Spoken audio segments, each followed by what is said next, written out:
Good morning, everybody. Good morning, ladies and gentlemen. Stephanie Johnson here. Kelly Kuhlkin alongside. We are just getting started, round one of the PWBA Tour Championships. Our first matchup on the left lanes are Shannon O'Keefe against Missy Parkin, and on lane 7-8, just to their right, Elysia Current against Danielle McEwan.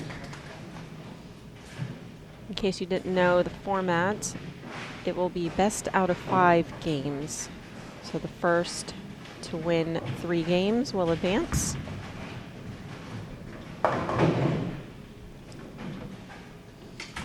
Kicking off in this 9 a.m. hour. Girls are bright-eyed. So are we, Kelly. Bright-eyed and bushy. That's the expression.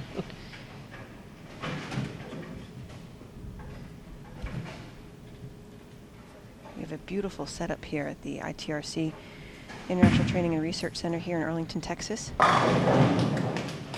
They've set it up to like a bowl shape, so it gives great access to all the viewers in the bleachers, as well as those viewers tuning in back home. And great volume. Being so It really close to the is. action. We are about 5 feet behind them. So we better be nice, Kelly.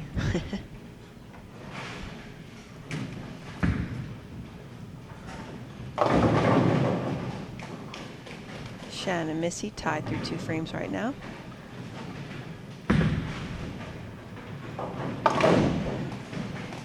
Stephanie, what kind of pattern are we bowling on? We are bowling on a 37-foot, pretty flat. 1.1 to 1, I believe, was the actual ratio. And by the looks of everybody this morning, are playing to the right with some surface. Yeah, 37-foot pattern. The rule of 31, the break point should be around 5, 6, 7, roughly the guideline. Best action is to play closer to the gutter, straight up the lane. Ball has less time to get to the head pin.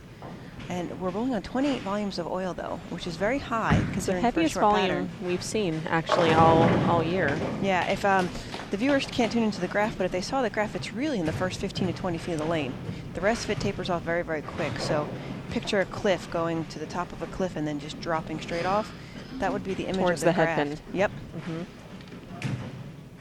So the ball's going to change direction very quickly and get into a roll, and most likely hit the 1-3.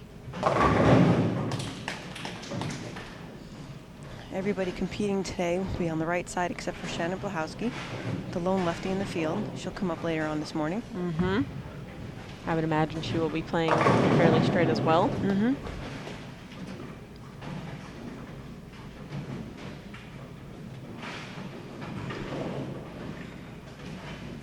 Nice casual environment too, not too stressful. Except for the bowlers, maybe. Right. I would say we're not stressed yet. No. There are a few people in the stands that made it out this morning. Everybody else probably at work.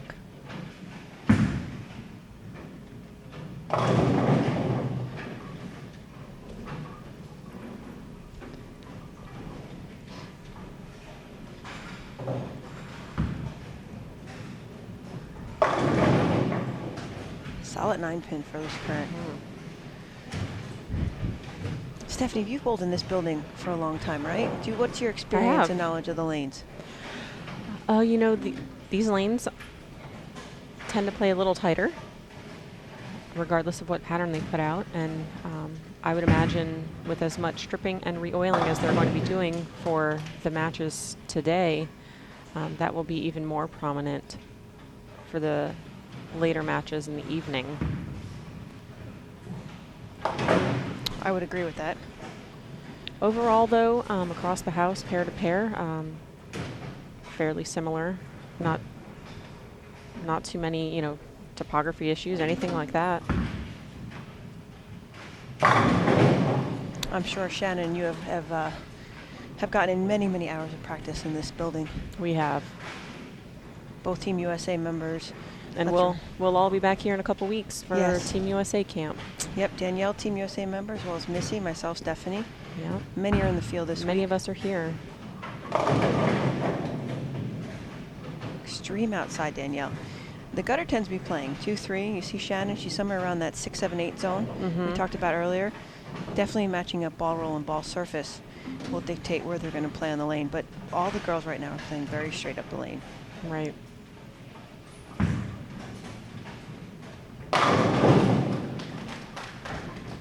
And Shannon coming off a great week, leading the Women's U.S. Open last week.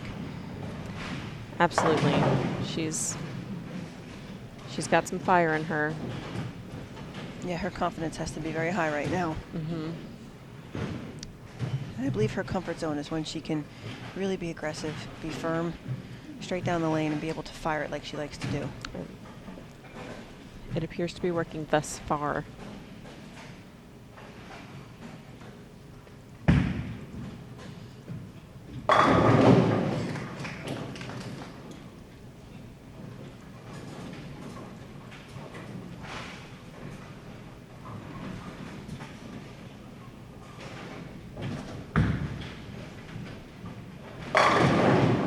Great shot by Danielle. Takes an early lead, game 1. I would say, Kelly, you're familiar with the balls that they're throwing. Can you talk anything about? Looks like, is that a Menace? Absolutely, yes. Danielle's using the new Rotogrip Menace. It has a solid cover on it, a little weaker cover than we're used to seeing out of the Rotogrip balls. Great color design to it. So a lot of the viewers don't know back home, but the reason why bowling balls are made so vibrant and so colorful is as you can track the ball motion as it's going down the lane. Right. So when those colors start to migrate, you really know if your ball is getting into a roll, if it's skidding way too long, or if it's reading that mid-lane portion. Elysia, on the other hand, she's used the Menace at some point, but I believe she's using the Hypercell Skid. Oh, okay. Oh, she changed balls. She's using the Menace as well. Very distinct colors. Right now, all asymmetry. So very aggressive core design. Yeah, I know Missy's throwing the track paradox, which has been very popular this past year on tours. For myself in particular. Every girl on your staff has at least one or two in their bag. That will probably be my ball of choice. We'll see. But very similar to what you're explaining. A strong ball, asymmetrical. And it looks like Shannon's throwing her Mastermind. I don't know too much about that other than it's one of their stronger balls, and I know she's got some surface on it, so it's allowing her to play to her comfort zone as well.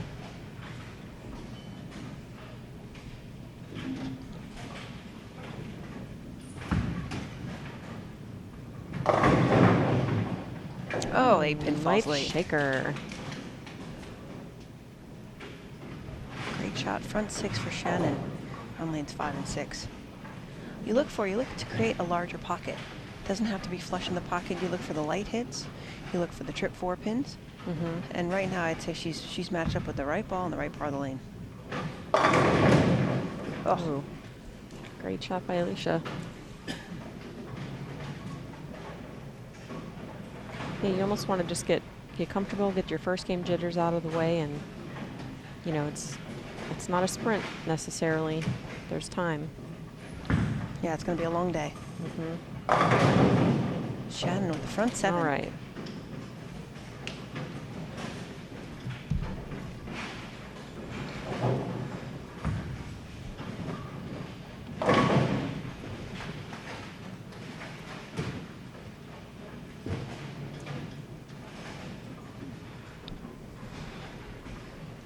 Missy steps up in the 7th frame.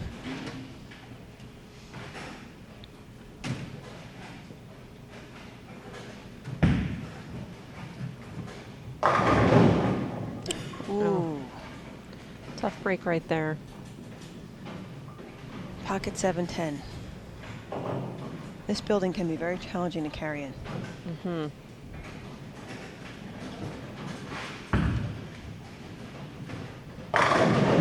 Great shot by Danielle. Take the lead off Elysia.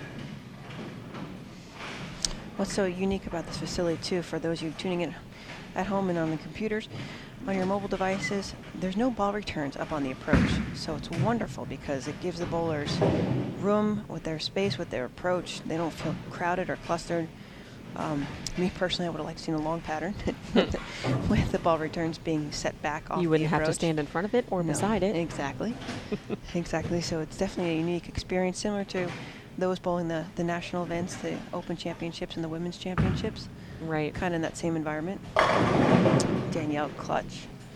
She's working on a turkey. Missy made a ball change on that 7-10 split just to give her some perspective of what the lane's doing.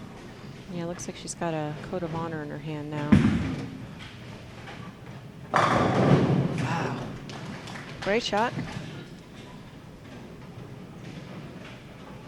You know, it's really important to think long term. So, you know, where Missy may think, you know, she's got this match lost, just give herself some sort of look for the games to come.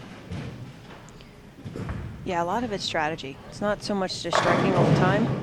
It's a lot of it's strategy, what the lane is doing, how they're changing, the variables you can use. So information deliveries are great to have. Shannon working on the front 8. Oh. Great shot.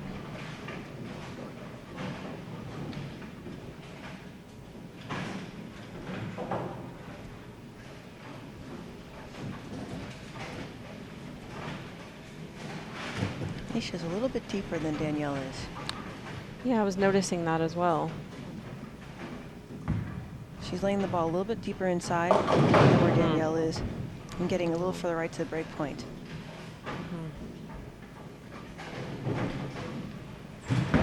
It may work to her advantage come the second, third game when they lanes tend to break down a little bit more. Right, you'll eventually have to kind of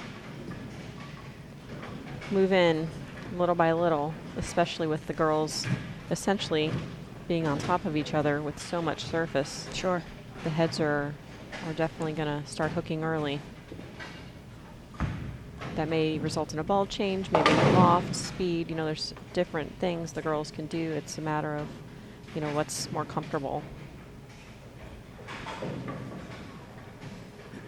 I personally probably would be a ball change. I'm not the greatest at lofting it consistently.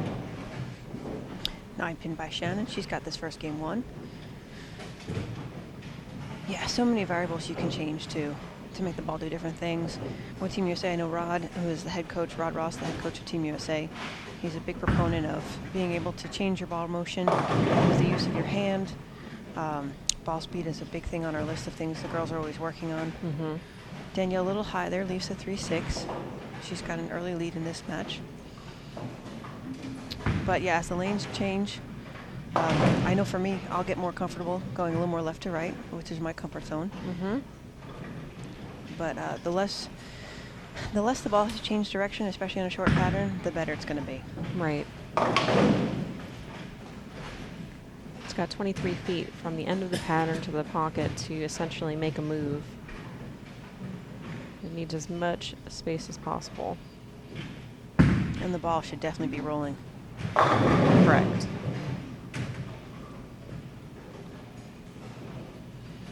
Now, in this first opening match, Elysia's the only one who has won a title this year. You're right. You're Danielle made a few shows. Missy made a few shows. Shannon made a lot of top 16s. I should say this, Shannon did win the doubles, the Lucy doubles with Bill O'Neill. Right. In Houston, Texas. That's right. So she is a winner as well.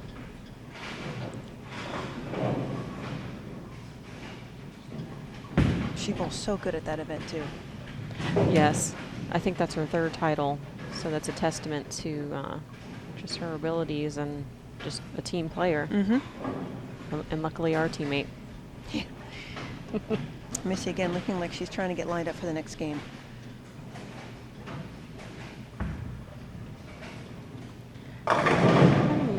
From here looked a little farther out for Elysia. Maybe she's shimmied over a little bit. Yep. It's kind of hard to tell where we're sitting. We're behind 6 and 7. I do know lane 7 hooks a little bit more in the mid lane.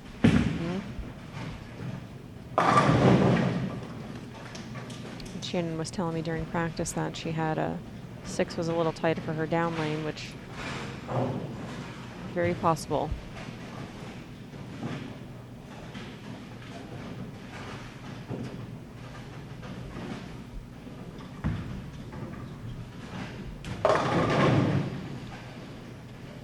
Alicia's reaction on the left lane, lane 7, definitely long and sharp at the end.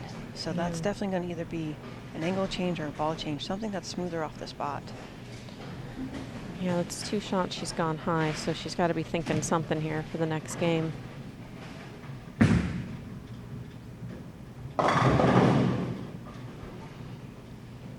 Another ball change for Missy.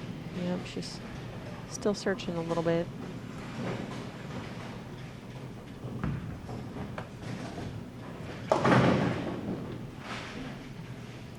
Well, it's fair to say Danielle's going to win this first game as well as Shannon. Yes.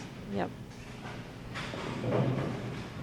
And for those of you that may just be tuning in, unique format today, it's best of 5. So the first person to 3 games will advance in the bracket.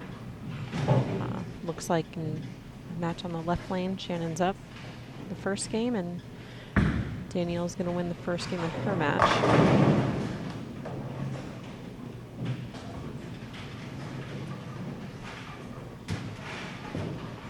We'd definitely like to thank the United States Bowling Congress and the Bowling Proprietors Association of America for putting this tour together. Now Smithfield, one of our sponsors for the next few seasons. Without these organizations, as well as all the manufacturers and partners within the industry, thank you from the bottom of my heart for bringing this tour back and putting it together. It's been a phenomenal summer and season, and Hasn't it been? it's been great. Fun. It's been so much fun, and yeah, thank you's not even enough. Yeah. It's been amazing just to see the response that we've gotten. Every tour stop has been sold out essentially, and gosh, I just got chills talking about it. It's just, the future is bright. It's very, very bright, and women's bowling is back, and it feels so good to say that. Yeah, every center we went to this summer, all the proprietors have been great hosts. The volunteers, the food services, the snacks and water, we're all so greatly appreciative of what they've done for the ladies. Boy, Danielle looks very comfortable. She can shoot 248 here in the opening match. Missy shot 179 her first game, and Shannon can shoot 258 here with the spare conversion. So high numbers on this pattern. Nice watch. Right. But you can easily get tricked too. Yep. You know, so yeah. Of course, if you're lined up and everything's great, it's Phil ball, Danielle made a ball change. Again, testing the waters.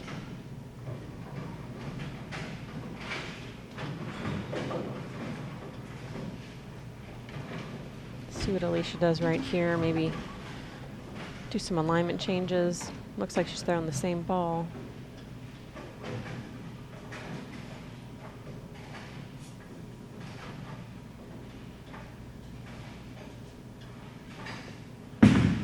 Missy switching to that swerve. That's what it looks like. She's stuck in that one. I thought she was trying to loft it on purpose. You can pretend, and she can pretend. It was a good shot. It struck, so Yep. hey, we'll take them. Elysia got a little bit closer to the gutter, kind of in Danielle's zone. Now we do have some ball reps here this weekend for us. Del Ballard representing Storm and Roto Grip staff. You have Stephanie? Yep, we have Rob Gottschall, who's been out all season with us, representing Ebonite International. And Shannon being able to throw the Brunswick equipment. I'm sure she has some help from her local friends and everything. Cecil Scarborough from Vice International is here. Missy's husband Drew came out to support her. And it looks like there's more people waking up, Kelly. There's quite a bit more people here. Yep, we're getting a crowd. Okay, Elysia made a ball change. See what it does. Crossover. Leaving the 5-9. I think she knows she has to get comfortable pretty quickly here because Danielle's lined up. But again, best of 5 games here. Anything is possible. It is a marathon. Shannon looks so comfortable. She really does.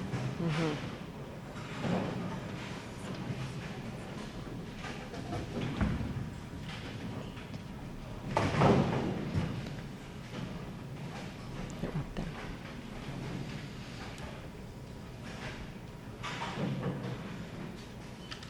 Missy's last shot, little lock, kind of stuck on her hand a little bit. Yeah, it looked like she took some tape out. Made a ball change again. Rolling that swerve. Yep. It's the new Columbia ball that we have. Great shot by Missy. Doesn't look happy with it, but She can work with it. I'm guessing she will take it. Mm-hmm. She might have found something. You know, sometimes those accidents happen. Mm-hmm. A little loft there takes out the fronts where a lot of surface has been used. So again, even though it's 37 feet, which is more than half the distance of the lane, if we could show you the graph at some point, it's the first amount, the heaviest volume is from the first 15 feet up to the arrows. Right. After that, it really tapers off very, very quickly. So the girls have a tendency, the length tells us where to play in the lane, and the volume tells us how much surface we can use on the bowling balls. So with the volume being so high, tendency to use a lot of surface, around 1,000 at least, maybe 2,000 for depending on the rev rate of the players. Another great shot. A lot of the tour reps were laying out balls with strong mass biases right close to your vertical axis line, and that again allows the ball to read real early and be very smooth and rolly. Right. You definitely don't want something that's high response on this.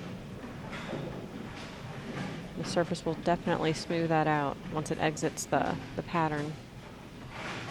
You know, it'd be great for all those kids out there that bowl junior gold every year tuning in right now to learn from these young ladies about the surface of bowling balls and the length of the pattern. Absolutely.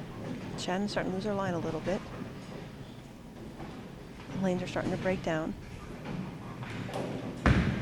You know, Kelly, I think, education is key, and you can learn just as much from bad shots as you can from good shots, and it's super important to know the difference when you actually threw it really good or you did not. Absolutely. And just take accountability for that and move forward. The variables in our sport constantly change based on the people who are bowling on their pair, the conditions of the center, cold, hot, who you're crossing next to. So many things can make the lane change. Oh, yeah. And just to be, or try to be one step ahead of it. Shot by Elysia right there.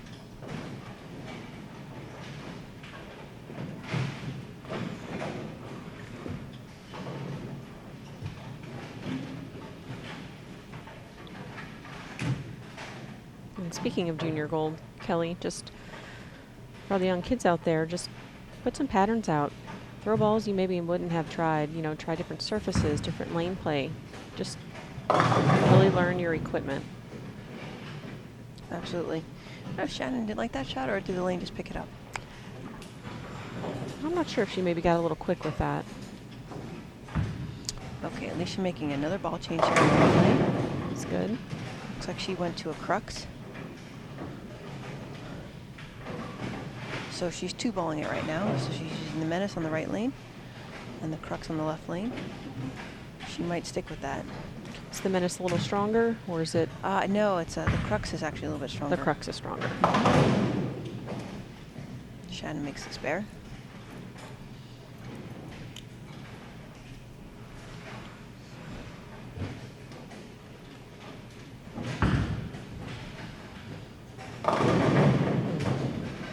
Danielle's ball coming in light. Leaves a 2-8 conversion. Which can be tricky on a short pattern.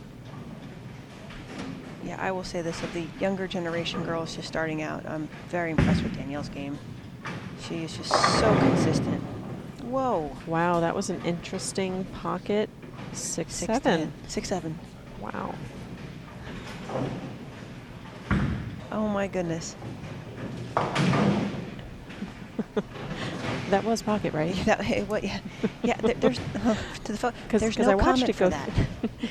I did watch it go through the pocket. There's no comment for that. That's just what we call a bad break. Bad break.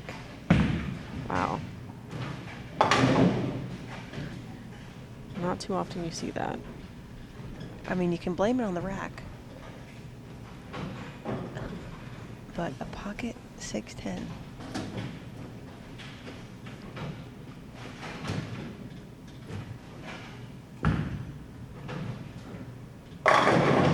Great shot by Danielle. See if Missy can bounce back from that shot. Yeah.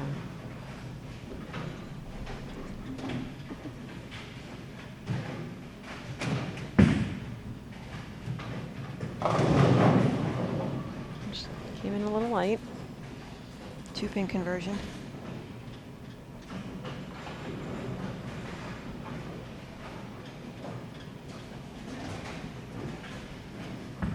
Alicia's back on the right lane. She's throwing that menace still. Good shot. Really good. Good shot. Ringing 10-pin.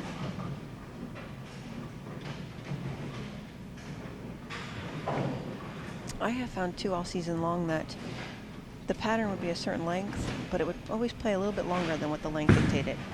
So 37 feet. Watch as the ball is going down the lane at the indicator marks. Those are at 34 to 37 and I believe 44 to 47 feet. You can see that 37 feet would be the end of that first indicator around board 15. And the ball tends to push a little bit longer.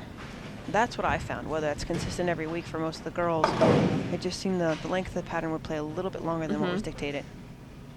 And that could be lane surface as well. Yes. Shannon came high on this lane last time. Same result. Looks like she might just need to slow her pace down a little bit, take a deep breath. Well, you two have been roommates for many, many years, so you know her game very, very well. So you'll know more if it's a physical thing or if it's just a lane play adjustment.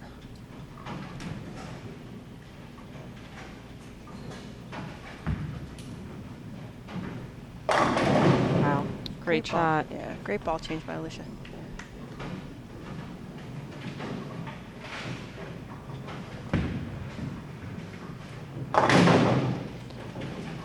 Great cover by Shannon. Missy's still up by 4 pins in this game.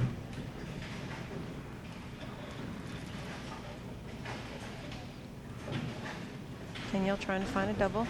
That's a 2-8 on the last shot.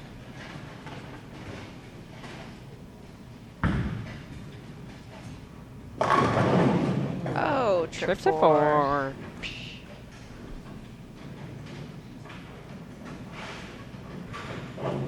Not too much emotion just yet, but I would imagine as we get closer to the last few games here, we'll see some more.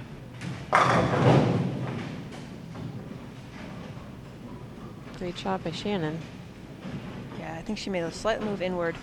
Ball traveled down the lane a little bit longer, a little bit late, but solid 10-pin.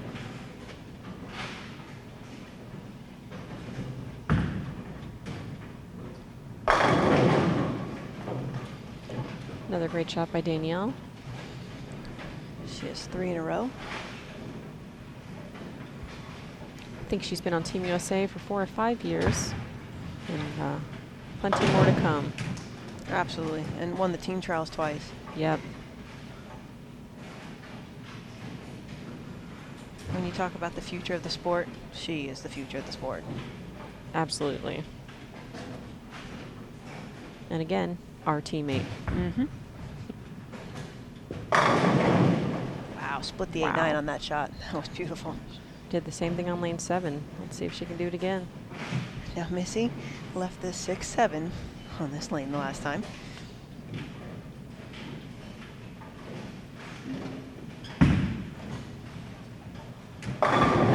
There we go.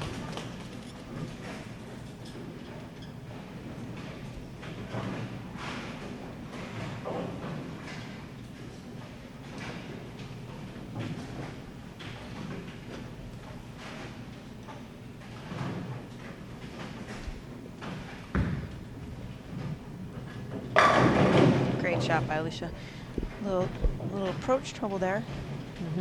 The important thing is that the ball is going in the direction off your hand that it needs to be going, even if you have footwork that sometimes isn't great. Exactly. The approaches can change. Last week it was very, very tacky. The approaches here are very good. But the important thing, even if you do fall off balance, that your hand is going in the direction of the target and you can still get away with it. Exactly. Which is what just happened with Elysia. Missy leaves a light 7-pin, so she's getting more and more comfortable.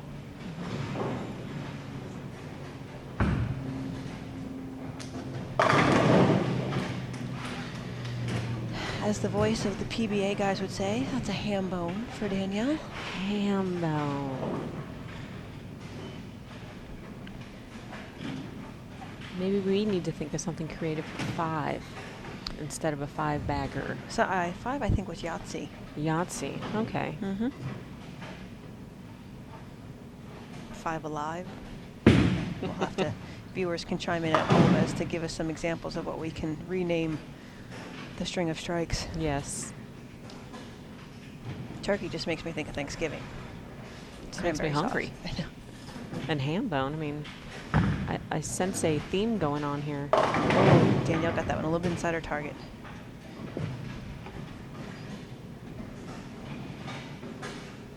Okay, again, Shannon's been high on this lane the last few times. Let's see what her adjustment is.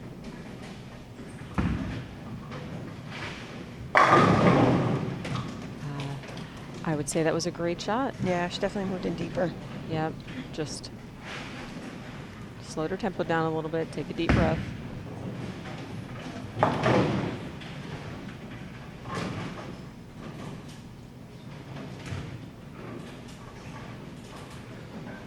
Shannon made a ball change. She's using a different mastermind on the left lane. That was just an it change. She took it out of one ball and put it in the mastermind on the other lane. So she's 2-balling it as well. 2 balls on each lane, 1 ball in a different lane. Yeah, I think this one is the pin up, and her other one is pinned down. Yep. So Same ball, different layouts.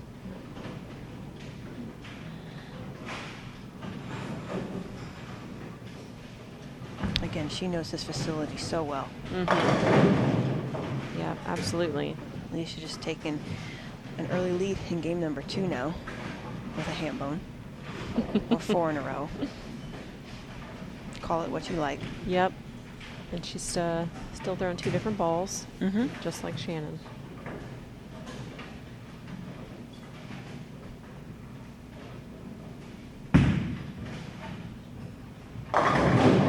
Ooh, another light 7 pin for her.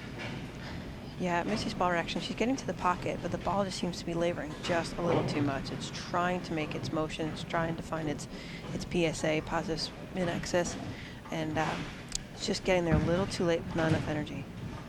Might be a speed thing. Good break for Elysia there. She missed Got a that little one bit out. right.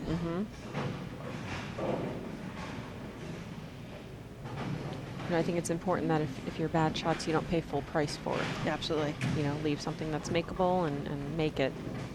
Yeah, as my friend Richard would say, 9 is good. 9 You is wanna very, very good. Leave yourself a very makeable spare. Single pin spares are usually the easiest.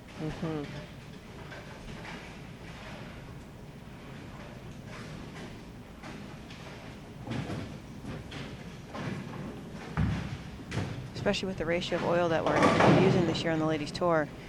You know, a 2-8 spare can be a challenging spare. The 3-6-10, challenging spare. If you're hooking at it or going straighter. So single pins, obviously, girls tend to use plastic ball, straighter lines to the spare, and they take the lane out of play by going straighter. Right. So single pin conversions are usually more well appreciated. I think we can all attest to that. Let's see what Missy does here. Speaking of 3, 6, 9, 10. Yeah, she caught that one a little more.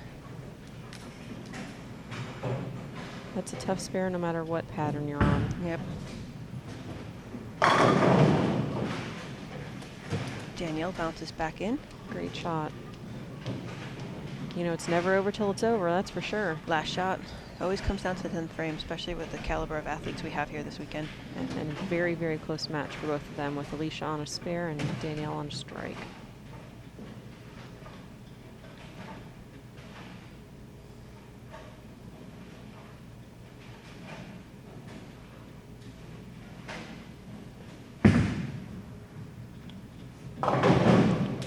Great spare for Missy. Good conversion. Keeping her in the game. Missy can strike out here for 211 in the 10th frame when she steps up. Shannon here is working on a 240 pace.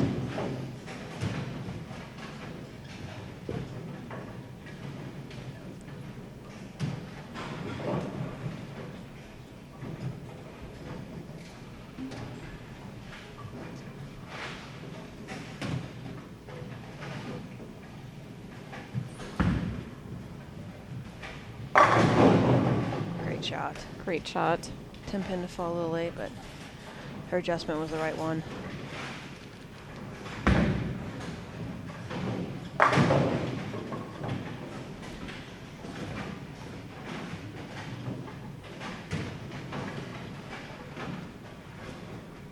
Again, ball changed by Shannon. Same ball, different layout.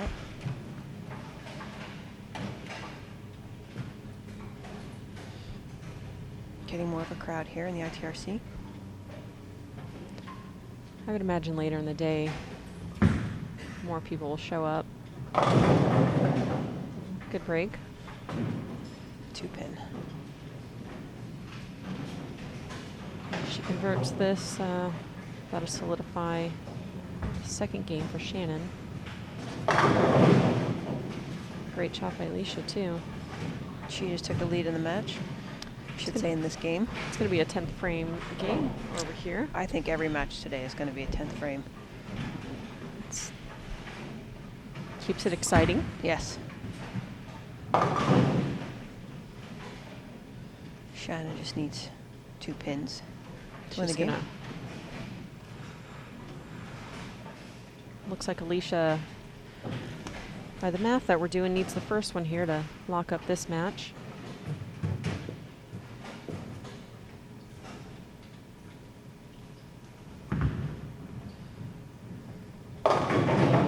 Wow. 3-6-9-10. 3-6-9-10. She went light the frame before, and then she went high, which is a fairly typical adjustment for most bowlers.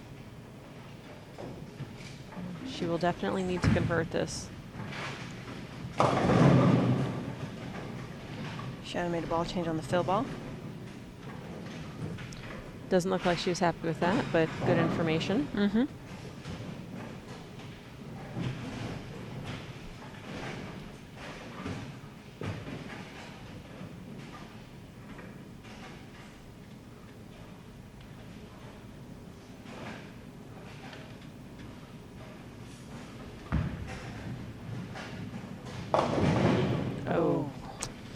That's a tough 10th frame there for Elysia.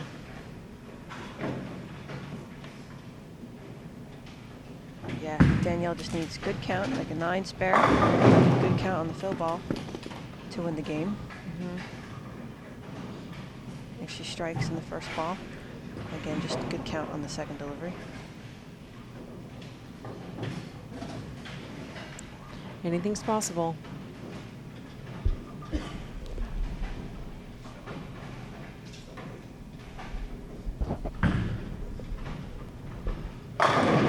There we go. Winner for Danielle. She's now ahead 2-0. Yeah, lane 7 is definitely a tricky lane for the right-hand bowlers over there. It's got a hook spot early, but if you miss right down the lane, it's not going to recover. Yeah, it's... Looks like Danielle needs 9 pins in these next 2 shots to lock up this game to be up in the match 2-0.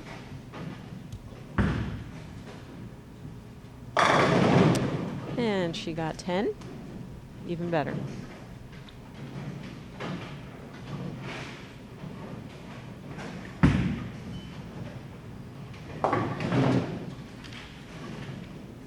Yeah, with the strike here, she's averaging 240 plus.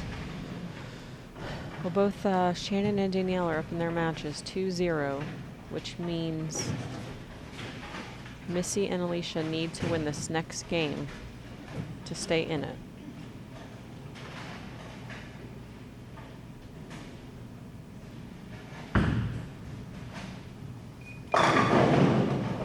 .237 for Danielle. 485 for 2 games, so she's 242.5 she's averaging. On any given day, I'd say that's a winner right there. Absolutely.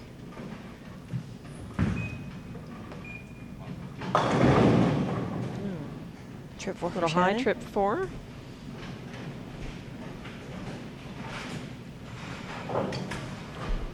All these ladies right now have a very good pace. They seem not quick, but a nice, evenly set pace. You'll see other bowlers today. Some will be a little bit slower, Right. Some might be even faster. Elysia starts out with a strike. You just got to find what works for you and go with it. And with both matches going on simultaneously, a little extra time waiting for the pairs to decide you to finish. Yes, and as our tour director, Damon Sirocco, would say, there is a 25-second shot clock. Yes. He does remind us of that. Yeah, that even though we're on live extra frame, so here, it is a 25-second shot clock. When the ball comes back out of the ball return, that is when is your time that you should start your routine and be on the approach. And what that does mean is the ball doesn't have to be delivered in 25 seconds. You just have to initiate your approach before Correct. the clock runs out. So if it gets down to 1 second, 2 seconds, and your foot starts to move, you are still within the time frame. And for those of us that have a maybe longer pre-shot routine, just to kind of start that a little sooner, just helps keep the pace of play going smoothly. The one difference, and Stephanie, you have this experience as well, is right now when the girls are bowling, it's a cool environment and everything, but when you get on live television and those lights are shining on you, I mean, I know from my experience, it's a lot warmer. It's 90 degrees plus. It affects the oil. It affects the oil. It affects Everything. your hand, your grip pressure, the feel of your hand in the bowling ball itself. So Correct. the environment has so much to do with the outcome sometimes. And not to mention, I know they can't really see it on the extra frame right now, but we will have people essentially sitting down lane. Mhm. So a lot of stuff in your peripheral vision. Boy, Missy better find something quick. Yeah, she just went light on the right lane, and now she's gone high on the left lane. Both girls seem to have the right lane. In Elysia and Danielle's match, they seem to have lane 8 fairly well. Lane 7 can be the Seven tricky one. needs to be. Yeah, occasionally it hooks too soon, and then sometimes it pushes too long. There is some topography involved. Again, it might hook a little bit earlier in the middle, but if you miss right down lane, it's tighter. It just wants to scoot through it or push through it. So, And again, to what we spoke about, just try to leave yourself something makeable if that's going to be the case. yeah. Now Elysia gets to finish on the right lane, so that'll be her stronger lane out of both of them. And Missy starts the match with 2 open frames. 2 open frames. She does not look very comfortable, but she needs to get into something pretty quickly here. Wow, great shot. I thought that was good. And at one point It down went the a lane, I little thought I was high. going to leave a 4-pin, yeah. Again, just a quick reminder for those of y'all turning in, this is a best of 5 match. So first girl to 3 games will advance in the bracket. And right now, as it stands, Shannon is up in her match 2-0. Danielle is up in her match 2-0. So both Missy and Elysia need to win these 2 matches. And it is single elimination, so whoever does lose will be eliminated from the tournament altogether. Ooh. Just as I said, lane 8 was our good lane. Oh, look what happens. They are transitioning. This is what's happening. Same thing with Shannon. Shannon Correct. left the 1, 2, 4, 7. She just missed at the bottom of her swing. Great spare conversion. I think I've missed that everywhere possible at But some again, point in time. all the girls right now, a lot of surface in the same portion of the lane. So that lane is starting to go away. The oil isn't carrying down. It's just going away in the front portion of it. So, I mean, picture like yourself like a puddle of water, and you're putting a car through that puddle each and every single time. Eventually that puddle goes away. Correct. So might have to go to something with a cleaner cover to get the ball through the front portion of the lane. Not store so much, but just be a little bit cleaner through the front. Yeah, I mean, you don't want to mess with your angles a whole lot on the shorter patterns, because then you will get away from the pocket. Good recovery. It's a great shot by Shannon.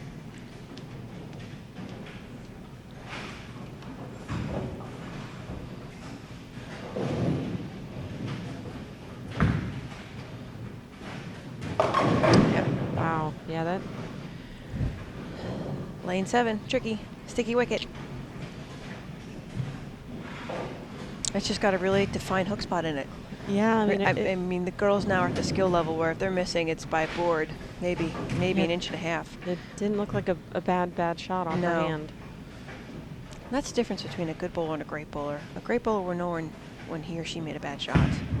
A good bowler just may not question it. Did I do something physically wrong or so forth? Correct. But the lane has to tell you what you did right or wrong. And that goes back to education, Kelly. Just you can get so much knowledge from a bad shot as you can a good shot. Mm-hmm. Missy better find something quick. We had a great evening last night in the Pro-Am. Thank you to all the players, the people that came out to It really support was us. a lot of fun. The VIP experience. Thank you to our sponsor, the Miller Coors Corporation, hosting and giving us the free beverages, the water and Pepsi and everything. The food was fabulous, but really thank you to the participants that came out to bowl the Pro-Am.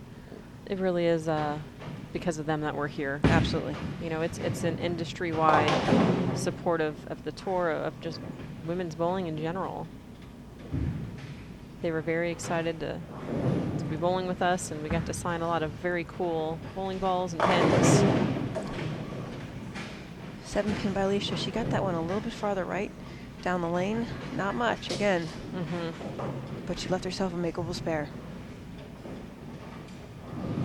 Menace, great ball.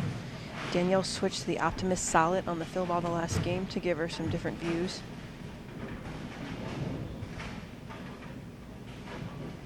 And it's just great the amount of options the players have in their bags these days. It really is. And, you know, sometimes it may work to your disadvantage. You have too many. Sure. That you know, maybe you psych yourself up of one way or the other. Speaking of, Missy went back to the Paradox. Yeah. So another ball change by her.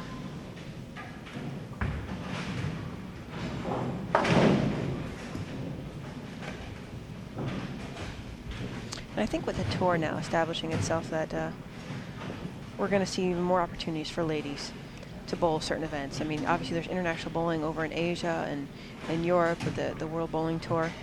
But now with us establishing a domestic tour, I think it's just going to open numerous doors for us. What'll be exciting to see is you know, having some of those girls come over to participate as well. Yes. You know, ideally that's the place that we're going to. Well, you know, they invite us over there and we take their money. It's only fair that we invited them over here and they take our money. But if you want to I be the agree. best, you have to bowl against the best. Absolutely. Oh, ringing 10, but great delivery. Elysia got deeper in on the lane. Her laydown point was slightly inward of where she was before. Same break point down the lane. Ball came in behind the head pin just a little too late with that crux, leaving a ring 10 pin maple spare. Again, on that lane 7, you know, the tricky lane, so to speak. I mean, I would be okay with the 10 pin. Oh, yes.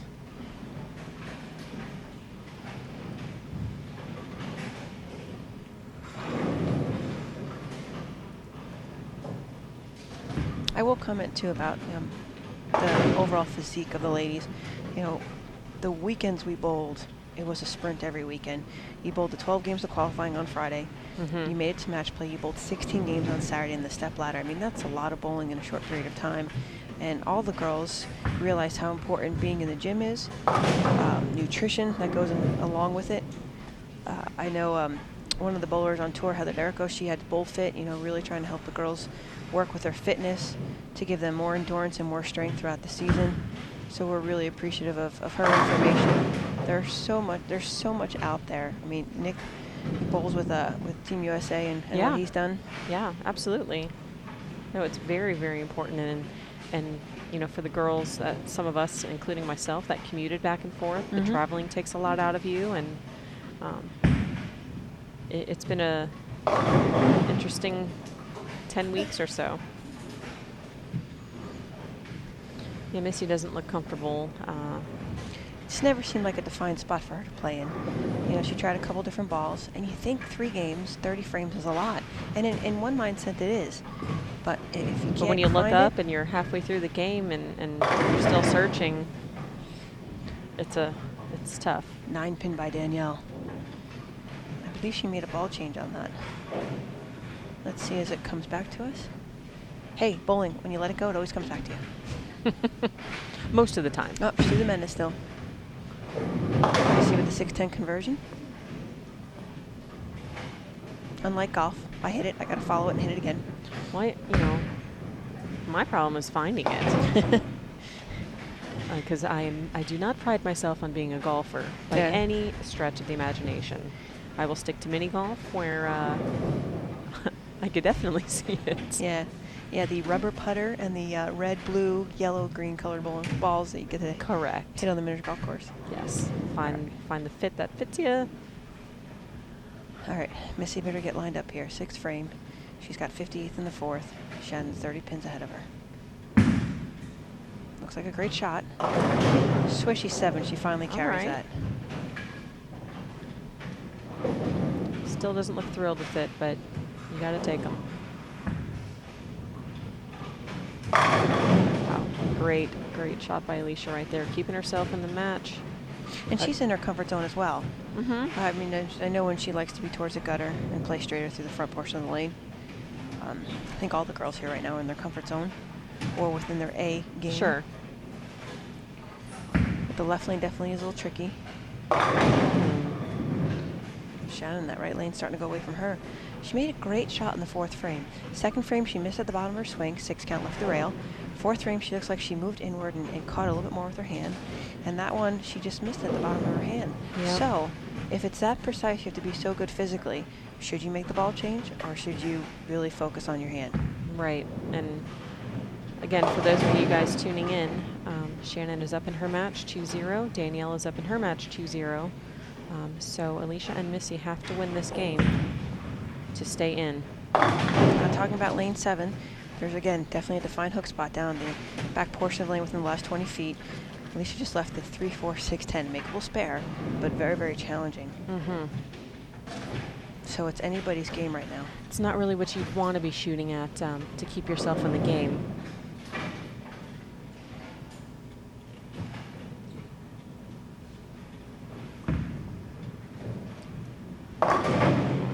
Well, the smart thing is she got the wood. She got the extra 3 pins.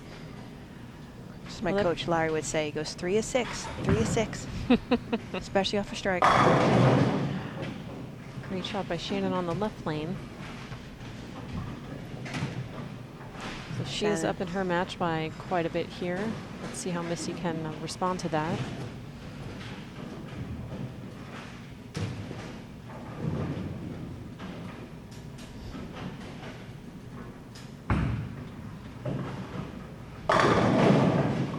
Great shot by Danielle, keeping her alive in her match.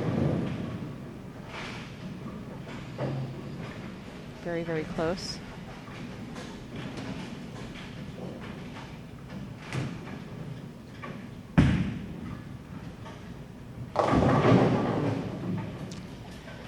Missy, yeah, she's just struggling. It's her ball reaction's been close, but just not close enough like Shannon. She's a 2-8 spare. Yeah, and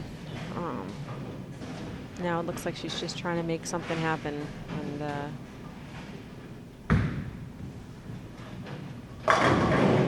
Danielle catches the double, so she's going to have to finish on that lane number 7 in the 10th frame here. got a 2-pin match over here on the right lane if Danielle keeps striking. And Elysia again has to, she gets to finish on lane number 8, so a little more comfortable. She's been fairly solid on that lane. Mm-hmm. Missy throwing her swerve at the spare.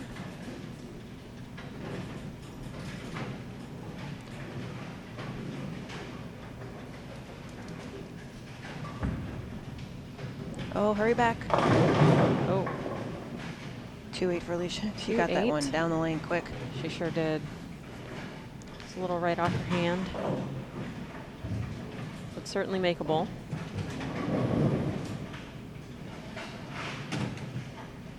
I think she knows she needs all she can get here to just stay in this match and stay alive, essentially.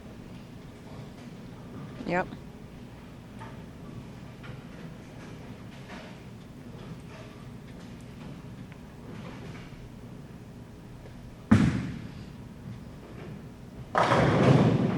Missy comes back with a strike. Shot. So 118 in the 7th frame. Yep. You know, it's never over till it's over. We all know that. Good spare by Elysia.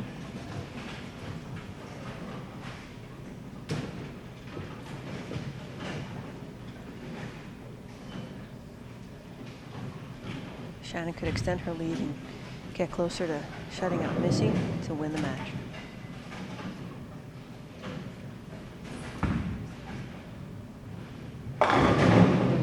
Good shot, good shot. She made a move again, but again, her hand looked really aggressive at the bottom swing, where the other two shots were a little, not quite as Right. crisp at the bottom. So she'll end up here with a spare 144 in the 7.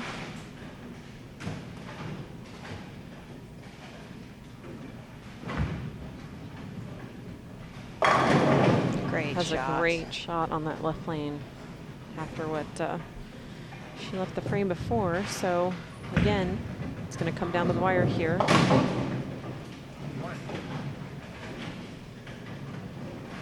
You know, Kelly, you think how far bowling has come as far as attire is concerned. From the days of having polos and patches everywhere to now you look at all the girls and we have all these fun jerseys that you get to design and put your signature on. It's just really, really cool. Yeah, with all the shirt companies out there right now, the girls can really shine with their personality on their outfits. Danielle throws a clutch strike. She's got 144 in the 7th, so she's now taking an early lead over Elysia.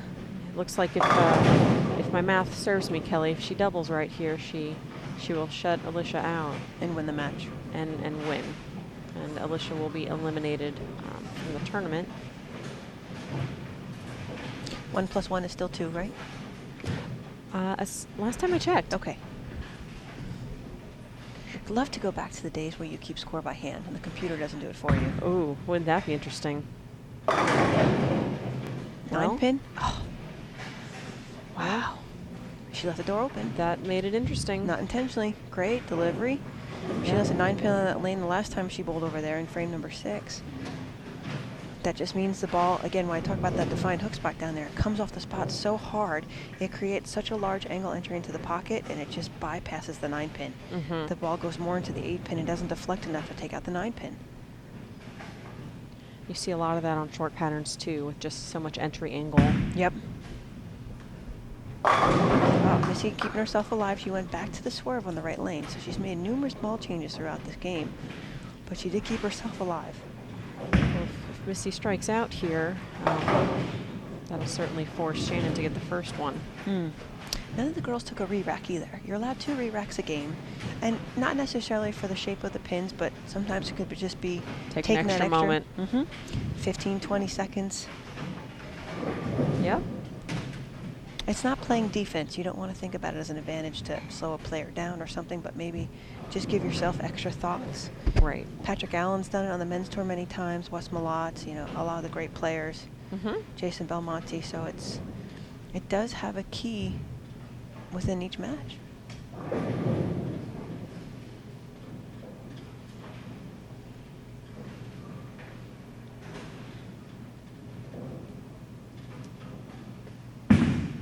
Missy's got a strike.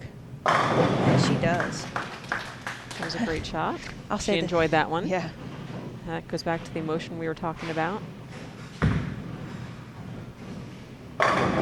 Ring 10. All right, so we All got right. 212 for Danielle. And that means Elysia needs the first one and 7 spare to take this game. Yeah, and I will say this, being on the Equipment and Specs Committee here at the USBC, on the USBC board, I know that the lanes are certified. The gutters, everything is all within specs of what should be. So we are in a qualified, certified facility to bowl on this week. Re-racks probably won't be necessary. Agreed. Thank you to Neil Stremmel and everyone here in this facility. Big shot right here on lane 5. Oh. She got a little slow on that Yeah. one, perhaps. Ball speed. All right, Elysia over here needs a strike to stay in this match. Oh, 4 pin. 4 pin. She had a great season on absolutely. the PWBA tour. She won the first tournament in Sacramento. From there on, she bowled every weekend with her roommate Lindsay Boomershine, and they had a great time. Hold her head up high because she had a phenomenal season. But she's going to walk out here. Won't be the last of her either. Certainly not. What really was wonderful, I mean, in my perspective, just being one of the veteran players that did get the Bowling Tour a few years before it folded, is how many new winners we had. Absolutely. Now, I mean, Stephanie, you're one of them. Even though you've won tournaments in the past and everything and have a phenomenal resume and everything, this was your actual first win for your professional title. And what Really a great exciting. feeling. Who did you beat that day? I think she's sitting next to me. Some girl, right? It might have been you, Kelly. Yeah. No, you both great that week. And Shannon just struck in the 10th frame, so she is going to win her match. Danielle is going to win her match, and they will both advance into the next round of the bracket. We will stay tuned. The lanes will be redressed for round 2. Again, they will be stripped and re-oiled, so I would imagine they will get a little tighter. Everyone will go on the same surface, the same oil pattern. Stay tuned, everybody that's watching, because round 2 will start immediately after all of that is done. Shannon also left a pocket 610, or 6-7, excuse me. I did just see that. Both on lane 6, ironically. So, yes. You know,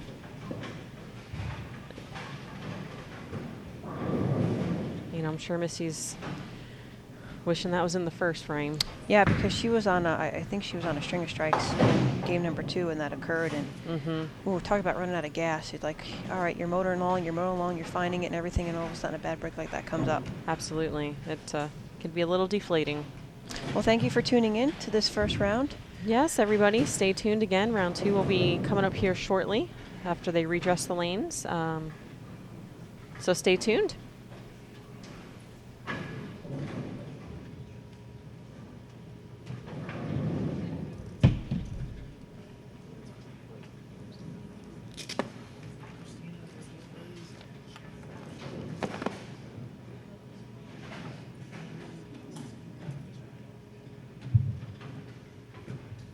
Okay, bowling fans, that's our opening matches in this year's Smithfield PWBA Tour Championship. Danielle McEwan has eliminated Elysia Curran 3-0. And in our other match on 5 and 6, Shannon O'Keefe has eliminated Missy Parkin 3-0 as well. We're going to take a brief break here to recondition the lanes, and then our next matches will come out, and they will get 10 minutes of practice as well. So hang around, hang tight, and we'll get going momentarily.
use for these? You need these? Jason Thomas.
Dude. Why are you so bipolar?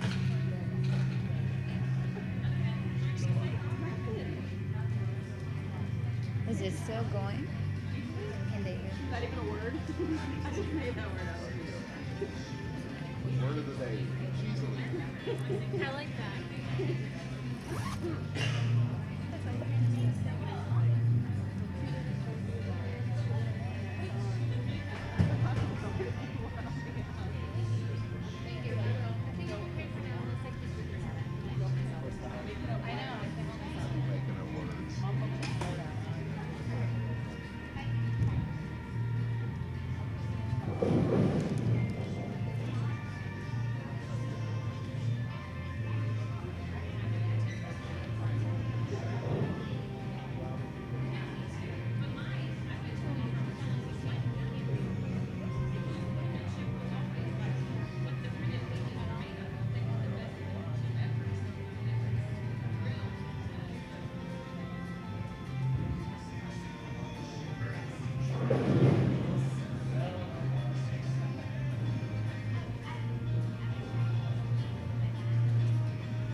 elimination bracket, it is best 3 games out of 5. The first player to win 3 games will advance. Their opponent will be done and heading home for the day. So very simple, win 3 games in advance. Lose 3 and you're heading home, you're done. Our matchups this morning on lanes 5 and 6, Kristina Wendell versus Liz Culkin. And our second matchup, Shannon Pluhowsky versus Amanda Greene. Okay, bowlers, as soon as the lanes come on, they will be yours for 10 minutes of practice.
remaining in practice time. 2 minutes to go.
more deliveries.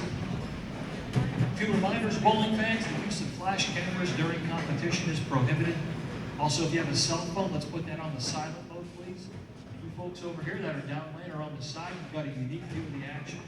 When the players are on the approach, please be still, and then once they release the ball, you can move. That would be greatly appreciated. Okay, looks like as soon as the arrows come up and the lanes are coming back on, you can begin your competition. Bowling fans, how about a great send-off for our 4 competitors in these single elimination matches? Thank you, and good luck, bowlers. Well, hello, bowling fans. You have Shannon O'Keefe and Danielle McEwan with you today. Well, this round anyways.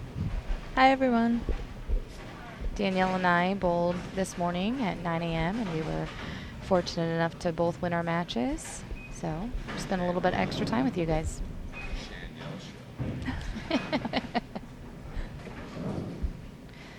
So we have Kristina Wendell bowling against Liz Kuhlkin. And then on 7 and 8, you have Amanda Greene bowling against Shannon Pluhowsky. It is best of 5.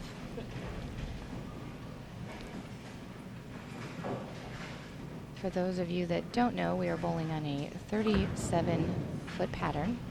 It's the highest volume that we have seen so far this year. It is almost 28 and a half?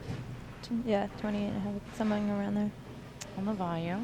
And this building typically plays a little tighter and longer anyways. Did you feel like it was playing 37 feet in your match? No, not at all. It's very tricky because you're not necessarily playing it as you would a normal 38, what was it, 37 foot pattern. We're playing it, everyone for the most part is playing a little bit further right, and as you were saying, it plays longer, so the gutter was super tight. Yep. And just had to match up ball-wise with that. Make good shots is always, that's been the biggest key of the last 3 weeks. Yes. Looks like Liz is actually a little further left, so that could be tricky with this amount of volume because if you miss right, the ball may potentially continue to hydroplane. So we'll keep an eye on that.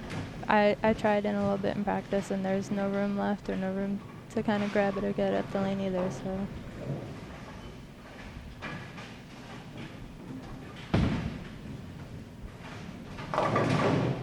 Ooh, Liz just wrapped the head pin around the 10 pin. That is such a bad break in bowling. Not so much fun. As I experienced last week on the show. What are you going to do? Just have to laugh about it, right?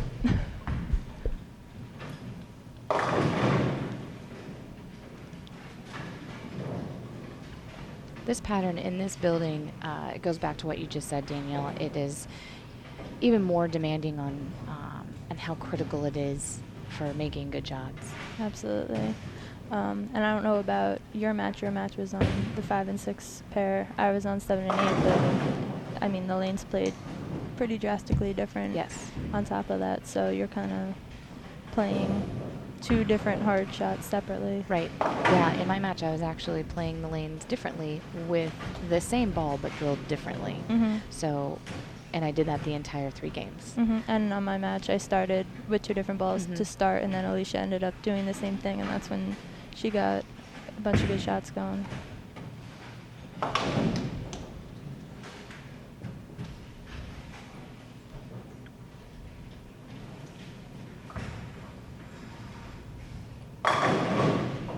Really great shot from Amanda. It's a very good shot. Playing a little bit further right, as you probably saw the majority of the girls in the earlier matches.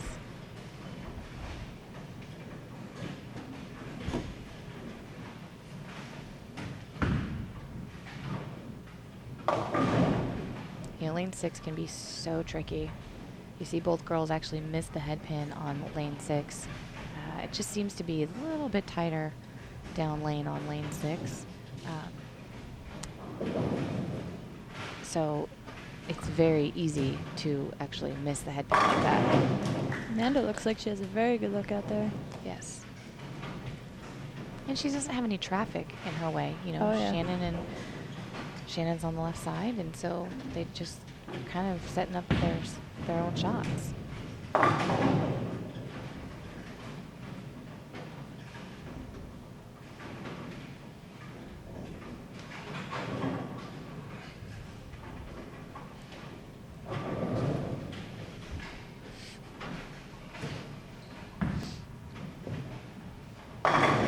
really good shot from Shannon.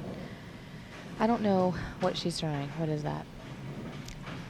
I actually missed the shot due to Dell distracting us, so I'll let you know when it comes out of the ball return. Definitely looks like she's got quite a bit of surface on it. Hypercell. So it's a pretty strong ball. Yep. With some surface on it to help the ball pick up. Looks like Shannon is also using 2 different bowling balls. So it's very interesting to see that Yeah. the characteristics are the same on Exactly. opposite sides of the lane. Exactly. So not only are the right ace seeing a difference, she's also seeing a difference. And that looked like the skid on the left lane, so a little bit weaker, less surface. Okay.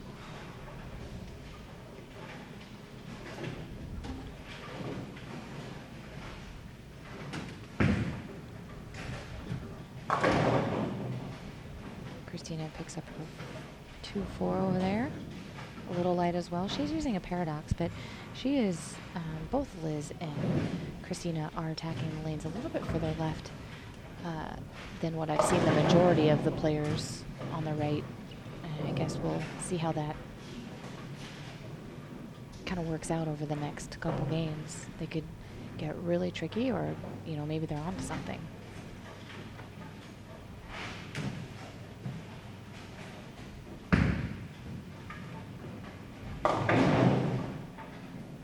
That lane 6 looks Fun.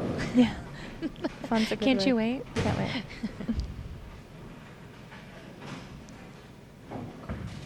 So how this bracket is set up, if Danielle and I both win our next matches, we actually get to bowl each other. Oh, the match after that. Yeah. Yes. Yay. Well, that just means one of us then makes it onto the show, and that's always fun. Absolutely. That was a great spare by Liz.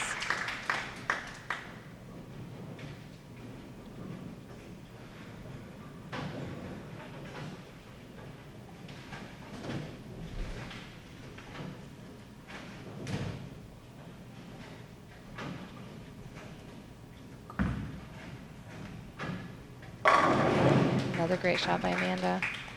Did you have the left lane tighter or the right lane tighter on 7 and 8? I had the right lane tighter. I was actually using a ball that picked it up sooner, where 7 I saw it going a lot earlier, so I had to kind of fight it a little more down the lane. Sure. I guess that probably makes sense too, because Amanda went a little light the last shot on that pair, or on that lane, that right lane. So.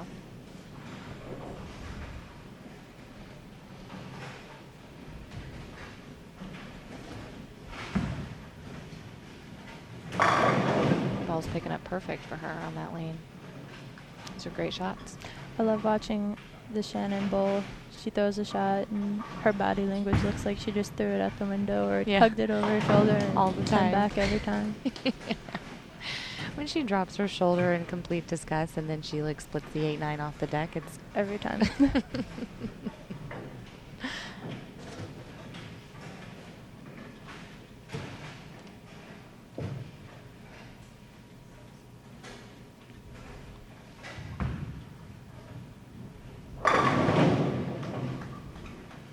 Another good one. glad I'm not bowling against that. Looks really good. Absolutely. Okay, so let's see. Kristina Wendell, I think she's thrown a paradox, which is a ball of choice for the most part with these EBI girls this whole summer. Ball is really good for them. Matched up on a lot of different patterns.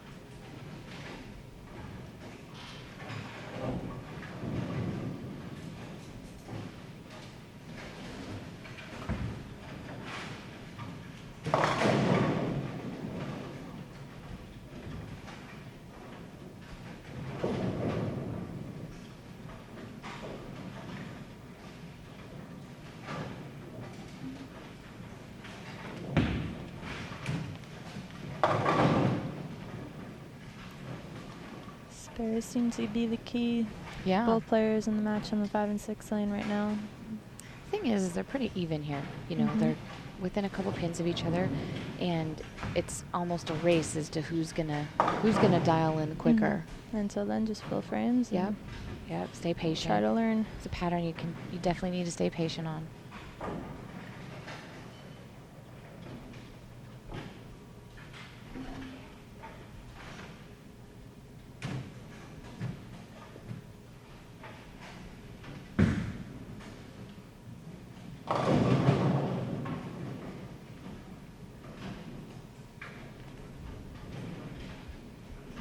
see what Amanda did on that last frame. Did you see that? She It was- opened. Would she go high or light? She went high. She left the 310. Oh, she's really getting it out there. It looks like it's getting out to like 2 at her break point. It's still coming off of that. She's got that funky ball roll. Like it's like a trick. And man, when she has it, When it she is matches up, impressive to yeah. watch. I got to bowl with her. What tournament did she win? The weekend that she just lapped the field Yes. on. I got to cross with her, and it was. I think it was Lincoln. Yes, you're right. It was. It was so impressive and so fun to watch. She's just a sweet girl. On top of that, so we had a good time. Uh-oh. That's the tricky part on this pattern too. You make a little mistake, and because of the volume, and because we're in a center that likes to play a little bit tighter, you're going to pay ultimate penalty every time. It seems like. Absolutely. Looks like Liz changed to a paradox over here on lane 6. I don't think she was throwing that over there before. And got a little in, and it absolutely took off. But then if she misses a little right, it wibbles. It hangs, yeah.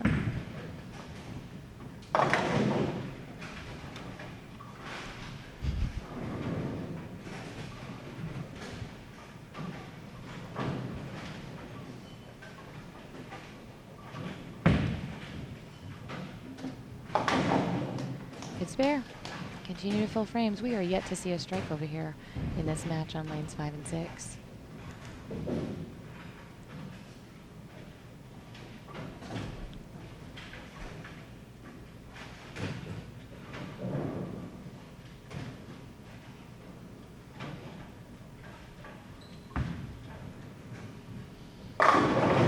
Great shot by Shannon. Yeah. She looks pretty comfortable.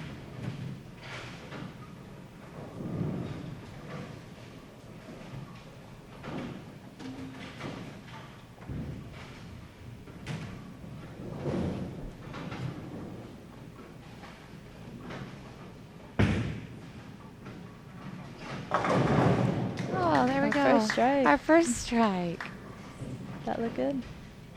The last shot on lane 5, she stuffed a 9-pin. So she was starting to dial in on that lane. Let's see if she can figure out this right lane.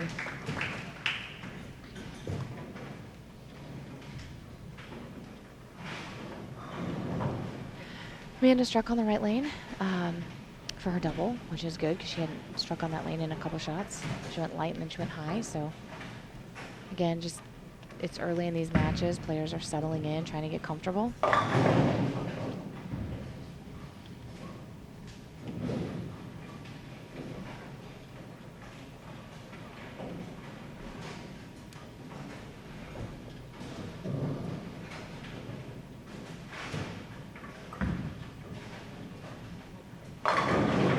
Wow, Another great good shot by Amanda. Yeah.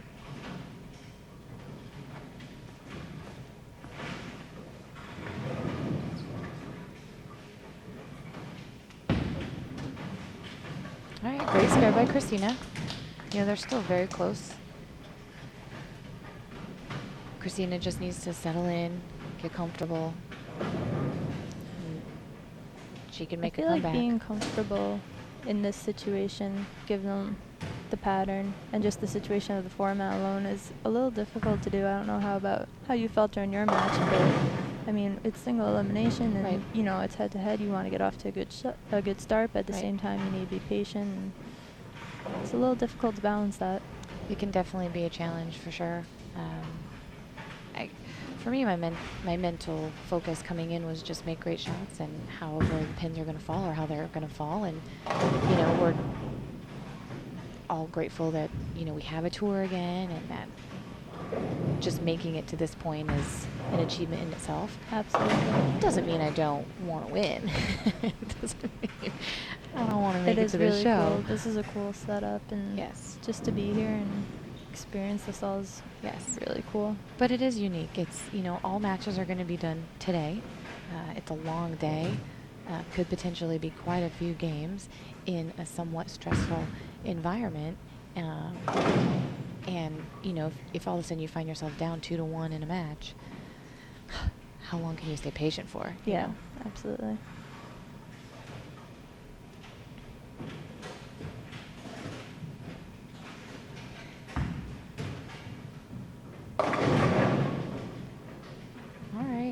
Shannon got that one a little in. A little high here. It's going to give Amanda a chance to win this first game right here.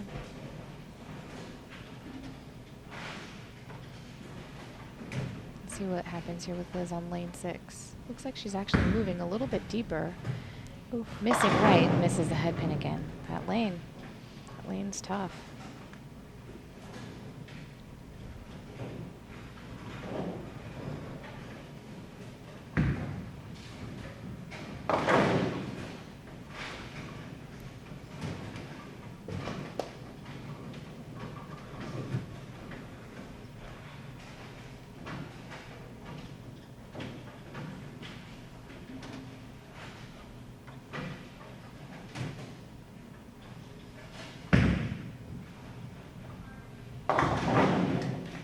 She cleaned that up. So again, a still very, very tight match. I think the first person to figure out lane 6 is going to have the advantage in this match. Oh, definitely. All right. So Shannon bowls 213. Amanda, working on a triple, needs a double here to take this first game.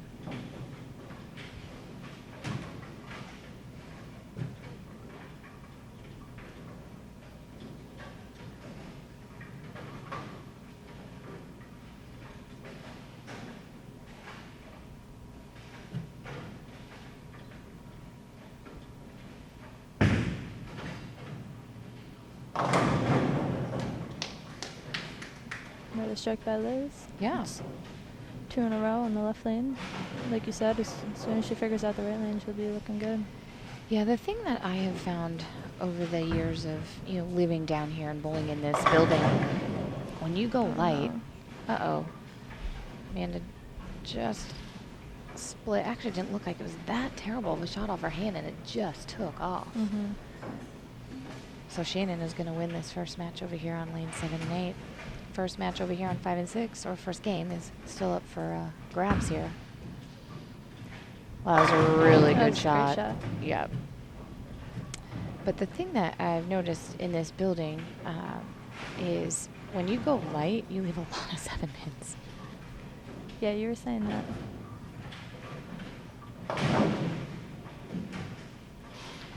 All right. So Amanda bowls 187. Shannon bowls 213. So Shannon will be up 1-0 in that match. It is best of 5. And they will get started right away on game number 2.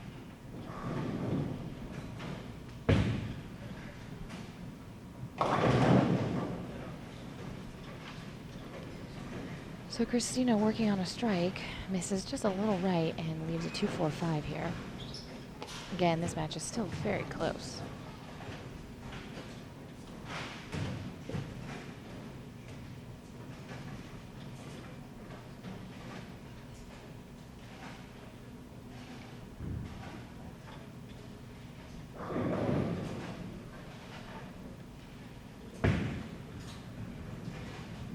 Oh, that's unfortunate. 2-4-5, as you just saw Kristina chop the 2-4 off the 5. That spare can be very tricky at times. Absolutely. That spare gives me nightmares. It's amazing how good you can be at taking the 2 off and leaving the 5. It's kind of a cruel joke. Close, but not close enough. All right, see what Liz does. That's close. Oh, geez. That was a great shot. Okay, well that wasn't light, and she just stopped a 7 pin. That is brutal. That was an unbelievable shot to give Liz an opportunity to double and take command of this game. And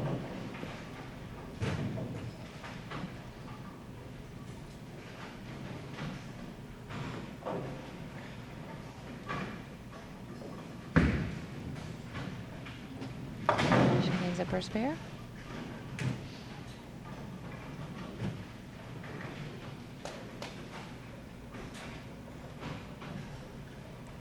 Man, I just left a 7-pin.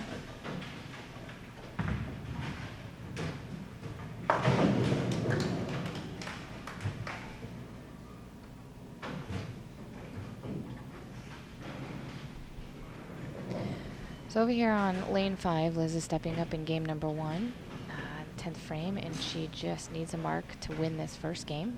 It does appear she's throwing 2 different bowling balls.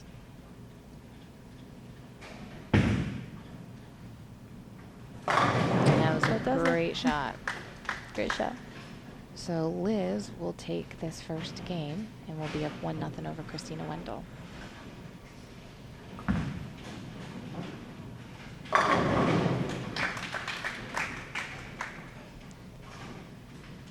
And Amanda Greene spare strike.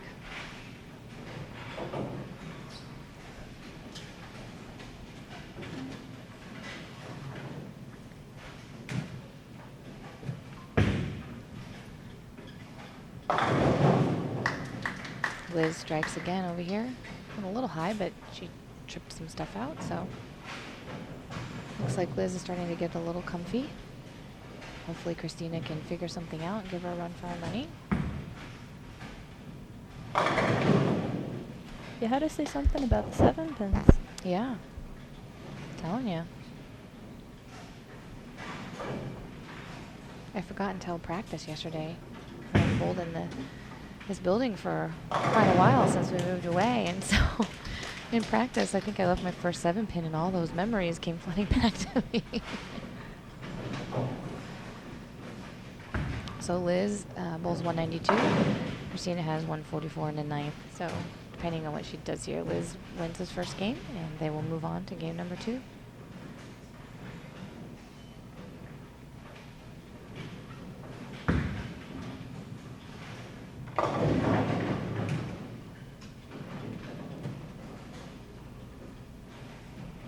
Shannon is still throwing 2 different barrel balls. She started off strike spare, making some good shots.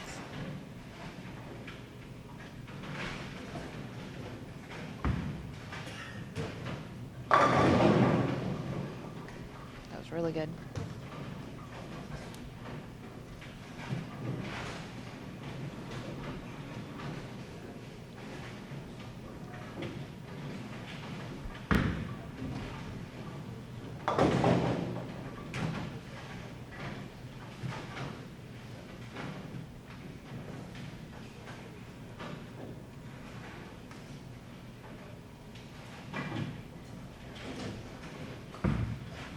Amanda Greene working on a strike. Oh, no.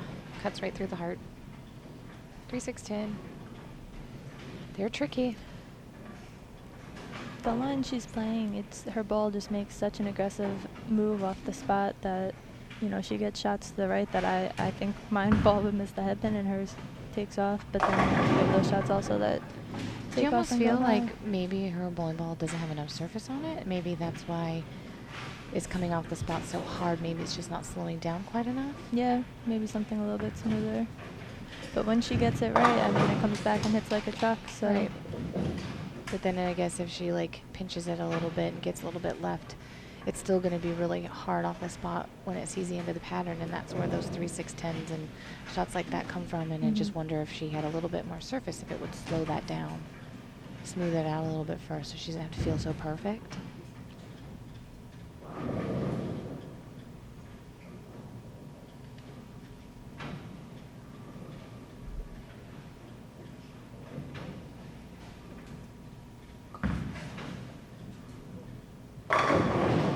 Great That's a shot. good shot. Uh-oh.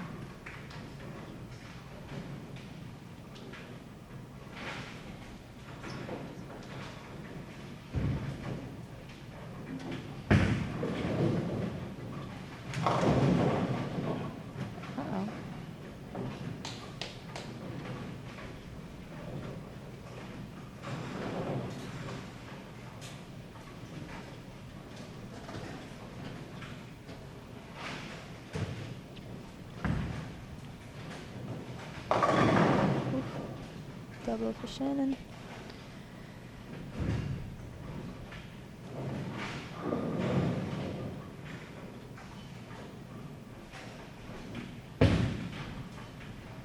Uh-oh. Man, 5 and 6 do not look like very much fun right now.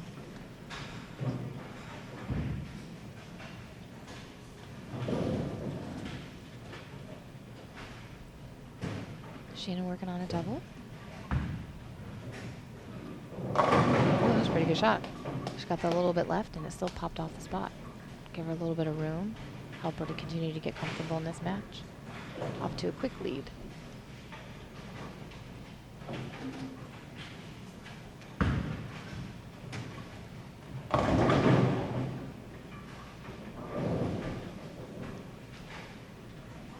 So if Kristina doesn't pick this 2-4-10 up, it looks like they're both going to start this next game with an open.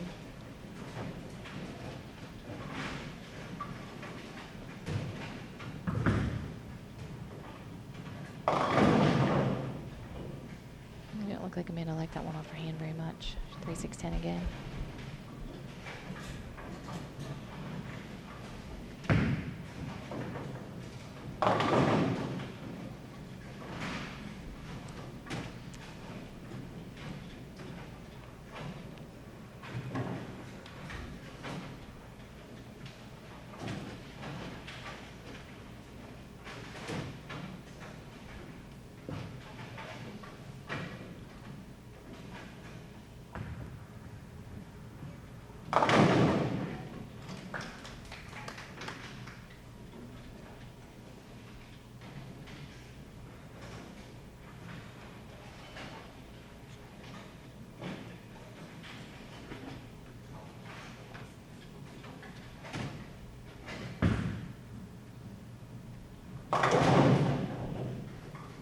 Wow, now all 3 shots that have gone down the lane between these two on lanes 5 and 6, all 3 of them have gone light.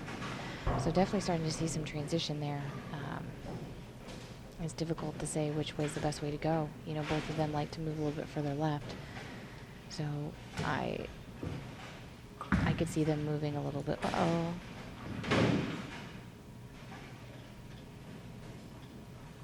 She's not going to be happy with that. So it'll be interesting to see what they do. If they just keep changing balls, beating up the same part of the lane, if they start moving around a little bit, you know, what are they going to do to adjust to what's going on with this pair?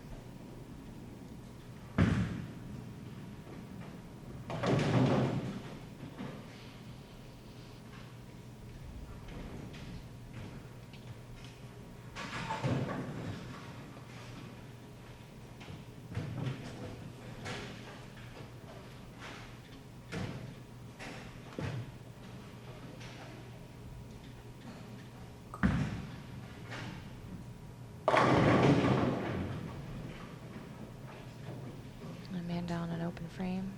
Shannon on a triple. Oh no. What's going on?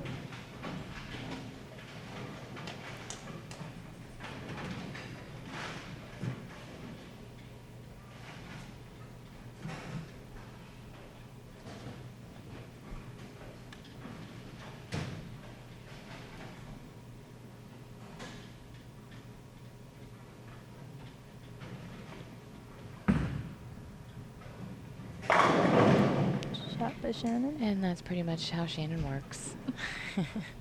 Takes advantage of anything that an opponent's going to give her. Liz made a great shot on that spare attempt. So both these girls over here on 5 and 6 have both started with 2 opens. So again, you know, it just shows that neither of them look super comfortable. The pair doesn't look very easy. And who's ever going to settle down here and get comfortable will probably have the advantage again. Absolutely. Keep trying to get close until you figure it out.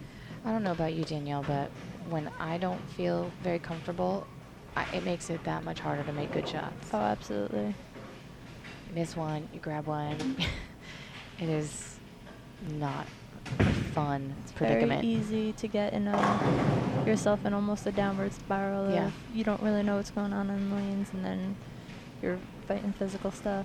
Right, and then all of a sudden you feel, I mean, I know I'm really quick to if it doesn't feel absolutely perfect, I will blame myself before I blame, where I'm at on the lane or anything like that. And so, like you said, then you start battling physical stuff that may actually not be there. Because isn't it amazing, like when You you're can create problems. yes, there when you're very struggling quickly. physically, and then all of a sudden you make a bold choice and you put a different ball in your hand, you move to a different part of the lane, and Oh, all no, of I'm a throwing sudden, it good. oh man, I'm acing these. I'm throwing it great. Where'd this come from? And Liz, continuing to struggle. She went through the face, left a 310, and she missed it. So, again, whoever can settle down here and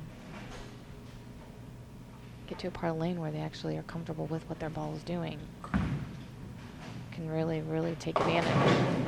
Amanda still continuing to struggle.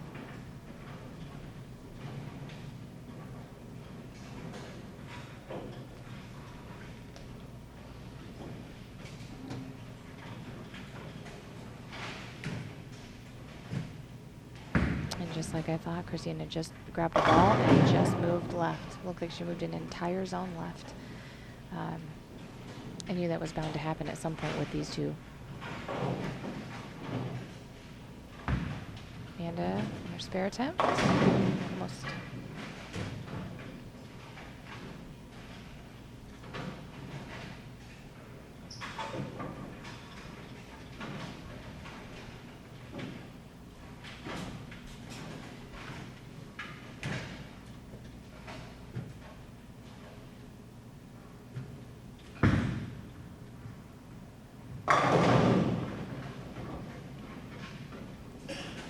Obviously, Brooklyn is not the ideal strike, but in a situation where you're having a hard time controlling the pocket, If that leaving carried something for a double, makeable, I'd be happy with it. absolutely.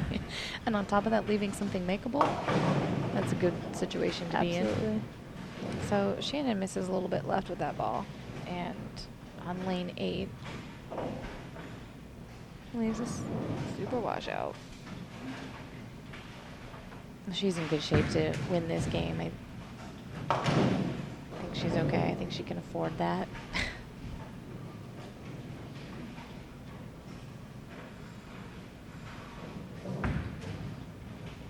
And she makes it anyways. I would have put money on that. Yeah.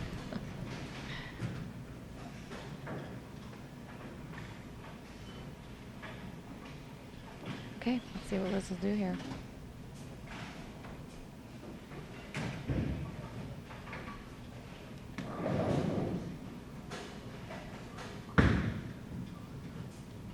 It's a really good shot. Very good shot.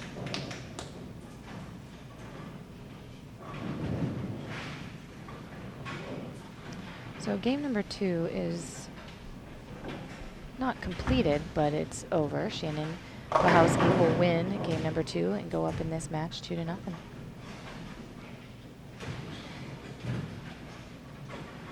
That's the other cool thing about this format also is, one game really doesn't hurt you. You can Right. shoot 130 and 140 and you're not down by 60 pins. You just need to figure it out, and Right. you have just as much chance of winning the next game. And every girl in this building, oh no. Every girl in this building, they made it here for a reason. And I know from watching these ladies over the years that as soon as somebody sees it, they're It's dialed done. in Oh, and yeah. they're going to strike. So if you are up in the match, you better take full advantage Mm-hmm. and not let up, because if you let it for a second, whoever you're bowling, if they figure it out, they're going to fight right back. I've seen it so much over the years. Even the queens in the format where it's total pins over 3 games. You see Absolutely. somebody down by 80 pins with a game to go, and all of a sudden they end up winning the match. Yeah. So Liz, again, struggling with getting the ball off her hand or something. I'm not sure what's going on. She threw it in the gutter for the second time this game and has left herself with another open frame. Amanda looks like she made a ball change, just trying to figure out game plan for the next round. And it's next probably match. very smart. Just like we were saying, she can, the game's over. So her pin count and what's happening doesn't matter. So as long as she can find something that looks maybe a little bit better, maybe she can relax and get a little more comfortable. Like a good shot from Kristina. Yes, for sure. Seems like she figured out the right lane. Yeah. Now the last shot over here on lane 5, she grabbed it just a little bit. But she left something makeable. And the way that this match is going over here on 5 and 6, something makeable is key right now. Is awesome. Yes.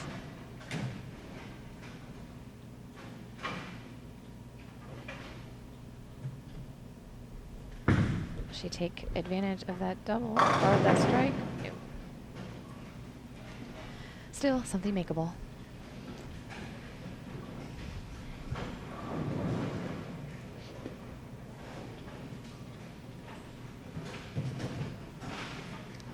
So Amanda put a paradox in her hand, so a little more surface in her hand, kind of what I was saying earlier. Yeah, it definitely looked smoother off the spot. It did, yeah. Maybe a little more controllable. Again, like we just said, if it looks like it's going to be better for her and she sticks with that, she could definitely give Shannon a run for her money in a 5-game match. Absolutely.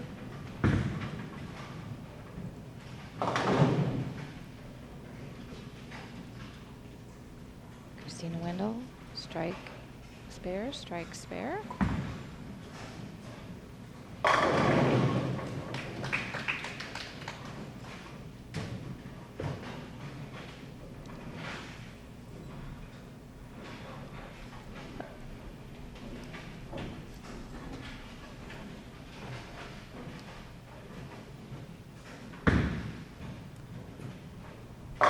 Looks like Liz moved a little bit further left as well.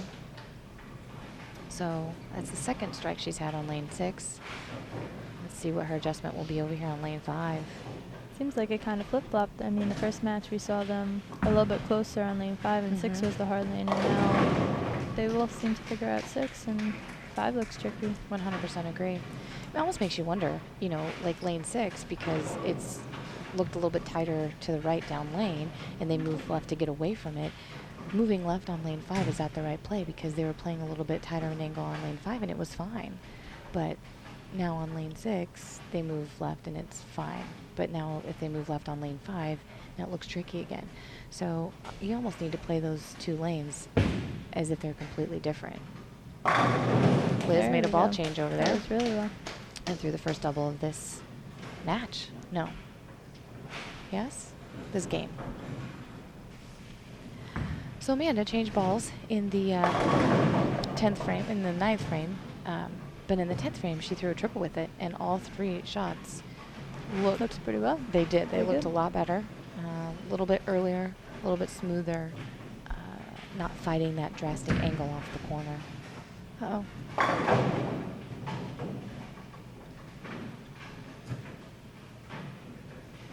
I guess that's the danger of moving left on lane 6, where you know it's tighter down lane. Because if you miss right, you have no chance of the ball making the corner. It's just gonna hang out there. So who listening would like to come and bowl on 5 and 6 right now? Not me.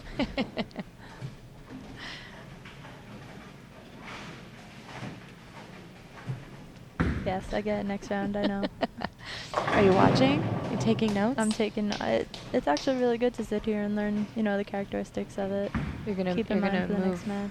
You're gonna move left and play like 10, 11, because it looks really good right there. I'm kidding. Does not look fun right now on that pair. So Shannon Pluhowsky shoots 235, and Amanda Greene shoots 177. So Shannon will go up in game number 2. Well, in this match, 2-0. So she has 3 games to win 1 more to take the match and to move on to the next round. So Kristina continuing to struggle to get comfortable here. We have Looked another like- close match on this left pair here too. Yeah, it looked like she started to figure it out, and then threw a not so great shot.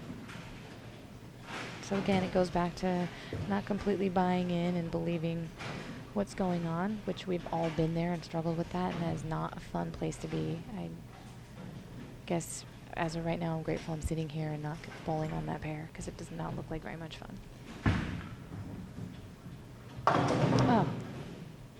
I thought she executed that spare perfectly. So Amanda stepping up. Looks like she's using that paradox, so the ball that she used in the fill. or in the 10th frame. See if she'll get off to a little bit better of a start this game. That was a great shot. Great shot. We're up to 10. Can't be upset with that. You've seen now 4 shots in a row. At least make it to the pocket consistently. Yeah, that ball looks good. I think it's a good change. She keeps putting it there. It'll be an interesting game. Uh-oh. You could see that ball immediately off her hand, and that's again how tricky it is. The last shot on that lane, she threw great, and it just sucked right back to the pocket. And that one, she gets just a little bit left off her hand, and it takes off Brooklyn.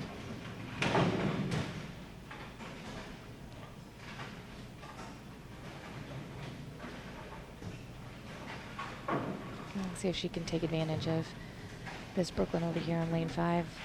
Something I tell players at McHenry all the time is it's not a good break unless you take advantage of it. So especially when you're on a string. That's right. It's huge. So let's see if she can take advantage of it.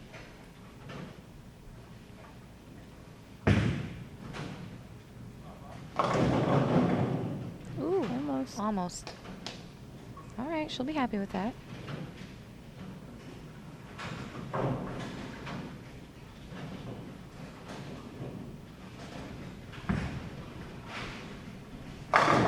Another great shot by Shannon. She's comfortable. She's believing in her choices, and she's just making great shots. Yeah. That's what Shannon does. Yes.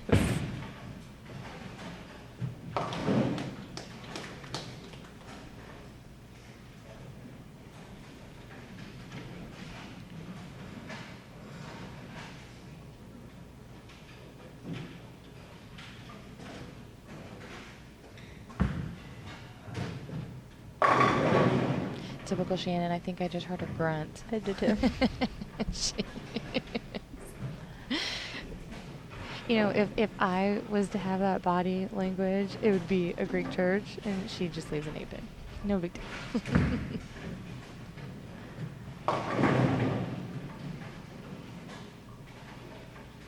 Kristina continuing to struggle over here.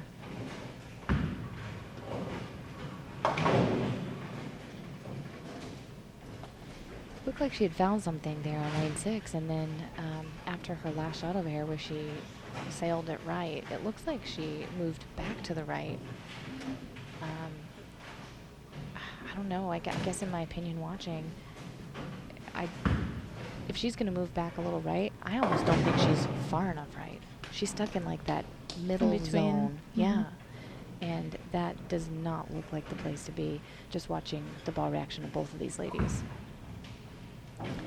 So Amanda throwing paradox on lane 8, yep, and she just struck. So that is now 5 shots once she's made this ball change where they've hit the pocket. So it should allow her to settle down, get comfortable, and now it's just going to get a string going. Yeah, now it's just going to come down to making great shots.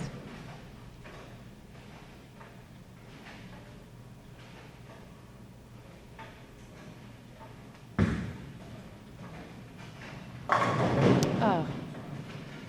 That was a really good shot. It's a terrible break. Terrible break on a good shot.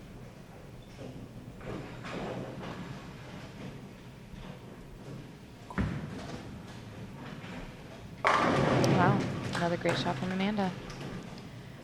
She's going to give Shannon a run for her money this game. I think this is going to be a high-scoring game. I think so too. If she says, hey, wait a minute, yeah, I'm down 0-2, but I'm still here.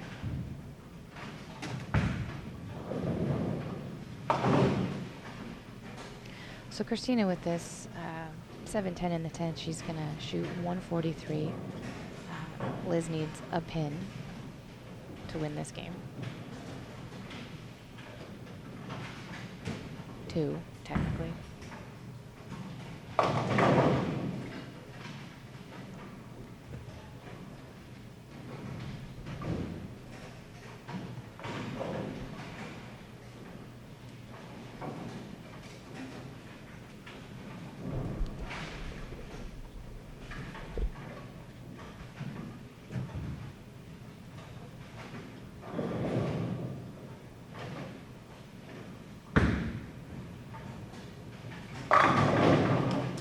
Good shot. That's a great shot.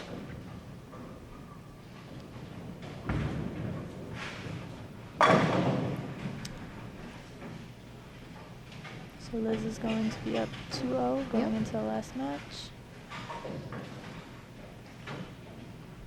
So both matches are 2-0. Shannon Pluhowsky is up 2-0 on Amanda Greene, and Liz Cullen will be up 2-0 on Kristina Wendell. It is best of 5, so there's still some opportunity here for Kristina and Amanda to battle their way back.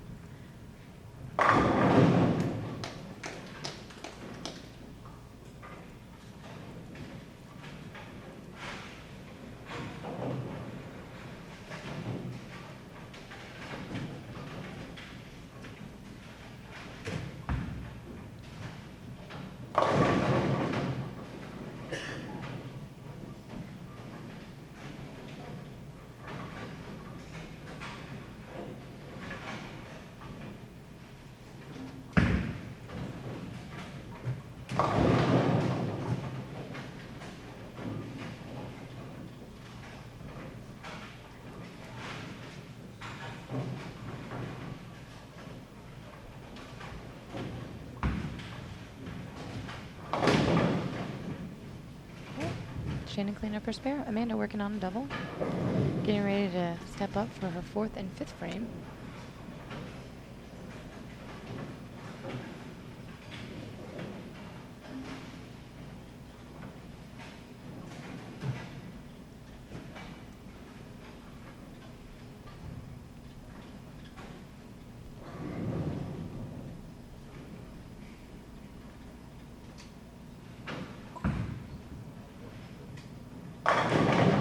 Good shot by Amanda.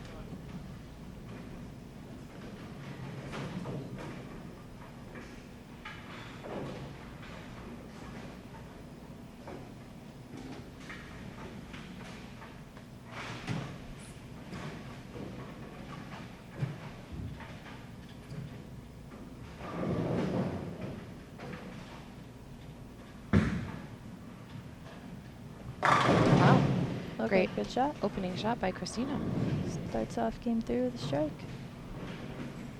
So for those of you just tuning in, this is Shannon O'Keefe and Danielle McEwan in the booth here on Extra Frame.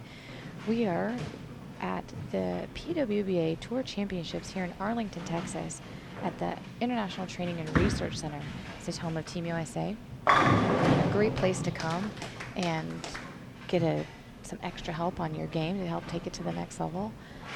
Got some world-class coaches here, and it's just a really great, impressive facility. So if you've never been here, stop on down. Arlington, Texas, Six Flags Drive, not far from Ballpark of Arlington. The story of the day is best of 5 game matches. We are working through a bracket. It is single elimination. There were matches that were completed this morning.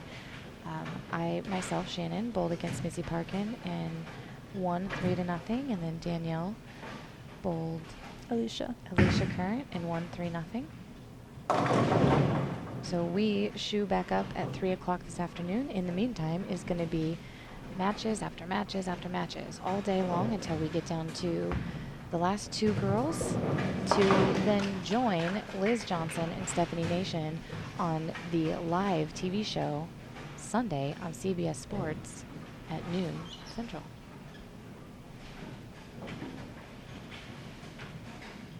So the current situation in this match, or these matches that are going on 7 and 8, you have Shannon Pluhowsky. She is 2 games up to nothing on Amanda Greene, and Liz Kuhlkin is up 2-0 on Kristina Wendell. They're both currently in the middle of game 3.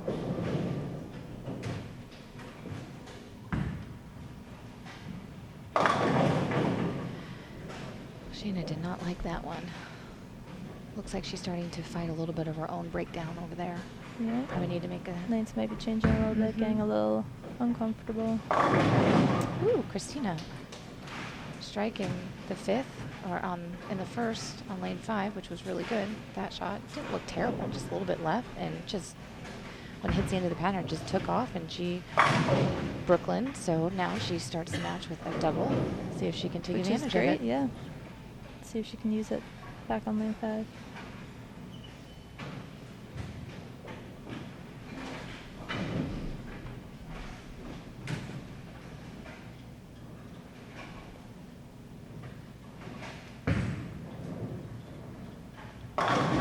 That was a good That shot. was close. Mm-hmm. Right, Shannon Pluhowsky still using 2 different bowling balls. She's using a hypercell skid. Hypercell on lane 8 and a hypercell skid on lane 7. So same core, different cover. It's a really good shot.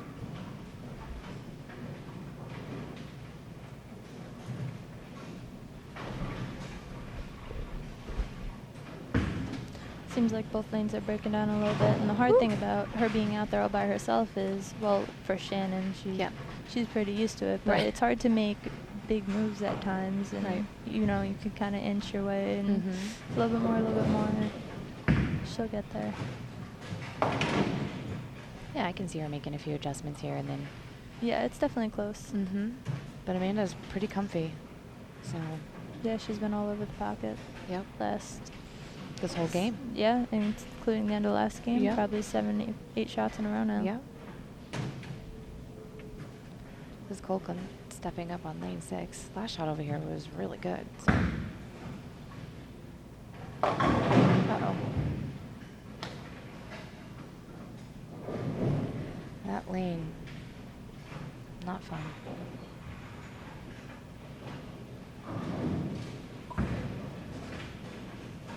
Ooh. Got the 10 out that time. Yes, she did.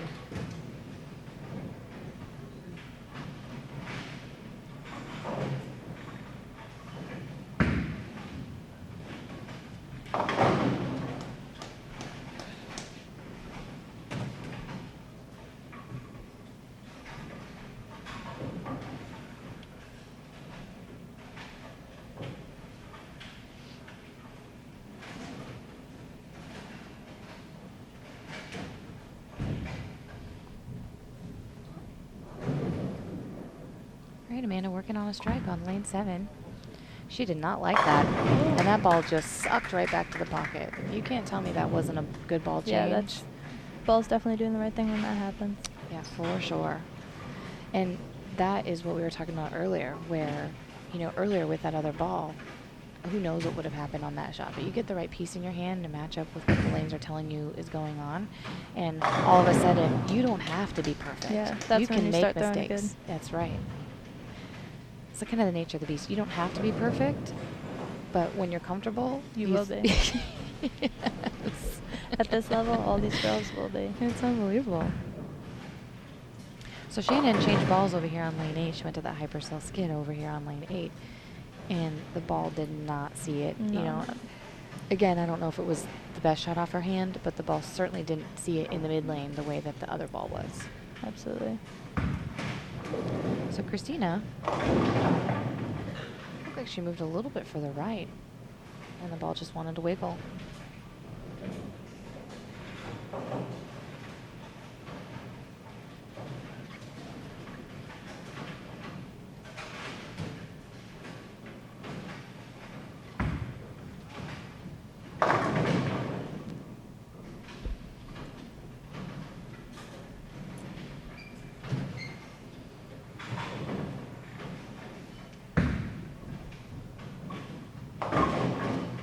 We have Amanda up in this match. Yeah, yeah. And it just goes back to what we were just talking about not too long ago, that at any moment these girls, you know, they're just good enough. They see it and they're going to pounce all over it.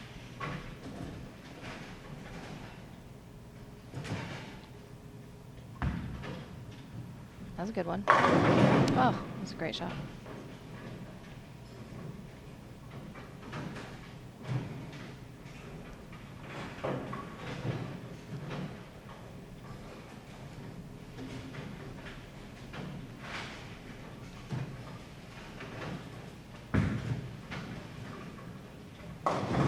Oops.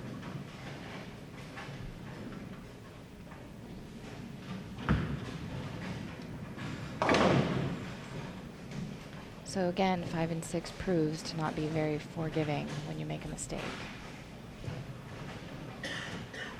At least in this match. It's okay, Danielle. It'll be fine. For those of you that are just tuning in, Danielle's next match at 3 o'clock is going to be on 5 and 6. So It's not looking like a lot of fun right now. Well, watching your match to start your match versus Missy, obviously you guys were both attacking the lanes very differently. Mhm. But when I saw you guys start, you both started with the front 3. Yeah, I was like, wow, they have a great look over there. I'm definitely on the bad pair, but it's kind of changing my thinking a little bit. I think it's just all going to depend on how you're attacking it with what type of surfaces. Has a lot to do with who's on your pair also, For and sure. how they're breaking it down Yep. and where they're playing. That really And- determines everything. Absolutely. And I was trying to be a little bit more off the back of it for sure, because I didn't want my ball going sideways. A lot of times if I increase my rotation too much, then it wants to come off the spot harder, so it forces me a little bit further left through the front. And I knew that was probably not the smartest way to play this pattern, just based on practice yesterday. So I wanted to take the approach that I was going to attack it from much further right. So for me, it was coming up the back of it and then just making my ball adjustments from there. So Amanda, uh-oh, geez, all sorts of chaos going on. So Liz pulled up on her spare shot. I'm not sure what happened. She's playing with her thumb there. Amanda, I didn't see her shot because Dell was talking to Shannon. Looks like she's going to try another ball change here. But Amanda went 4 through the middle. Now this is a makeable spare. It's not fun, but it is makeable.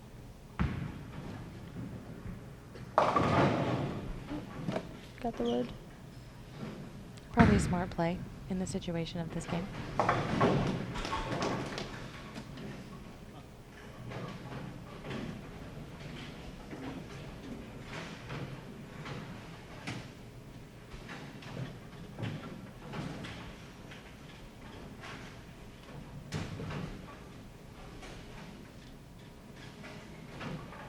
Okay, Shannon's making a ball change. Another ball change. Is this a disturb? What is this? It's a Marvel S. A Marvel S. That ball So actually that- looked pretty good. yeah, so that how was is pretty that close. different to a hypercell? That's definitely going to be a little more similar to the hypercell rather than the skid that she threw the frame before. Is it going to be a little longer than a hypercell, or earlier and smoother? It should be a little bit cleaner and a little bit more shaped lane? down lane. I'm not sure exactly how she has it drilled, but Sure. that's kind of what it looks like. Just it the did. makeup of the ball. That's typically where it fits. And it looks like she's throwing something else also on this spare shot. She's giving away the wood. She can't win this game, so she's doing the smart thing, as any what I would consider veteran or experienced player would do in a situation like this. She's up 2-0. Just gather information. That's right. Prepare for the next game. That's right. She's not going to win this game, and so she's going to throw quite a few different balls down the lane to kind of see what gives her the best look.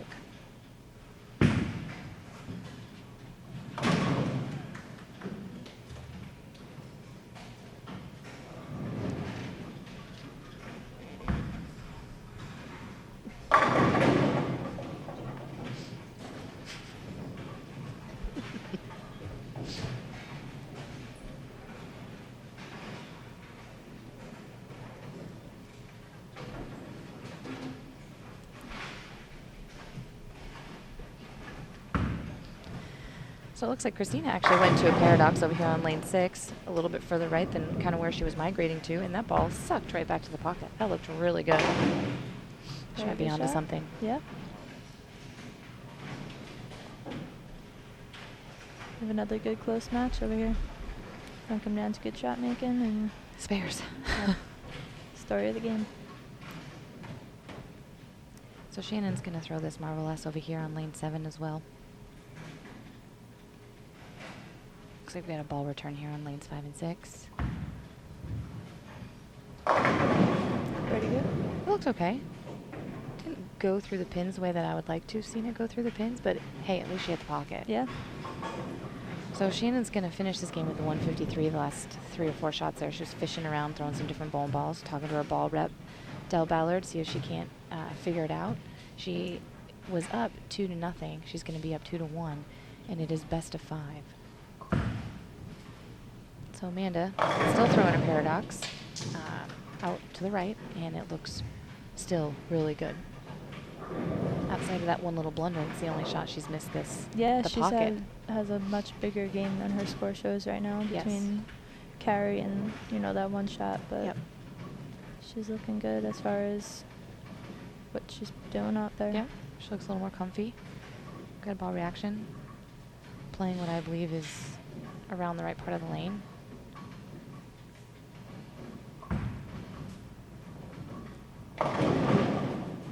Oh, I'm just going to give it to her. That's good ball reaction. Yeah, for sure. So waiting on a ball return here in 5 and 6. And it looks like it's finally up.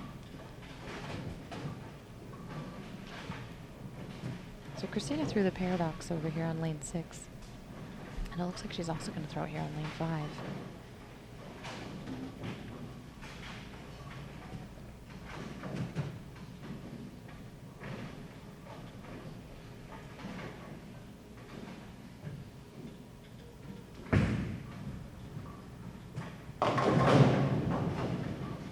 That actually looked like a pretty decent shot. She looks like she's a little bit further left on lane 5 than lane 6. Mm-hmm. And yet again pays ultimate penalty. Amanda finishing up on lane 8. Bowls 207 to Shannon's 153. The match is now 2-1. Shannon.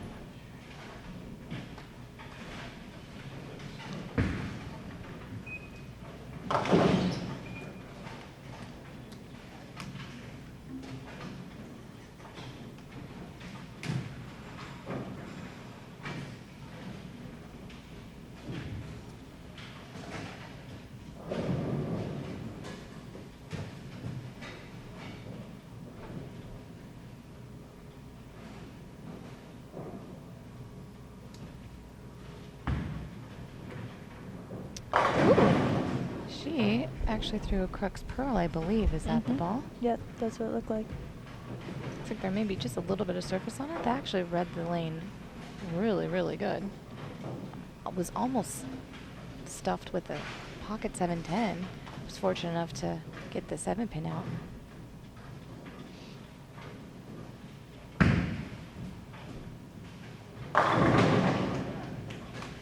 Let's check for Liz. See if she can make another good shot and get back into this match. Mm-hmm.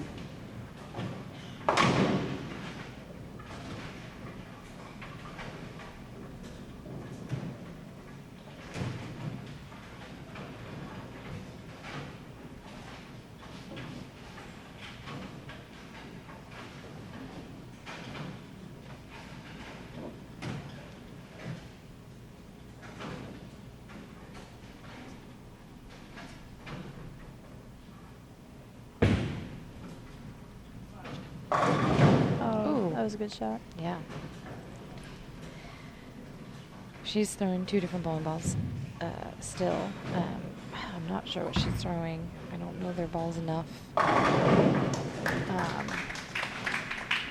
Amanda starts with a strike. Paradox looking good. But this ball that Liz is using on lane 5 comes off the spot just a little harder. And that is the second 9-pin that she has left on that lane.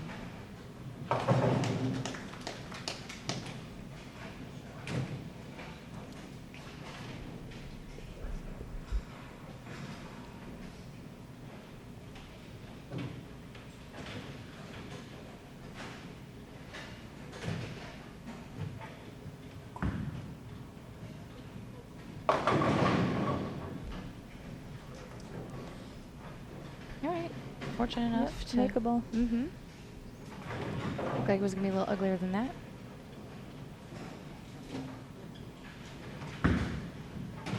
It's a good shot. Wow, it's a great shot.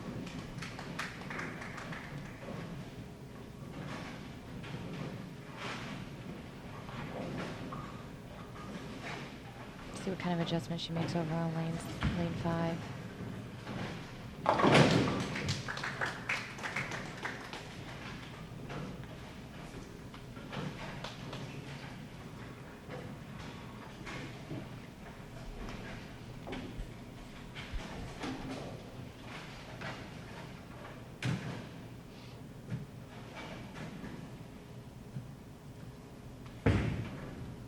That's close.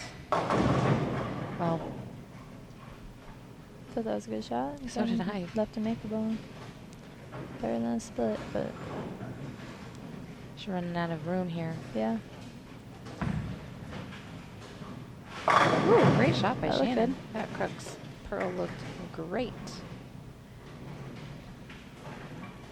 Now, did she throw that in the 10th frame? Did we miss that? She or threw it in the. She did. Yep, she threw it over here on lane 7 in the 10th frame, and then threw it her first shot. Oh, maybe not the 10th frame. I think she threw it at her spare in the 9th frame, like when she Okay. was giving up the pin. Mm-hmm. It did go down the lane.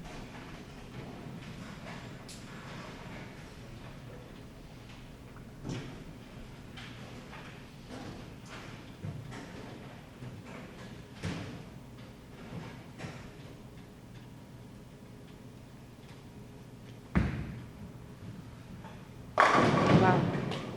Great shots. So back to what we were talking about earlier, she was going through a little bit of transition. She was throwing 2 different bowling balls to start this match. Was able to get through 2 games before it started to not look so good.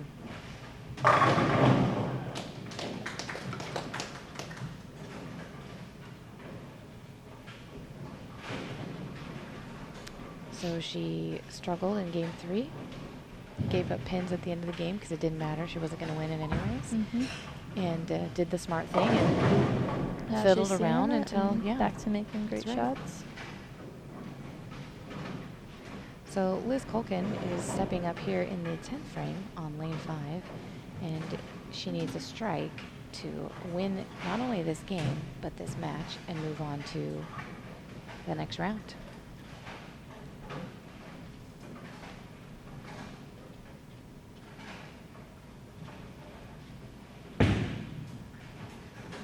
Wow, there you have it. That was a great shot.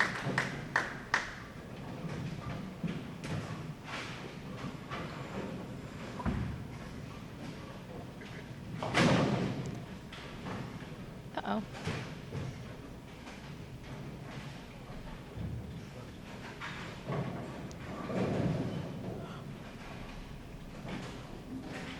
So Liz Kuhlkin, who defeat Kristina Wendell 3-0 and move on to the next round, and I believe she's actually facing you Yep. at 3 o'clock on that same pair. Exactly. So, not that you ever want to get wrapped up in what your opponent's doing, but I'm sure that your mind is going with, you know, how you're going to attack it and what you saw this match. And Yep, definitely. smart thing to do is gather all the information you can and then execute. Yeah. Yeah, I think the first thing is always to stick to, you know, what you do best Yeah. and yourself. Agreed. And, you know, you kind of keep an eye on everything else and adjust when you have to.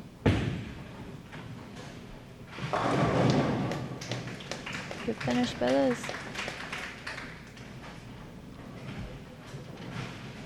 So That was a wasn't- tough match for those girls. They Yeah. both fought so hard. The wasn't lanes the were not prettiest easy. match or the prettiest strikes, but when they're not easy, it's just a matter of knocking down the most pins and trying Mhm. to stay as clean as possible, and Liz did that.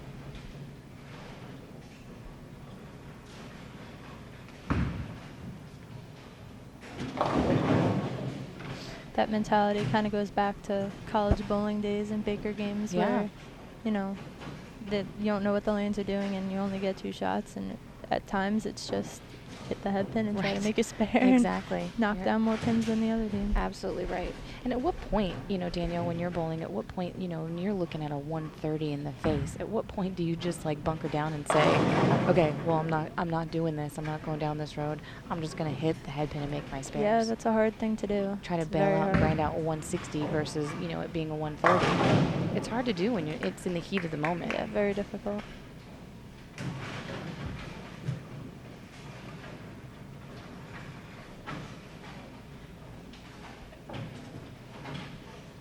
So I'm sure Kristina's not, you know, happy with her performance, but she certainly has nothing to hang her head over.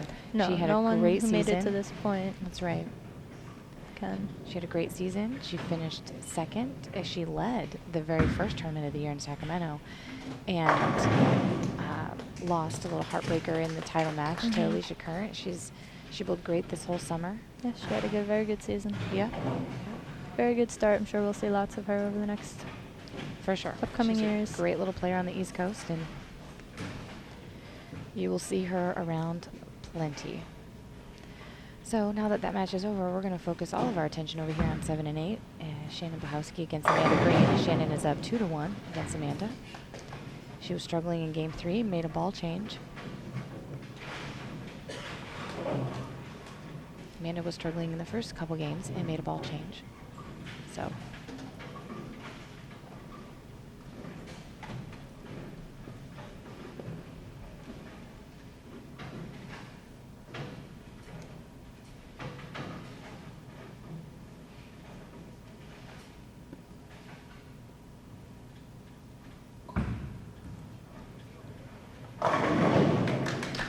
great shot.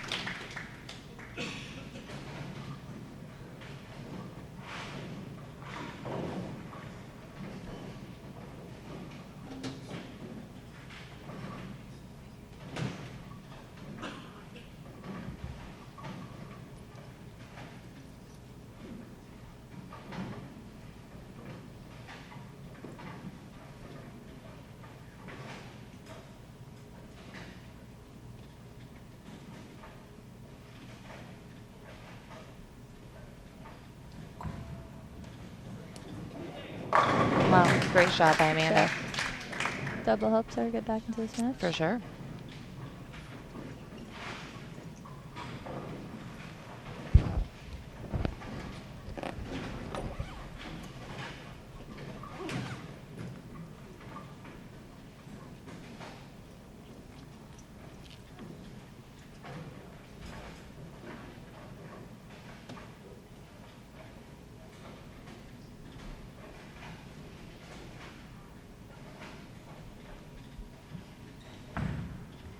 Shannon working on a strike.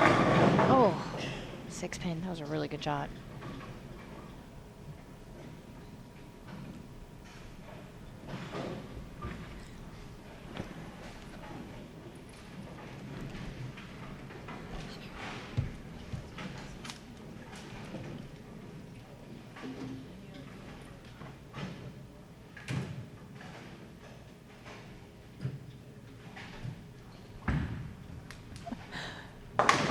Spare for Shannon. Lucas, you gonna put the headset on and talk to me?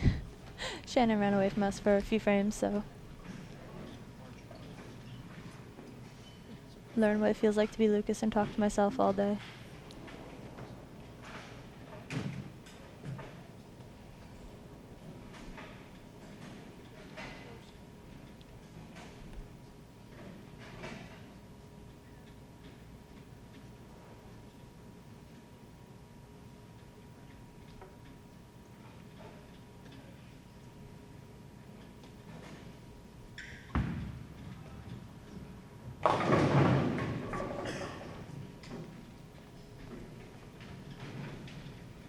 Shannon is not too happy with that shot. Right now the situation is Shannon is up 2-1. She had a good start to this match.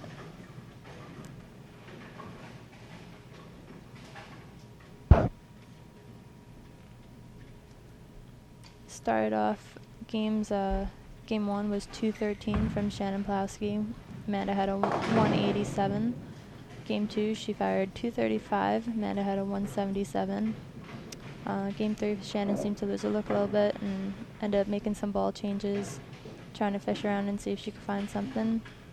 Amanda made a ball change and ended up having a good game to fight back into this match. And now we're watching what's going on this game.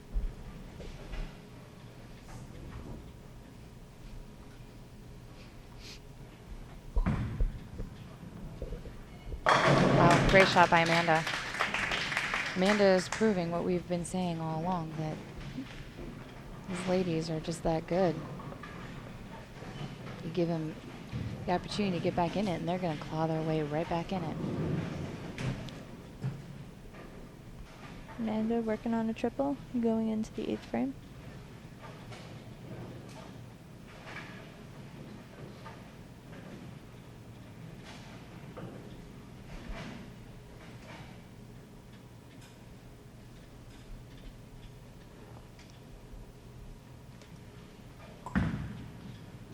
Pretty good shot. Oh. Almost had messenger. She did. She sent it over there. Just not quite hard enough or back far enough, but that was pretty good. This match is really close.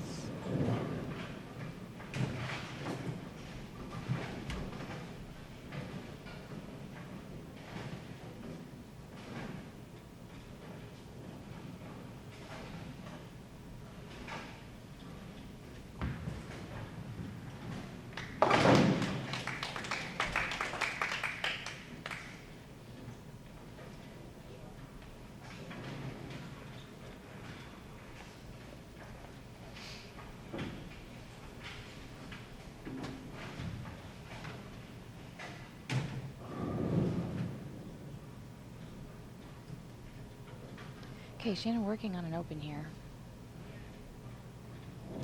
This is where she needs to just settle in, just bear down and throw some great shots here.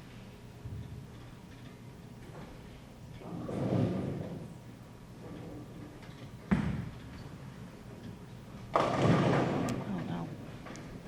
Same thing as last frame.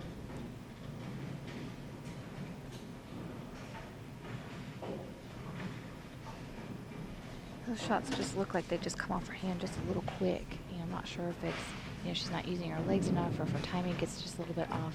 You know, she pushes it and holds it for too long and the ball drops into her swing a little bit late, so her feet get there quick and then the ball's just left off her hand. I'm not really sure what's going on there, but those were definitely not the best shots.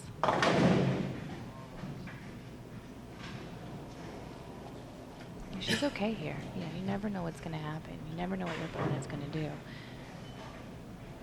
Just take a deep breath here.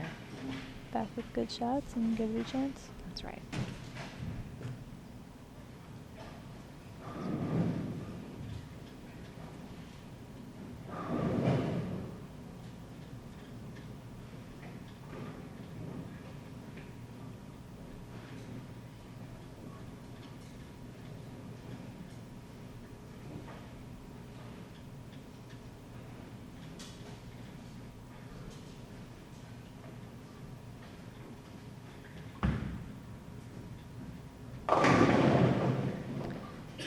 Looked like a better shot.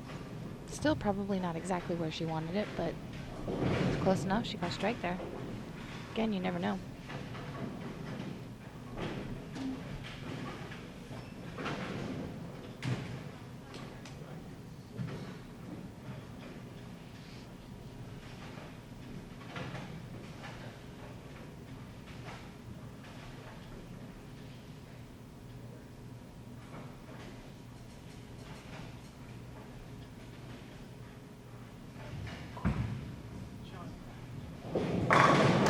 Great shot.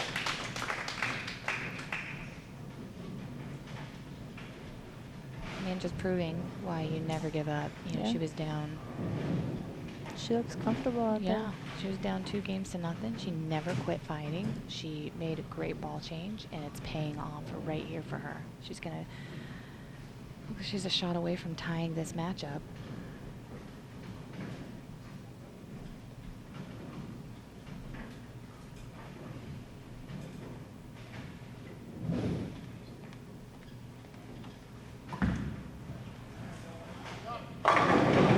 Shot. So Amanda's going to win game 2 here. So she is 2-2 going to game right. 5 for the first time this tournament. That's right.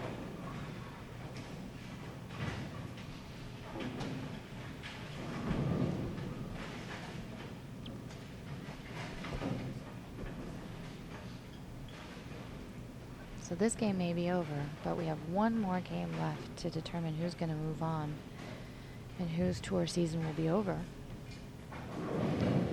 So stick around. Don't go anywhere. I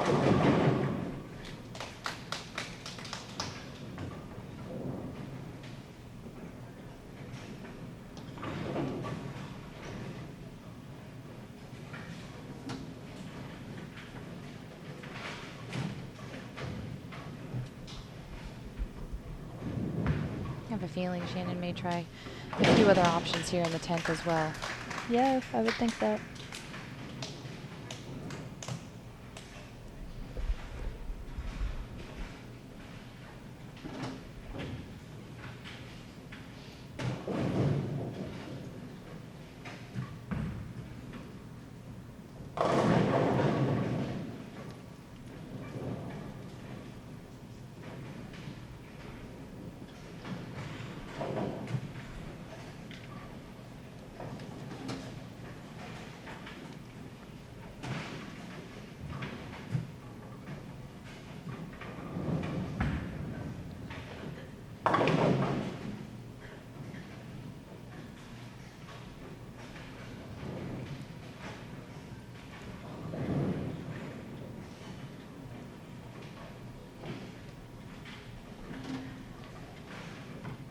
So Amanda bowled 215 this game, and Shannon's going to bowl 180. She was just chatting with her ball rep, Del Ballard, and she is trying another ball. What is that one, Danielle? That is the Menace. You threw that one. Yes, I have 2 of them. I threw one on one lane and one on the other. That actually looks And pretty Elysia good. was throwing it on one lane also, so that ball is definitely matching up well to This building? yeah, this building, this pattern, this pair.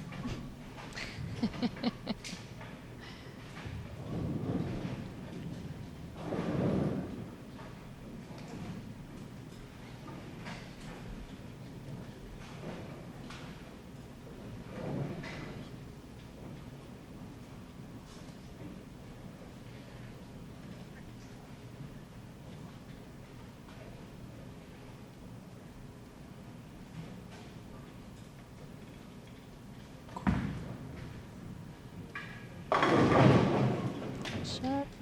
She liked it. She's definitely comfortable. When you see a player's body reaction change where all of a sudden it comes off their hand and they move a little bit like they're running it out, you know they're comfortable. Yes, definitely. They're believing in what's happening, what they're seeing. They're comfortable.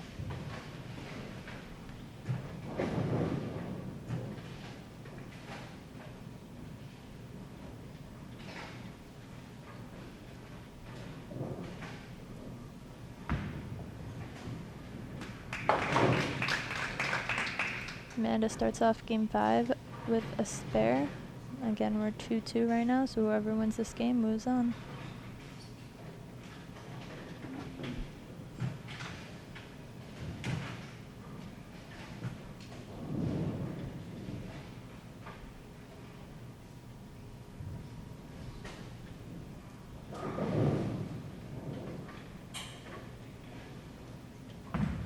Shannon starting with the Menace. That made it there. It absolutely made it there. A few of her shots earlier in the match with other bowling balls may not have made it back from that spot. That looked pretty good.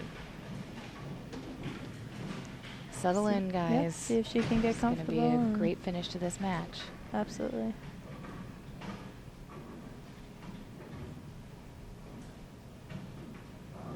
That's always a good finish to watch. Not necessarily when you're the bowler. You don't want your opponent and yourself to both be lined in and striking, but it's always good to watch when, you know, they both get Yeah, lined in at the end. it's exciting. Oh, Make good she's shots. throwing the crooks pole here on this left lane. Almost 7-10 again. Got the 7-pin out late.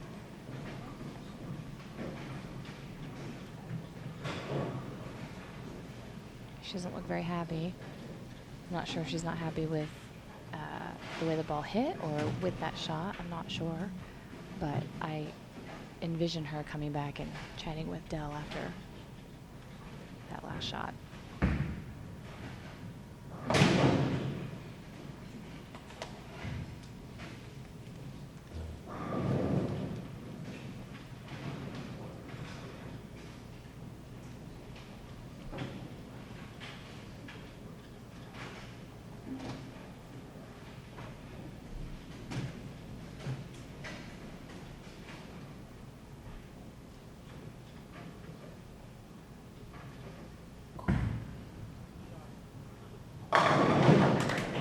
Shot from Amanda.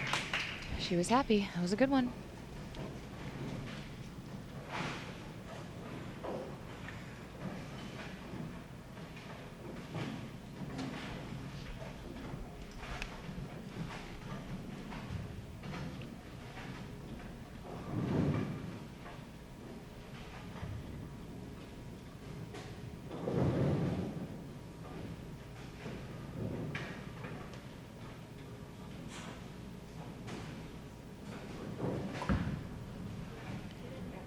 Wow, that was not the best shot off her hand, and she knew it, and that is a great ball choice. Yep. Ball's Started doing off- all the right things. As a player, how comfortable does that make you? Yeah, that's the best feeling when you miss a little in or miss a little right and you're still in the pocket. Absolutely. That's Not you only in can the kinda take- pocket, but in the pocket and, when, and carrying, yeah, absolutely. It's when you can take a little breather and say, okay, just Settle settle down, in, yep. make good shots, Yep. doing the right thing.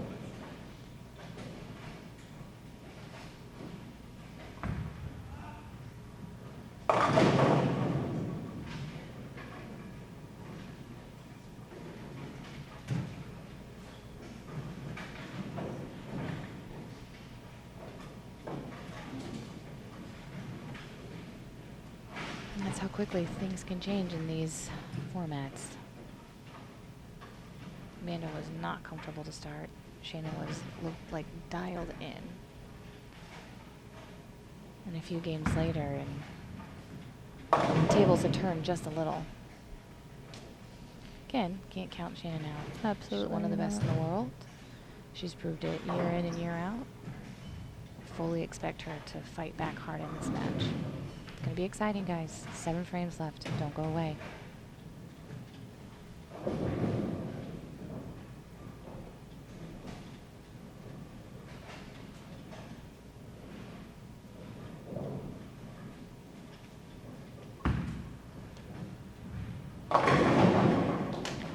Great shot by Shannon. So now it looks like she's throwing the menace on both lanes. A switch shot.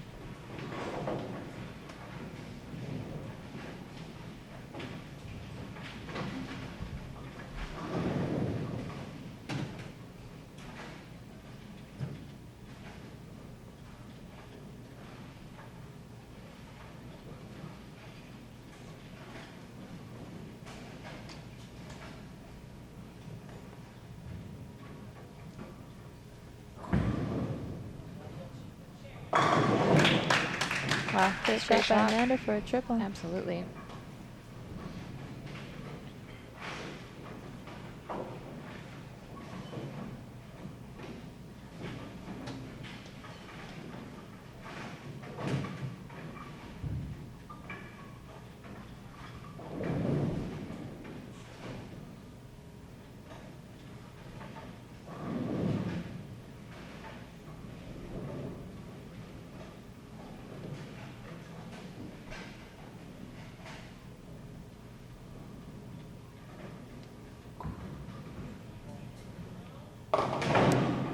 Yeah, she did not like that one. You could tell halfway down the lane. Just a little grabby and praying right there.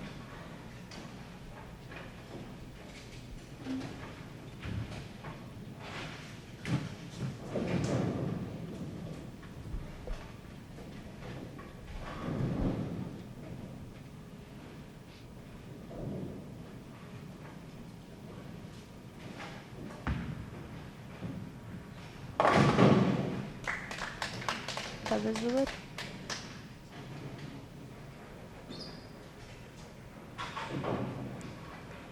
Gives Shannon a little opening to fight back. For sure. And as a player, if you are bowling against somebody and your opponent opens, helps give you a little bit sigh of relief. Pressure's not fully on. Not yet anyways. We are halfway through, just about halfway through this final game of this match between Shannon and Amanda. We are all tied, 2-2.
Danielle's jacket wanted to say hi. Yes. Hi, everyone.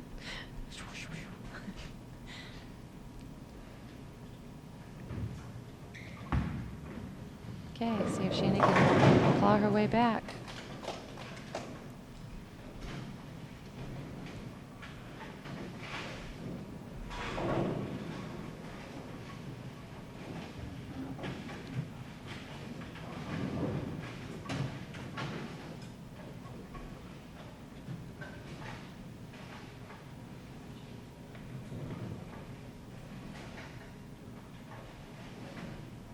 Okay, Amanda Greene.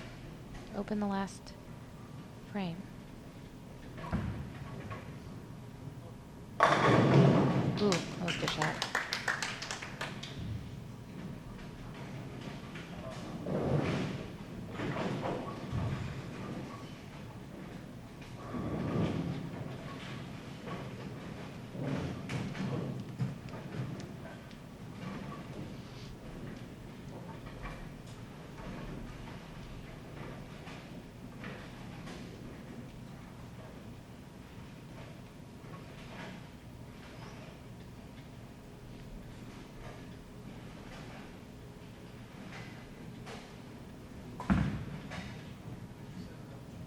Oh, good shot. Huge double. That was a great double.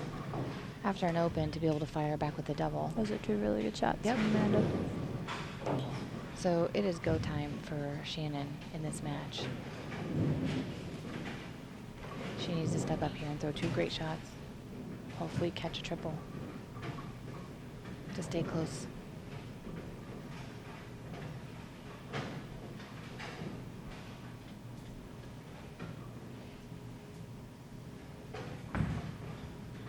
It's a good one. That was really good off her hand. Yeah. I was just going to say, before she threw that shot, this is the time where, you know, you kind of got to say, might be ball reaction, might be physical, might be both, but it's, like you said, it's go time. You got to figure it out and just go, and it's what looked like she did that shot. Bear down. Believe in what you're doing. Hit your target. Make a good shot. Hope it carries. Okay. She needs another one.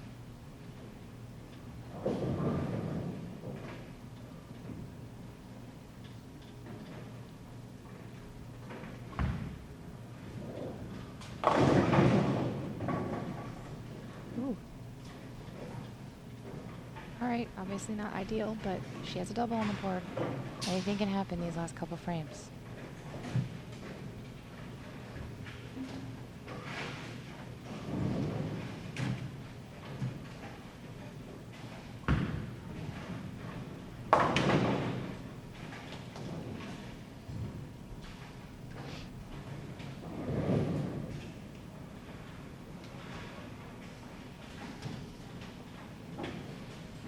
Okay, Amanda working on a double.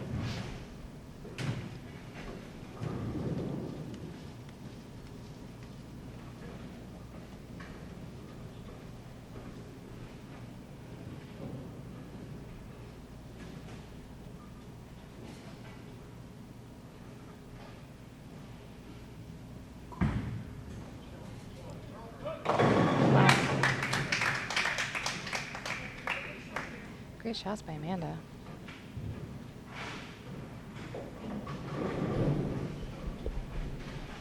And this is what it's all about.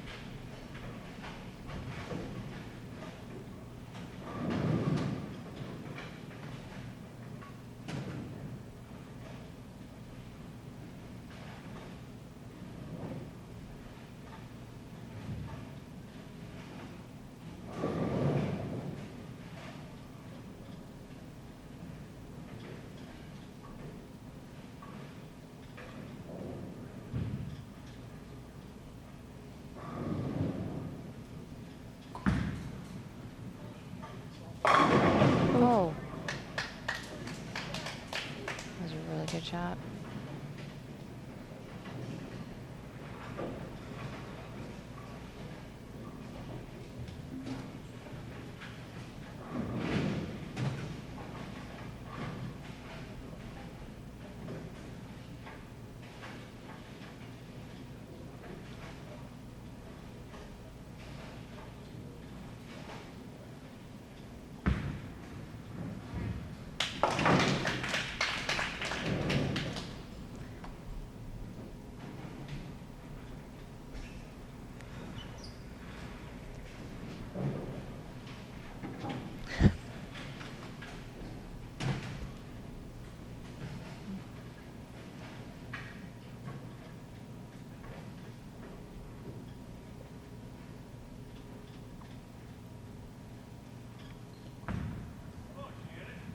All right, she's not going away. So here's the situation.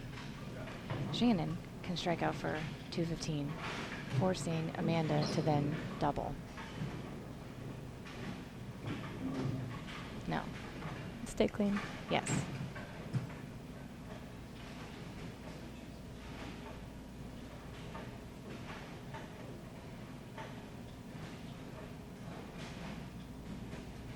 So Shannon needs them all for a chance.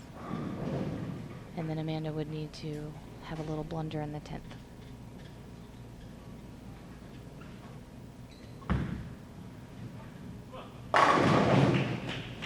Wow. It's a good shot when you needed it. Absolutely.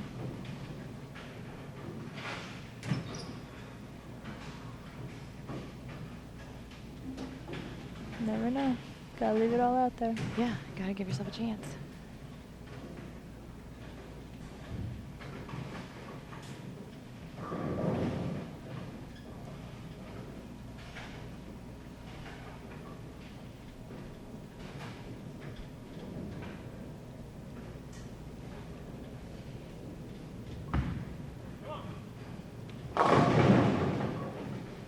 Another good shot. It was a good shot.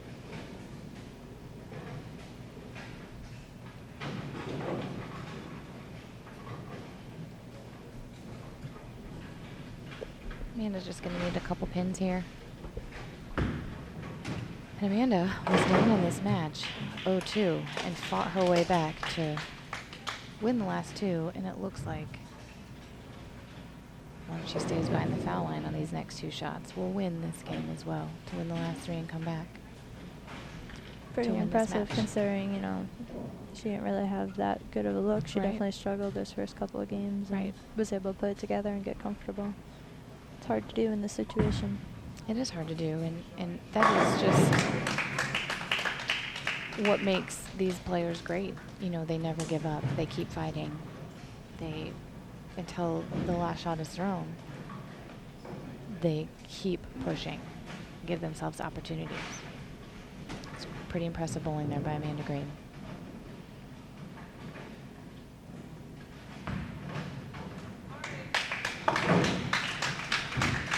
So that'll do it for these matches here at, what time do we start, 11? 10:30? Yeah. So Liz Kuhlkin, just to recap, starting with the matches from this morning, myself, Shannon O'Keefe, beat Missy Parkin. Danielle beat Elysia Current. We are moving on to matches that start at 3 o'clock this afternoon. Then the matches you're just finishing watching, Amanda Greene beat Shannon Pluhowsky 3-2, and Liz Kuhlkin beat Kristina Wendell 3-0. And they will also move on and bowl at, what time are they bowling? Our next round. We're gonna What time do they update bowl? the At big 3? board right Same here thing? for our 3 o'clock? entranceway. At this particular time, we're taking a small break. We will recondition So the lanes, and then we'll bring the they are next round reconditioning of lanes, matches out. and stay tuned. More matches coming your way. That will be Rocio Restrepo versus Bryanna Caldwell, and Erin McCarthy versus Clara Guerrero.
Championship. These are our final two matchups. These are single elimination, best 3 games out of 5. This will be the last matchups in round 1, and then we'll begin round 2 at 3 p.m. or as soon as these are concluded. Our matchups on lanes 7 and 8, Clara Guerrero versus Erin McCarthy. And on 5 and 6, it'll be Bryanna Caldwell versus Rocio Restrepo.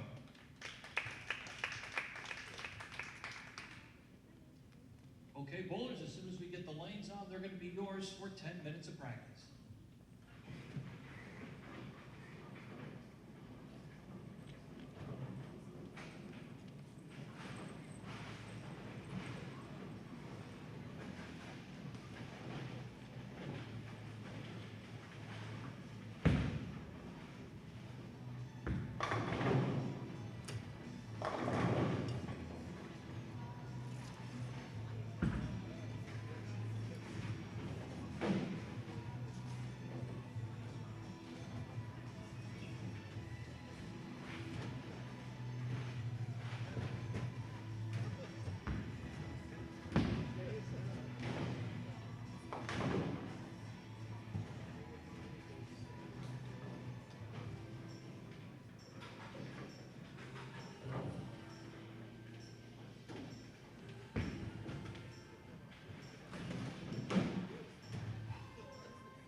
assist remaining in practice time. Minute 45 to go.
Hold on while you're practice, please. No more deliveries. We'll get the pin setters recycled and we'll get a full set of pins up there.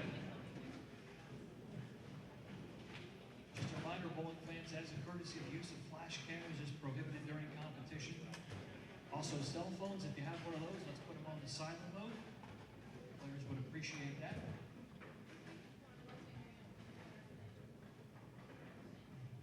All right. Getting a full set of pins here. Arrows are coming up.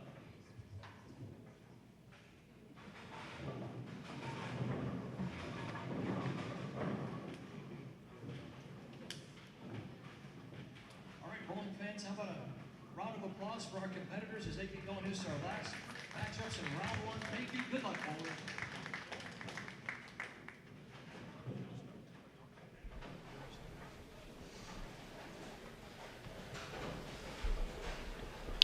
Good afternoon, ladies and gentlemen. Welcome back to Extra Frame. We are here live today at the PWBA Tournament of Champions. The Tour Championship in this round on lanes 5 and 6. We have Rocio Restrepo facing off against Bryanna Caldwell. And on lanes 7 and 8, we have Erin McCarthy facing off against Clara Guerrero. Joining me today in the booth is newcomer Liz Kuhlkin. Welcome. Thank you very much. I'm making my debut here on Extra Frame today. So yes. Congratulations on winning your match. Thank you very much. I'd love to hear your insight of what you thought of the pattern, the condition, and the pair you were bowling on as we start to talk about the matches as they get underway. Yeah, absolutely. We should have a pair of really great matches today. A lot of young talent and some veteran talent, so it should be really interesting. We have Team Colombia against Team USA. Yeah, there is. I didn't even realize that. So for those of you tuning in, it is the best of 5, so first to win 3 games will win the match. Higher seed gets a choice of lane where they start. So I believe, I'm not sure Bryanna's the higher seed, or Rocio's the higher seed. She'll get to choose whether she starts or finishes the match. Bryanna's going to start in the left lane. Clara's the higher seed. She's chosen for Erin to start, so that means she will finish last. It's been interesting. Both of the first 2 matches start out 2-0, so it'll be interesting to see who grabs the momentum at first here, because that's been the way it's gone the first 2 matches. It's been pretty quick to go 2-0. Yeah, Danielle McEwan this morning and Shannon O'Keefe really got out of the gate very strongly, won their respective matches in 3 games. And then you won your match in 3 games. Mm-hmm. Shannon Pluhowsky went to the final frame there. She, Amanda Greene, came away the victor. So Erin McCarthy starting off on lane 7. A little bit high off the spot there. Yep, leaving the 3-6-10. Bryanna will kick off her match.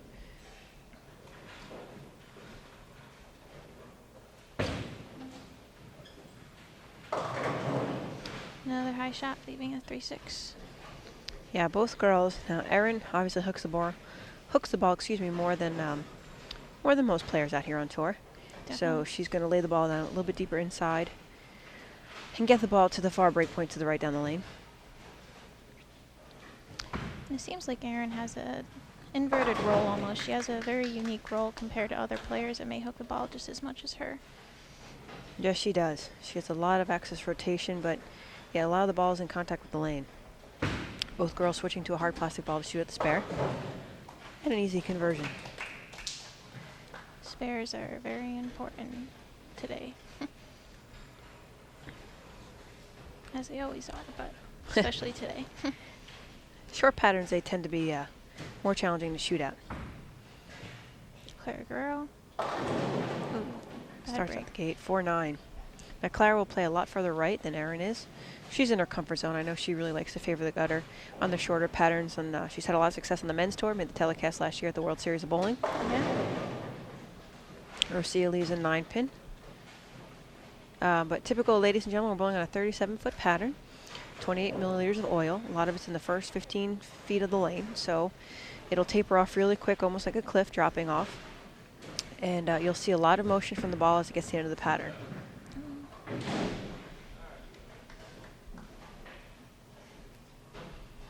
Too early to tell, open frame for Clara, but again, 4-9, not always the best of breaks. Rocio cleans up her 9-pin. That's a good shot in that lane because the first two matches that lane played tighter. So it's actually surprising to see Rocio going high with a 9-pin on her first shot. Yeah, you've had the experience of bowling lane 5 and 6, so you can definitely give us some insight as the Yes. match progresses as to what you're seeing with the ball motion as it's going down the lane. I know in Shannon's match, lane 6 definitely sparked a lot earlier. Mm-hmm. So we'll look for those same characteristics. Good shot. Clara splits the 8-9 on that delivery.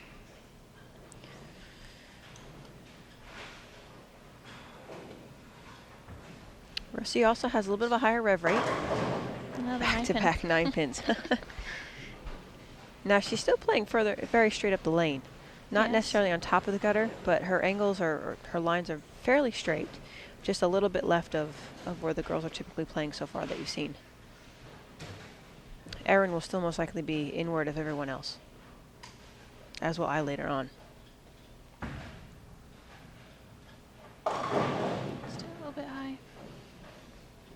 Yeah, for the naked eye out there, you're looking as the ball comes off the spot to be smooth, not so much a sharp directional change, but you just kind of want the ball to tip in a directional change, and that way you can control the pocket a little bit more, leave some more makeable leaves. 9 counts what you're looking for when you don't strike. Definitely. I would definitely be happy with my start right now if I was Rocio Restrepo with 2 9-pins. 9 is good. 9 is very, very good. Erin cleans up her spare.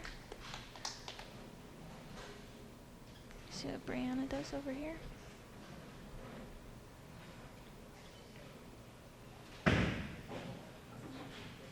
And there's lane 6. Yeah, the 1-7.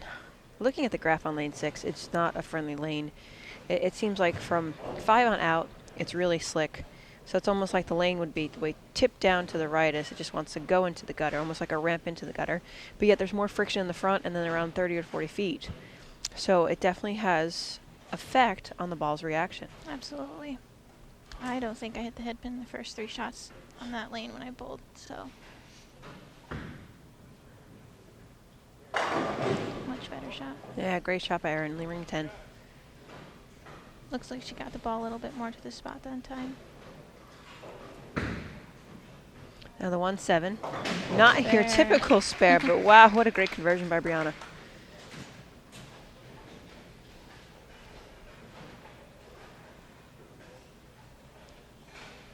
Now, ladies and gentlemen, this is not live TV, but it's live extra frame. There is a shot clock involved, 25 seconds. Very rarely, I don't think anyone has been fined yet on tour. But what that means is when the ball comes out of the ball return, the girls must start to step up on the approach and initiate their delivery. And that means that before the clock goes down to 0, they at least must make their first move within their approach. So they don't have to release the ball in 25 seconds. They just have to initiate their approach before the clocks run out to 0.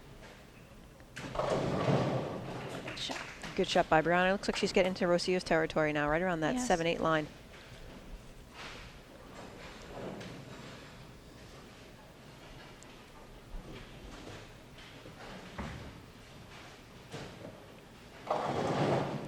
Wow. Clara's really hugging that gutter there. Yeah, playing the extreme outside line. Was her on board 2 or 3? Yeah, around 2 or 3. Just Can you about. let the viewers know what ball she's throwing? It looks like she was throwing a Paradox in practice, but now it looks like she switched to a Columbia 300 Smackdown, which is something that's a little bit more rollier for her off the spot. I'm sure the Paradox was giving that sharp motion that you talked about earlier that sometimes you want to stay away from, so she switches something a little bit more controllable. And Erin's using the Paradox, is that correct? Correct. Very popular ball amongst you ladies this Yes, tour season. very, very popular. That's actually what I used in my first match on this tricky right lane over here. Good spare by Clara. Rocio came up high this time, leaving the 6-10. Cleans it up. Love Rocio's uniform. Yes. Those checkered white pants. You know, it takes a special person to pull those off, and she definitely does. She can do it.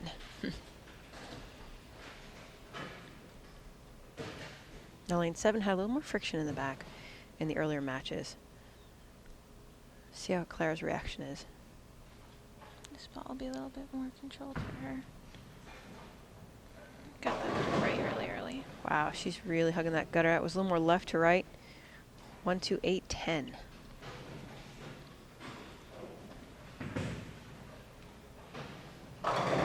And the double dribble pays off for Rocio. She's using the Rotogrip Menace, very strong asymmetric, a little bit weaker cover. Very colorful bowling ball, but both girls in that match seem to be playing the lane the same part of it, right around that 8-9 area. Yep. Staying away from the gutter. Practice session led to a couple different break points for some players based on the rev rate. Some girls were able to play around 3-4 the break point. Others can move in and play around 7-8. Great spare by Clara.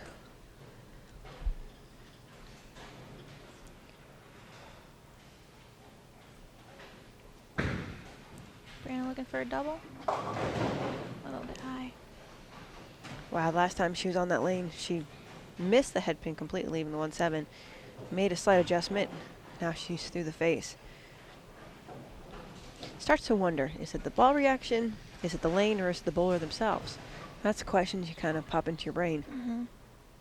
Yeah, lane 6 was really tough. Just gave me a really over-under, especially in the beginning, and then I switched something pinned down, something that would maybe pick up a little bit sooner but not go through it, and I was able to keep the ball in play, which is what's really important right now. You want to try to stay away from leaving the 4-6 combinations. Again, a makeable spare. Now, as the lanes keep getting redressed, they will change slightly over time. The girls that bowled at 9 a.m., they were oiled once. They got to bowl them, but they've been stripped and re-oiled numerous times now. And that does make a difference in the ball reaction and how the lanes are going to be played. Certainly. Just gets flatter and flatter. Which I can't wait to bowl on later on. Wish Kelly gets the fortune of bowling on later. If you couldn't hear the sarcasm in my voice, just think of Sheldon Cooper on Big Bang Theory. Oh, yeah. Erin wasn't very happy with that shot. No, not off her hand. 3, 6, 7, 10. Make full split.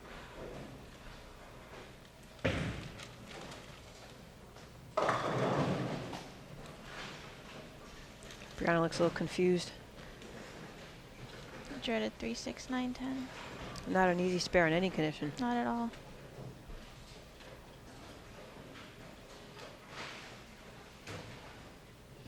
The first matches this morning were definitely high scoring, but ever since the matches progressed, the scores have gotten lower and lower.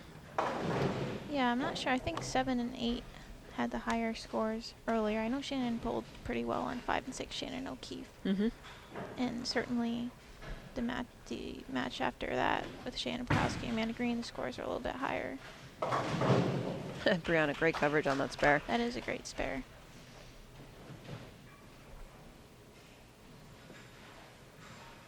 You can't help to have that fear when you leave that split a little bit. I get a little nervous every time I leave it.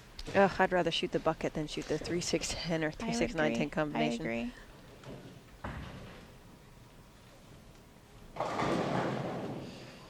late hit for Clara. Yeah, her ball seems to be traveling very far down the lane before it changes direction. Yes, that ball is very, very rolly. And on a shorter pattern, you usually want the break point to be closer to you than further away. Right. Oh, Ah. look at that. Rocio finally gets the 9-pin out. Her ball motions too. It looks like a really nice smooth path, but the last second, she's like, the change in direction is just a little sharp. Mm-hmm. And you want to see that smooth curvature as the ball is traveling down the lane. On a short pattern, it's not always common to see, but you still want the ball to be rolling rather than hooking. Easy spare for Clara. So Erin McCarthy has 85 in the 5th frame. Clara can strike here, get it to 83 in her 5th frame. Make the match a little bit interesting. Oof. Great I church. don't know if I want to bowl later now. I get to draw 5 and 6. That should be fun.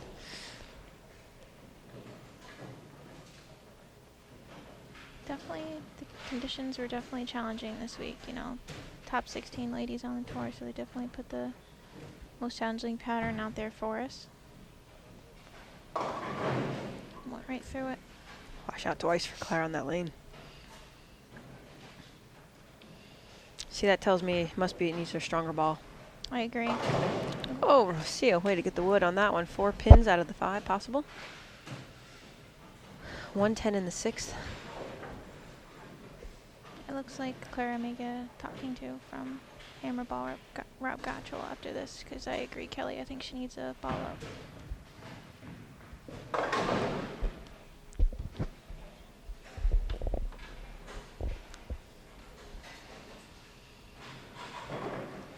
All right, so Erin still has a slight lead over Clara. Bryanna. Looks like a better shot. Yep. That's terrible. 7-10 leave. That shot, she was almost in the same area, but definitely looked a little bit more aggressive with her ball speed. Absolutely. It's rough because you go through a stretch where you're kind of being timid and you finally get aggressive on one, and that happens. Lane 6, it's just been a havoc lane all day long. Missy left a pocket 6-7. Shannon O'Keefe left a light 6-7. And now 7-10s were inevitable. Erin McCarthy striking the 6th frame.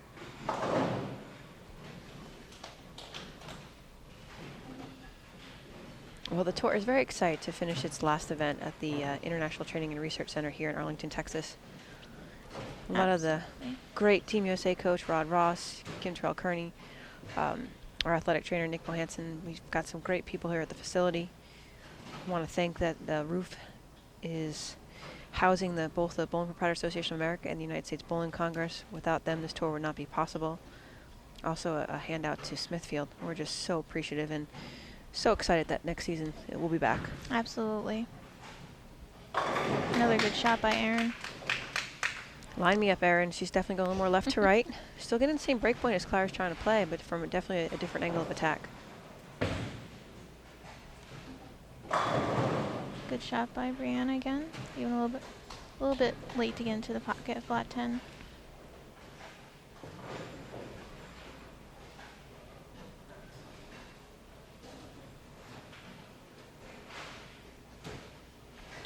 Yeah, I love the banners. It says the tour is back, and underneath it, it should say, and here to stay.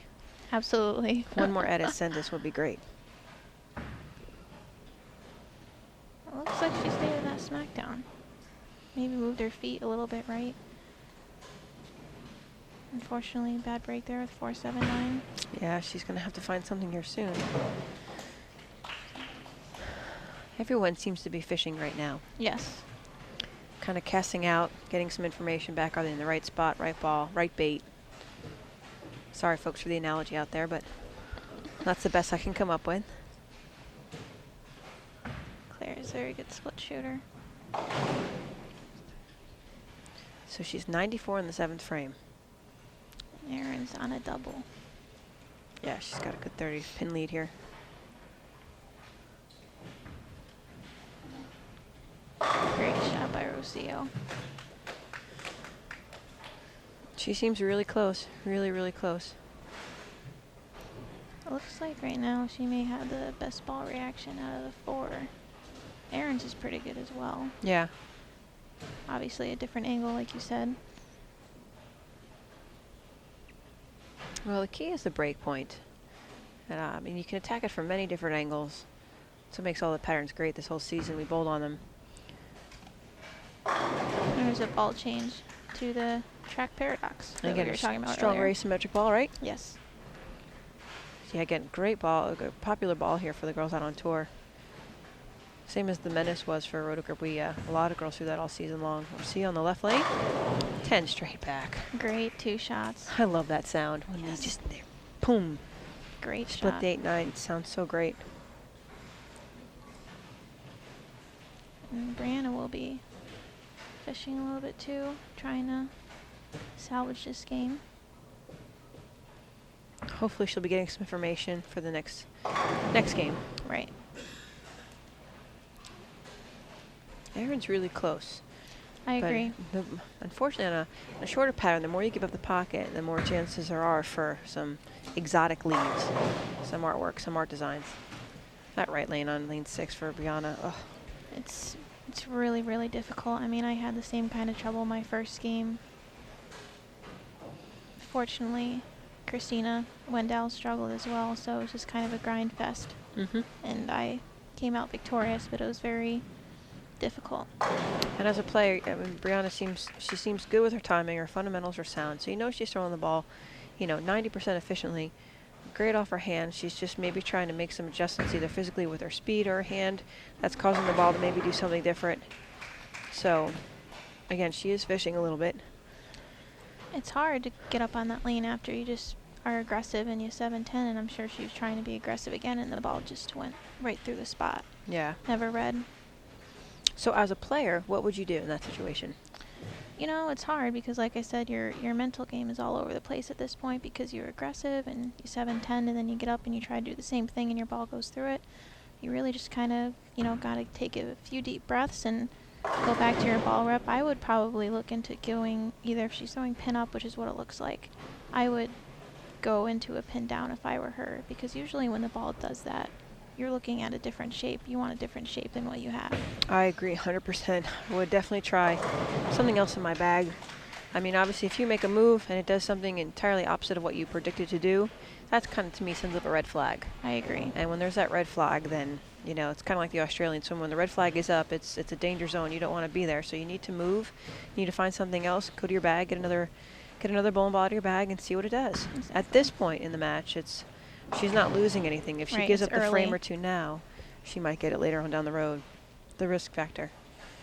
Erin McCarthy doing a great job just staying clean through this match as best as she can. Clara's on her stronger lane, the right lane.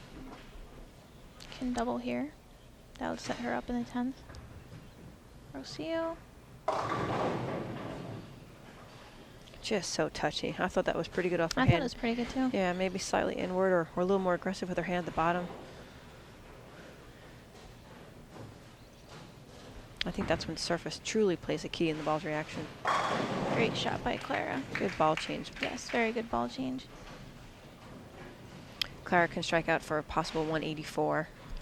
Erin can strike out here for 202.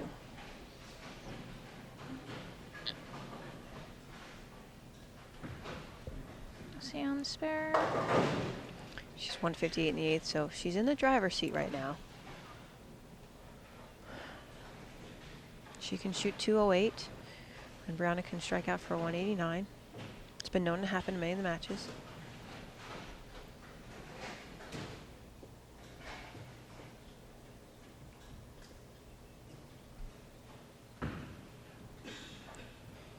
That ball sailed. Yeah. Off her hand, it just wasn't the same. Elysia made a great shot here last time. See if she can do it again. Looks good. Great shot by Rocio. Yeah, that's pretty much going to seal up the match for Rocio now. Because Bryanna can only shoot 189. Rocio needs one pin. One. Stay behind the foul line, as they would say. Yeah. Well, really, two. So.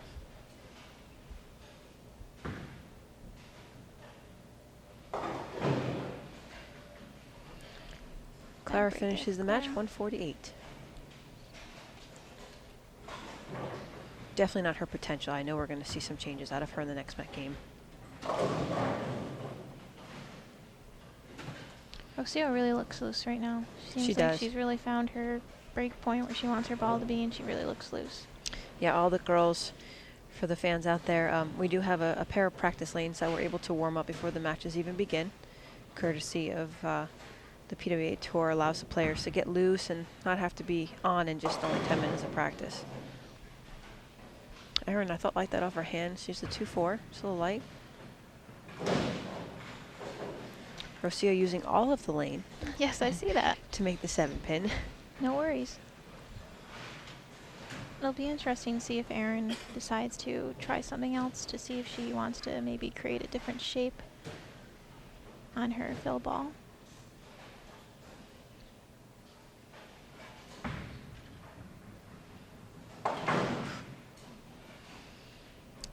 She leaves the 2-pin, but she didn't need it, 179.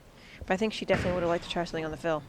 I agree. We always, I think any player on the tour would say they like that fill shot to see, just if they can have a different angle, different look. Now, Bryanna had a little conversation with your tour rep, Brian Gottschall. Yes. Mr. Gottschall, and looks like she moved a little bit deeper, maybe on Rocio's territory or slightly inside of her. It's just so hard, as you were saying about lane 6. It's very difficult to play the right part of it because it either wants to pick up real fast and shoot right, or it hits the spot down lane and breaks, and you go So she through is the much hedge. deeper. Yes. She also switched balls. She switched to a Columbia 300 Severe Delirium, which is significantly less aggressive than Track Paradox. And she's a good, what, probably 3 to 5 boards deeper of Rocio? I would agree. The Sphere Delirium is much like the Smackdown and the Rolly side of things. Clara starts this game off on the left lane, leaves a 2-pin. How do you think your first season went as a rookie player out here on tour, Liz? You know, it went really well.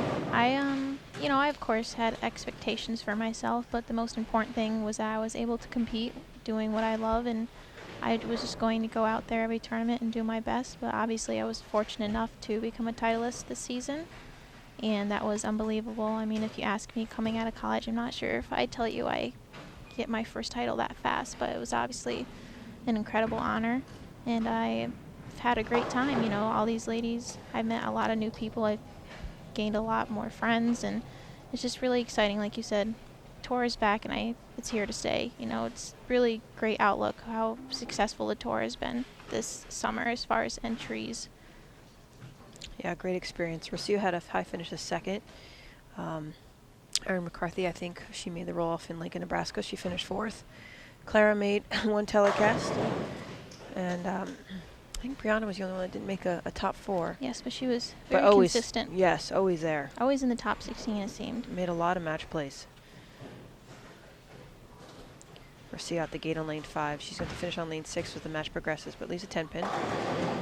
Oh, Oh, the pins don't fall here. they're like logs. Yeah, you need a force of nature to kind of knock them over sometimes. Oh, Rocio. Oh, Ooh, skates by. I guess that's why you throw plastic, right? I did not think that was going to glide that way. I'm not sure how. I guess maybe you could give some insight if you've thrown those storm balls before, the storm plastic balls. It seems like they really, they glide down the lane. It's the ones that have the bolt in the middle like that, sparkly. Yeah, Danielle has one. She throws it. It seems to go very, very straight. Yes. Nice spare for Erin. Okay, so we have a ball change by Bryanna in the 10th frame. Now she's starting on that right lane. She doesn't have to finish on it.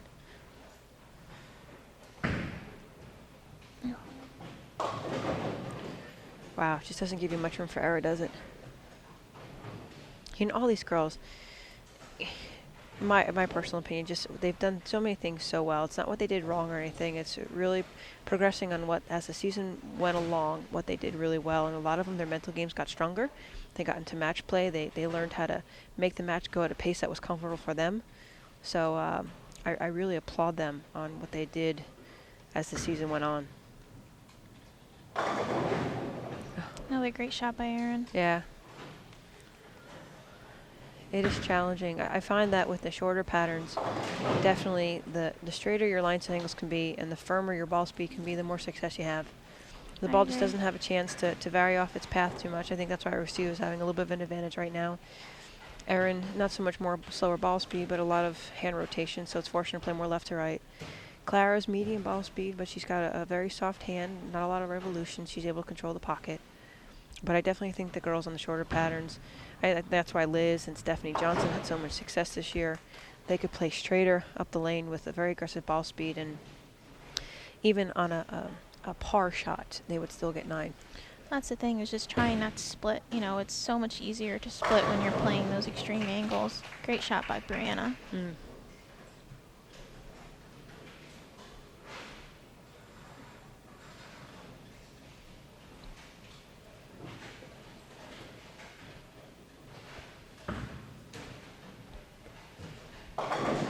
Good shot by Clara. See, to me, this 37-foot pattern is playing so much longer. Yes. You know, that's the one thing I see. It's like wherever the pattern ends, it's playing another 4 to 5 feet longer. And I'm sure you knew by being on Team USA for so many years that this center, in my opinion, plays longer. You know, when we played here in college, when I was with Nebraska, it was always playing tighter than what the pattern was shown. So I kind of expected that when I came here, that if they put a longer pattern out, it would have been interesting how it played. If they put something out like 45 feet, I mean, it really would have proven to be a tough pattern, but I agree. It's definitely playing a lot longer than 37 feet. It's good to watch. Watch the brown indicator marks down the lane. They're, I think 34, 37 feet, and then 44 to 47 feet. You can really see where the ball wants to change direction. But it's definitely longer than 37 feet. I would say easily 40. And that's good to spot. The rule of 31 is simply a guideline. And what that means is whatever the length of the pattern, subtract 31 from it, and that'll give you a guideline as where the break point is. So that would be the board 6 at 37 feet. If it's playing slightly longer, it might be slightly inside or even outside of that board. But everybody's ball motion right now seems to be just a little bit long and sharp. Looks like Clara may have to make a move her next time around, because it looks like your ball shape is pretty good as far as, you know, keeping it in the pocket, as you said, which is very important right now. Yeah. Bryanna's on a fine line. It's so tough. Really, until you live the moment and everything. Yeah, where the gentlemen have a slight advantage over us is their ball speed. Again, what I thought was a good factor, and their rev rate too. They're able to go with the back. Their hand covers are larger circumference of the bowling ball. You know, they're just able to pipe it so fast down the lane. That's where they truly have an advantage with their overall body strength. But we as young ladies out here, we rely on a lot of cleverness and being smart, making our hand spares. manipulation, yeah. Yeah. Good spare by Bryanna. And just pointing out Erin, as a compliment to her, a girl of her stature and her size, she's very petite in frame, but she throws a 15-pound bowling ball. She throws it 17, 18 miles an hour with a rev rate of probably around 330, 340. Yeah, 330, 340, yeah. And, you know, just gets the job done. So. Her ball is really looking sharp off the pattern right now, though. Yeah, and it's what it's doing. It's forcing her feet further left, and she needs to get back right to it. Yeah. You don't want to get too far left on a pattern like this. Yeah, that's going to be my goal later on in the matches, is not to feel like I have to move my feet left, but really just try to stay on top of it as best I can and find the ball that's going to do that for me. Bryanna's moving deeper and deeper. Oh. I don't think I think the furthest left I got my entire match was 17 with my feet. I drift. I have a 5-6 board drift, so I probably ended up being around 25. But as far as where I started, I tried to stay as far right as I could.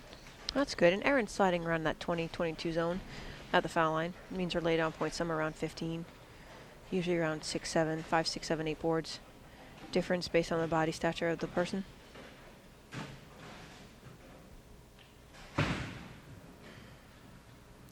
Covers it up.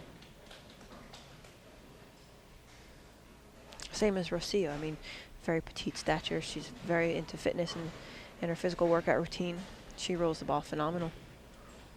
And it's truly inspiring. You know, all the ladies out here are truly athletes. Really want to perfect their game and they take everything seriously, you know, going to the gym and staying in shape, and it's very important. Erin's right around board 13 at the arrows. Still her break points around the 3-4 zone, about 40 feet. Throwing a strong asymmetric bowling ball. She's just staying in the match. She's not trying to pounce ahead or look for that 3-bagger or 4-bagger. She's just staying clean. And with the position she's in right now, being up 1 game, seeing Clara being, you know, fairly fishing around for something, I think she's trying to play it a little safe, which I understand.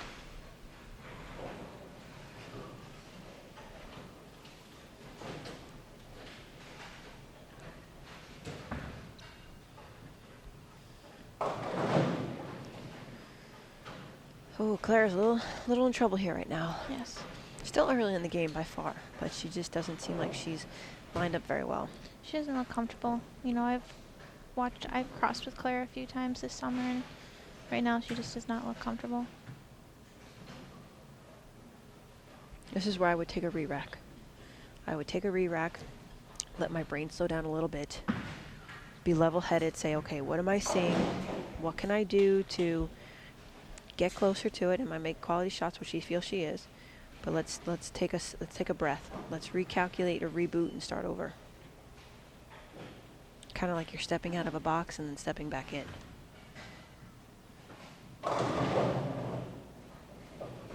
Two-pin. A little more left to right for Rocio on that shot. A little more aggressive with her ball speed. You get comfortable, you can feel like you can fire the ball a little bit more. And although she two-pinned on the shot, I'm sure she feels good that she didn't 2-8-10 or worse. So I'm sure, even though she didn't strike, she's still feeling pretty loose.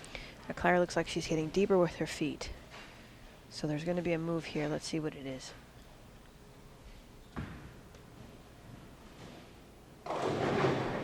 Yep, definitely move deeper inside. Maybe getting closer to Erin's territory. Yeah. She's using the response of the bowling ball in the back of the lane to dictate where she wants to put her feet on the approach. Seems like she may want to try to circle that spot now that she was having trouble with in the beginning. You know, getting through it. She may want to try to circle it rather than trying to get through it straight. Very well regarded player. I mean, so much international experience. Their success over here in the United States and Team Colombia as well. And such a nice lady too. Oh yes, lives in Texas. Just a great spokesperson for bowling. Good role model for young ladies. Erin comes back. She's got a double now. Bryanna 47th in the 3rd frame. She steps up on lane 6, which has been a struggle for many of them. That looks better. Yep, pocket shot just late in the angle entry, ringing 10. And that's not uncharacteristic for the severe delirium. It's a little bit rolly, so sometimes you get to the spot a little bit late, comes in a little bit late for you. A spare here, she'll be down 33 pins in the 2nd game. Erin's on lane 7. She has a chance to really floor ahead in this game.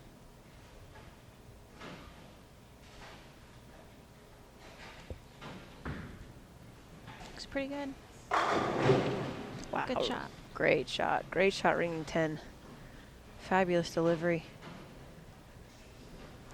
You look up at the score monitor, 9 spare, 9 spare, 9 spare, strike, 9 spare. I mean, shows you're right there. Just a matter of time. Yep. Bryanna with that spare. Now she's only down by 33.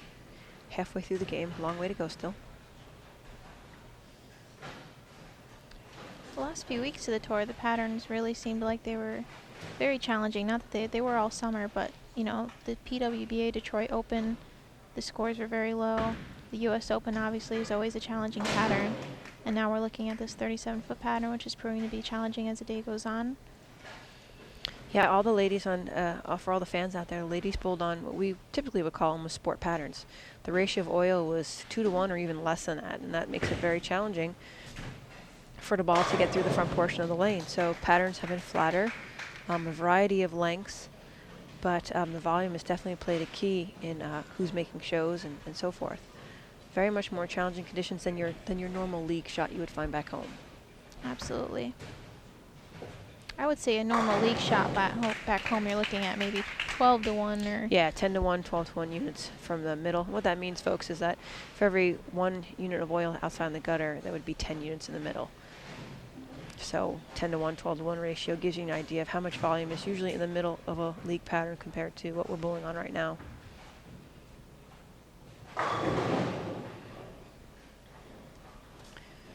Rocio seems to be getting more and more comfortable. Again, the ball's just starting to travel a little bit longer down the lane.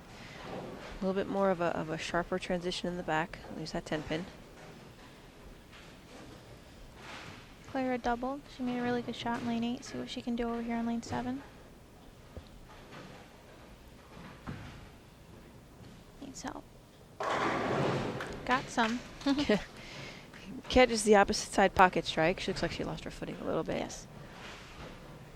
That's okay. You gotta take those breaks when you can. Yes, it's always nice when you get those breaks, especially on a double. Yeah, you never turn those down. Spare for Rocio.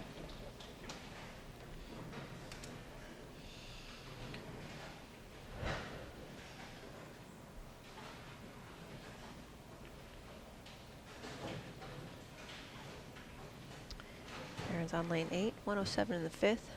Strike here, 127 in the 6th.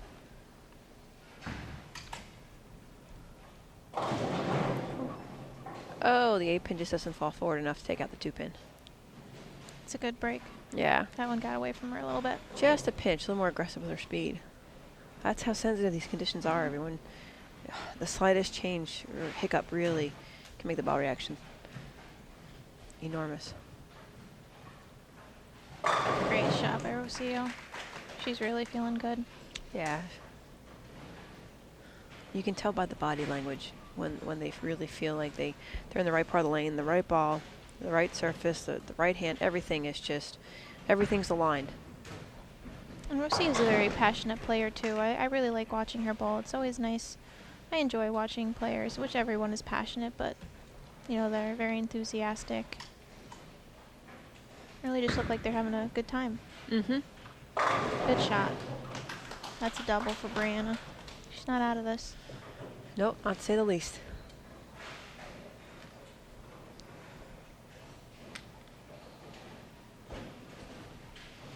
Erin opened up our season opener at the USBC Queens in Green Bay, Wisconsin, and she led that event. Very impressive performance by her, especially later Oh, in the her tournament. match play record, I think she didn't shoot anything below 700.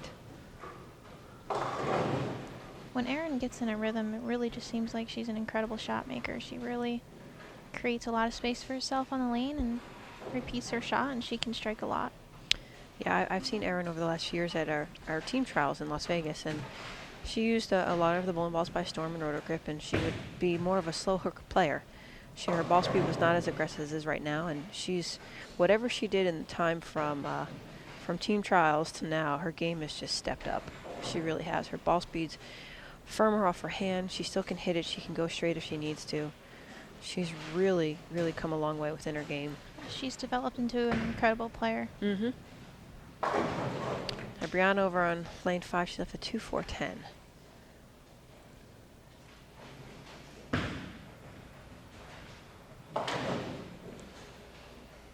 I would think at this point, I mean, still fishing a little bit, maybe instead of going left, trying to get back to the right a little bit and stay on top of it, maybe with a weaker ball, higher ball surface, 3,000, 4,000, and just see if she can play a little bit straighter in the front. It's really hard for Bryanna right now because obviously Rocio looks so comfortable that I'm sure Brianna's mind is racing at the moment to try to find something quick. Yeah. Clara off of 3 in a row. Left a 6 count. She missed the head pin. And really, folks, honestly, it's as often as the lanes are being stripped and redressed, this is what's playing into the lane conditions playing the way they are. So surface is so vital. It's almost like you want to use more surface. The volume always tells you how much surface you can use. The length tells you where to play. So length 37 feet. Obviously, you want to be closer towards the gutter or the channel. The volume is 28 mils. So that says you can use a lot of aggressive surface on the bowling ball. But if you could see the graph, if you're looking up at the graph at home on our tour site, you'll see that the first 15 feet is where the heaviest the volume is. After that, it tapers off again very, very quickly. So if you use a lot of surface, the ball is going to lose energy fast and just kind of want to stay to the right, not necessarily pick up towards the pocket. So this is where, like, I would say a 2,000, 3,000 ball surface might be pretty good, allowing you to stay further to the right so you don't have to force yourself further inward. Don't use that advice, Liz, if I have to bowl you later, though. Just keep that to yourself. Thank you, Kelly. Clara had a bad break over here on lane 8 with the spare. See if she can recover. 3-6-10. Yeah, she made the move inside, but she still has to get the ball projected to the right down the lane. Especially with a strong asymmetrical ball like the Paradox. Oh, Rocio around the 2-8. That gives her, what does that give her, 192? So Yes. she'll need 8 pins to win the match. If Bryanna strikes out here, Bryanna can strike out for 199. That would force Rocio to get 8 pins within 2 deliveries. Clara covers spare. And again, with them redressing the lanes every single match, there's only 2 players, maximum, minimum of 6 games, maximum of 10 on the. So they're not breaking down like they would in normal lane play. Good The shot by Bryanna. Friction isn't right there. So strategically, a couple of thoughts. You can try to burn up a certain part of the lane with surface aggressively in practice. A little bit of strategic play, not some offense on your part. Really focus on strategically where your competitor's playing and be aware of that. You can't out-execute it, you can't out-strategize it, but you can be aware of it.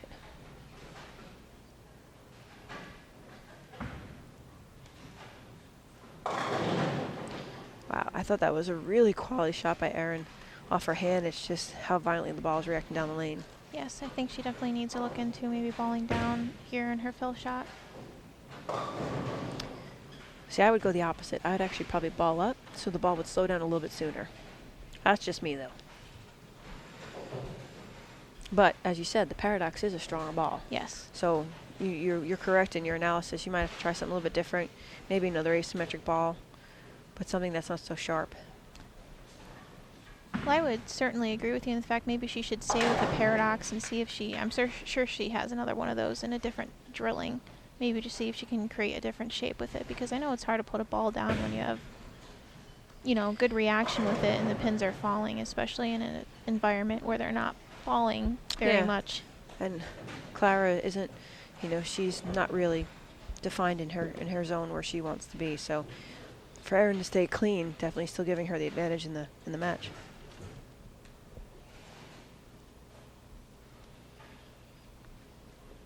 Erin just needs good count to win this game number 2. She'll be ahead 2 games to nothing.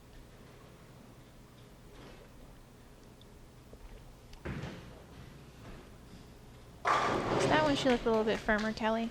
Yep, that'll firm up game number 2. So Erin will take a 2-0 lead going into game number 3. And so will Rocio on Bryanna Caldwell. So most of the matches have been quick today. Yeah. Second 7-10 split on lane 6 just in this match alone. We did see a few earlier. I don't want to bowl lane 6. Can we have a change of venue for the matches coming up? I'd like a change of venue, Your Honor. Maybe open 3 and 4 technical difficulties. And Erin did make a ball change there in her fill. Yeah, I think that's what she was looking to do earlier. Was that a game breaker? We have a lot of darker balls, so I'm not sure. It looked like a game breaker from the motion, but it could be a hammer bad intentions as well. But my guess is a game breaker. I've seen Erin throw that ball a lot this summer. And yes, it is a game breaker too. Rocio's making a ball change here. She's going to go the Crux Pearl. Definitely looks like a smoother reaction than the Menace. Yes. For our odor fans out there, that's the smell of root beer. That was Every time Storm comes out with a no-smelling ball, I try to give it a nickname. My friends back home, they call it the root beer float. The Rocket, when it came out, we called it the orange Tic Tac. That's funny. Yeah.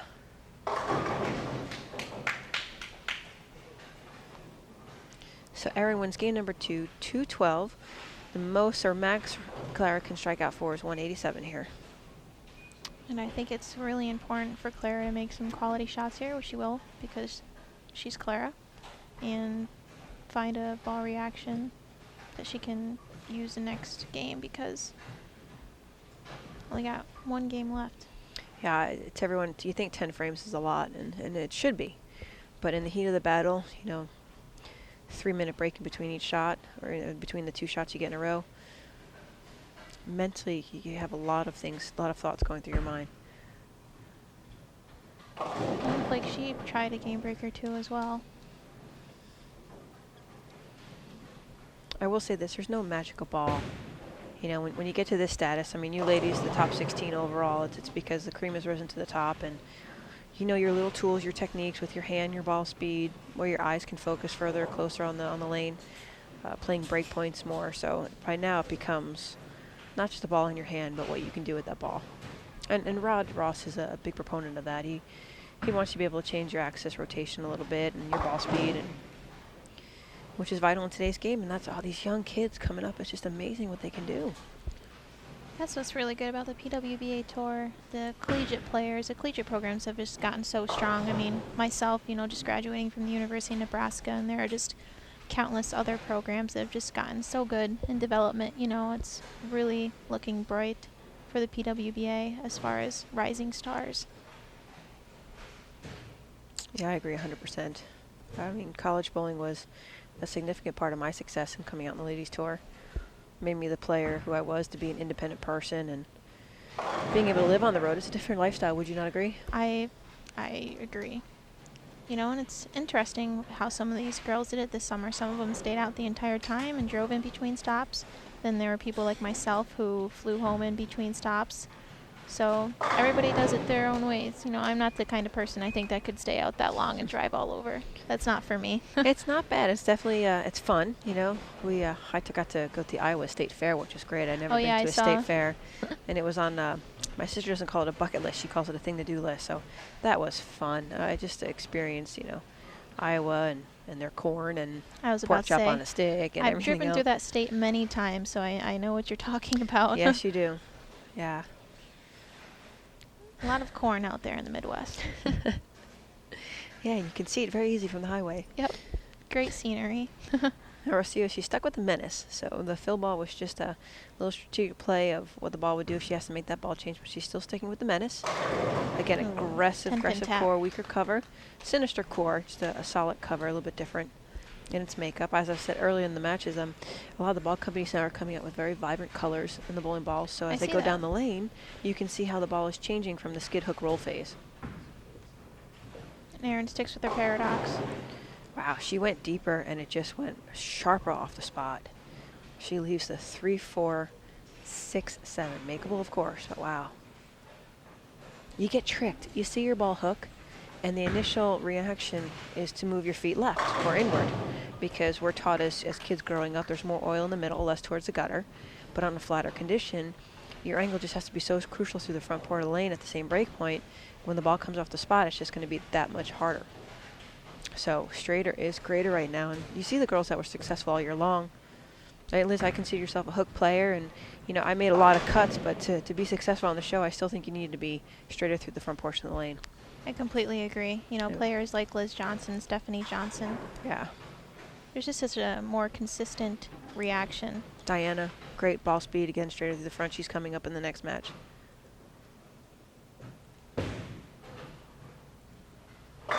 Great start for Bryanna. Yep. Again, a little more aggressive with her ball speed. Same part of the lane as Rocio. Looks like she skated back a little bit to the right. She looked a little bit uncomfortable playing left. She looked a little bit timid. She's so excited. Just to give you a little insight of their personal life, Bryanna's getting married. I think the countdown was 43 days. So yes. Hats off to her fiance out there. She's really, really excited. I actually asked her if she was going to the PWBA regional in Hornell coming up here in October, and she goes, you know, my best friend's getting married, and then the week after I'm getting married. So I have a married month coming up, she said. Good for her. Very nice girl, too. Yes. Great shot. Rocio strong out of game number 3 with 3 in a row. Now, lanes 5 and 6, 6 is the troublesome lane. On lane 7 and 8, 7 is the troublesome lane. So even and odd, even in the earlier matches, there were a few, you know, mishap leaves on lane 7. Good shot by Clara. Looks like Clara did make the switch to her Ebonite Game Breaker 2. That's going to give her a little bit more cleaner ball motion down the lane instead of the skid hook. Yeah, there is something called topography. And topography simply means that, yes, the lanes are installed the same. They look perfectly flat. But with the oil ratio of how the lanes are applied, there's different surface frictions. And some lanes will have more friction to the right, to the middle, early on. And the graph is a very colorful graph. The red indicates a lot of friction, kind of like you would normally see friction fire. And if the ball wants to hydroplane, you would see more of a blue color, kind of like ice, so the ball would want to skid even more. So even though the lanes look the same, and typically they are, there is something called topography that does affect the bowling ball's reaction, just like Erin did on that shot. She was a 9-10. Yeah, Erin, if I was Erin, I would definitely go back here and chat with Rob a little bit, because Clara looks pretty good at the game breaker too, and you certainly don't want to have Clara climb back into the match, you know, the caliber player that Clara is. And like we saw earlier with Amanda Greene and Shannon Pluhowsky, anything can happen. Mm-hmm. Rocio converts this pair, 76 in the third frame. Now Bryanna on a double. I think maybe the first double she might have had here in a while. She had one earlier on, but see if she stays within herself. Oh, so Thought she close. had that. 9-10. There's no chapter listing on how to shoot that, by the way. Definitely, I think there's multiple ways you can make that, intentional or not. Yes.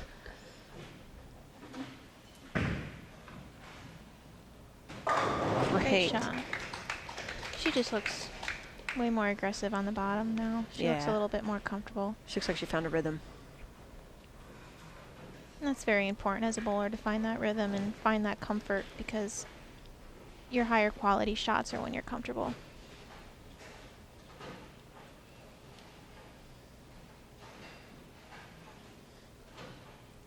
Erin switching to her game breaker too. Got a little right with that. Wow. Breakpoint was slightly different. She got to board 2, where she was normally getting around board 4. And you could see the difference in reaction.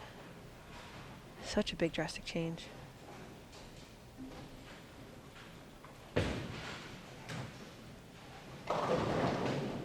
Very aggressive shot by Bryanna on that Yes, one. very aggressive. 2-pin. But that's what's giving her success right now in this game. Well, obviously, she's realizing, you know, it's 0-2 and she's got nothing left but to be aggressive, you know. Mm-hmm. Each girl's physical game is just so different too. I like watching Erin. Her stance, she starts off with the ball slightly outside of her swing, out of her shoulder line. And then before she starts, she puts it right back in front and put it right into alignment. She's got a 5-step approach, gets the ball into the swing very quickly, and allows her to give her all that hand action at the bottom of her swing. And Bryanna's style is different, that she almost carries the ball for 2 steps, kind of drops in with more of a hinge type of drop away. Right. And is still able to be aggressive at the bottom. So it's our sport is so fascinating that there's no one way to skin a cat. You know that expression There's goes. no set yeah. way. At the end of the day, it's whoever knocks down the most pins. Exactly. And Clara, lane 8 on a double. Great shot. Catches the swishy strike. And it looks like she can just get through that ball a little bit more than the paradox or the smackdown, giving her a more even reaction. Now Rocio still using the menace, and that was a ball of choice by a lot of the ladies. Wow, that one ball just didn't pick up at all. 2-10. I wasn't sure if the menace or the haywire were the more popular roto releases. Seems like both of them were thrown a lot this summer on tour. I would agree. Definitely agree. Clara on a 3-bagger. Lane number 7. Now she again with the ball change. She looks like her late feet are further right than when she made the natural adjustment playing deeper in. She's back closer to the gutter. To the left.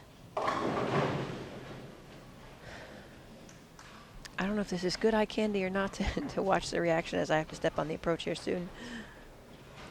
At least you'll have some insight, you know. Oh, absolutely. Good shot. Oh, great conversion by Rocio. 2-10 spare.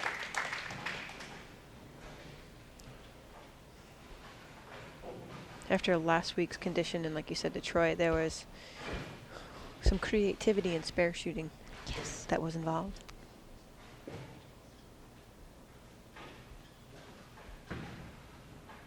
.310 baby split. And the Colombians showing off their split skills. Excellent coffee too, by the way. Yes, excellent. I had a teammate in college, Andrea Ruiz. She would bring back coffee for us when she went home, and it was delicious. I'm from New York, and the coffee's pretty good there, but Yes, Rocio and Clara both represented Team Columbia at the Pan American Games this past year.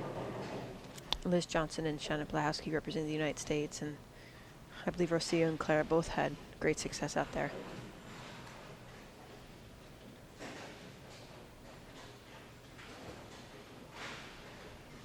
Yeah, in terms of sponsors, all the girls like coffee. So for those viewers out there that want to take note to that, we love Starbucks and Dunkin' Donuts and Tim Hortons. And Yeah, it would be a very interesting array of different coffee shops. we're definitely coffee as far drinkers. as preference. Because we're from all over the country. Myself, I'm a Dunkin' girl. I don't know about you, Kelly. And all the nutrition, the Quest bars seem to be very popular amongst the girls. So just a little hint there out there. But thank you to all the bowling centers that hosted the PWBA stops this year. Great camaraderie. They were incredible. From the proprietors as well as the volunteers that worked. We were fed almost every meal in most of the centers we went to. Oh, Erin. crucial spare right there. She's 45 in the fourth. She's working on 98 if she strikes here. So to stay within the matches. Bryanna seems to be getting more of a track to where she can play and feel very comfortable. And it looks like Rocio may have broken the lanes down a little bit with her menace there and opened the lanes up a little bit more for Bryanna. Sure. So her ball doesn't go through it as much. I know for some, like myself, the short is not necessarily my favorite pattern. I mean, I like bowling on it because I like a challenge.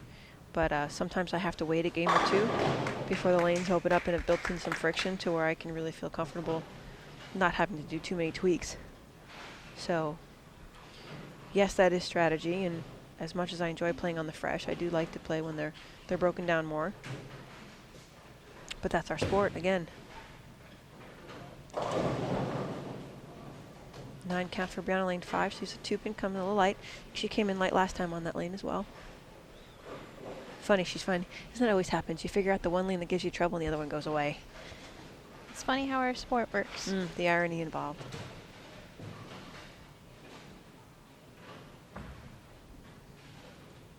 Good shot by Clara. 4-pin. Yeah, too, as the lanes have transitioned for her, now the ball's able to pick up a little bit more in the mid lane. And 4-pin, a great leave.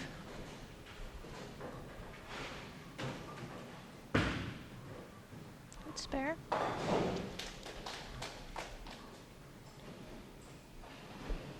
We have a few spectators here today, hoping to gain a little more popularity as the day progresses. All the people are working out in the workforce. We know Sunday for our live telecast on CBS Sports Network should be good.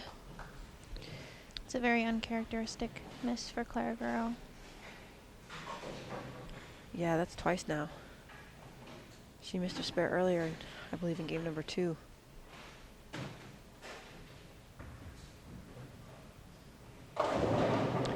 Okay, Rocio's starting to fall in a little bit of a trap now.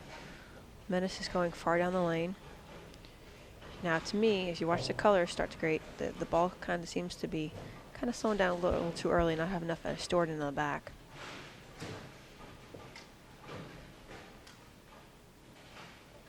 Especially Bryanna's using, again, a dull surface bowling ball. Great shot by Clara.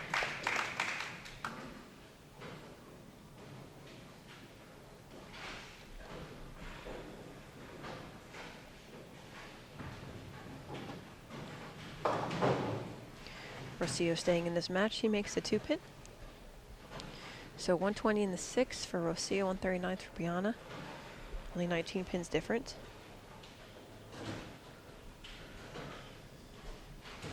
The scores have definitely lowered for all the matches, not due to the caliber of athletes, but just again because the lanes being stripped and redressed each and every single time. They are going to get flatter and flatter.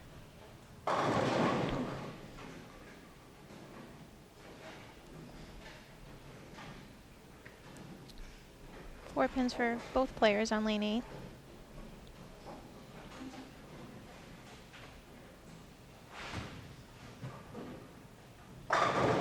Wow. Huh. That was 8 straight back, Kelly. That was a great shot. It was a good shot. There's a game changer, momentum right there. Now, what is your opinion when you leave a 7-10? Do you automatically maybe look for a different ball, or do you just say it's a bad rack, or what are your thoughts on that? Well, based on the previous 2 frames, Rocio went, light 2-pin. She split in the last one. That tells me the ball's reaction is starting to go away. So initially, if I leave something like that, for me, 9 out of 10 times, it's not a bad rack. It's that the ball has lost energy when it got to the pocket and just poofed 7-10. And So it seems like that's what she believed, and she threw her crux pearl on the second shot there.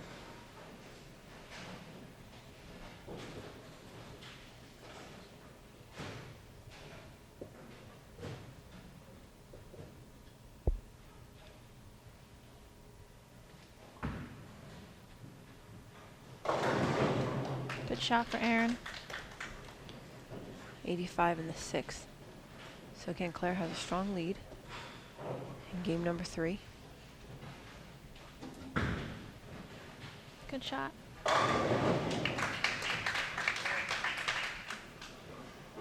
Wait for Bryanna to bounce back in this match.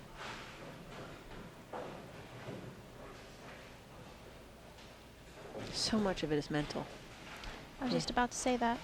Physically, you execute, and you think you made a good delivery, a bad delivery, ball change, but so much of just keeping your thought process simple.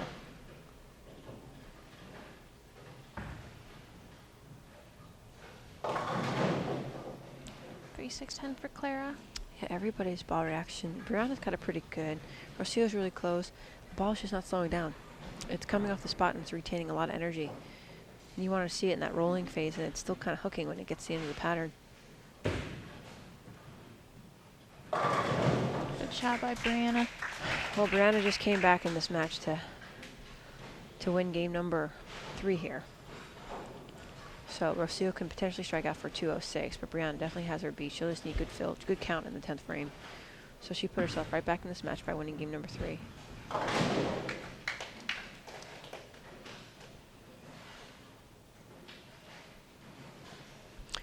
What are you going to do after this season ends this weekend? Well, I think I'm going to go back home and get some much-needed rest for at least a week. And then I am going to bowl the PWBA Regional in Hornell. And then I'm going to bowl the South Point Classic and the World Series of Bowling. So those will be my next few bowling ventures. So still a full season left, huh? Yes. I'm going to try to stay bowling, stay fresh. I work part-time back home at a grocery store, so I'll do that.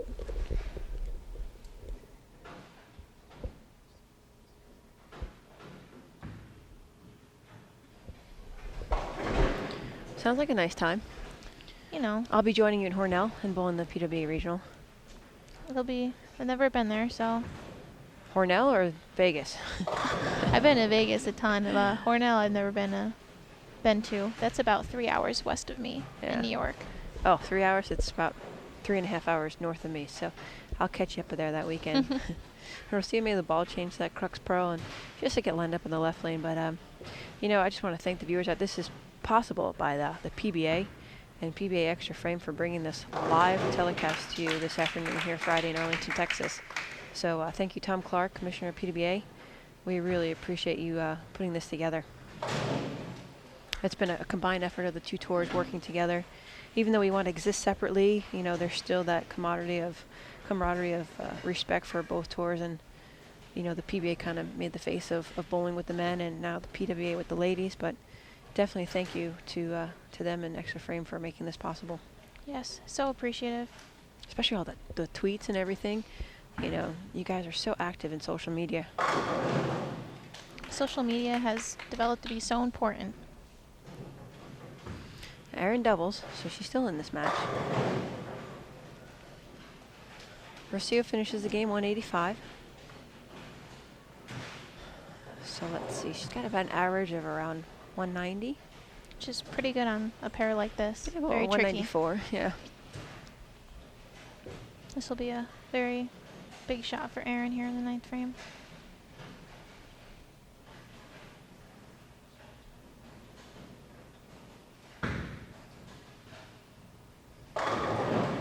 And Bryanna just really making quality shots now. Yeah, she's 355 after the first 2 games, and now she's going to come back and has the potential to shoot 249. So She was patient. She waited for the lanes to open up a little bit more for the friction to build there. Then her ball picked up in the right part of the lane. So strategically, she just waited for the right time. Great shot by Erin. Again, I hate to keep using the same vocabulary word, but it really was off her hand. Really, really good. Really strong. Just a little bit long and sharp. Ringing 10-pin. No, we were just talking about Bryanna getting married soon. I always wonder, you know, what they have to do for shirts after that. Does she have to get all new shirts, obviously? I asked her that, and I don't want to give away the information because I think it's a something secret. personal she would like to do. But, you know, she's an only child, so Caldwell has a very specific meaning to her. But you guys out there on social, you can ask her personally. Yes. I won't give anything away.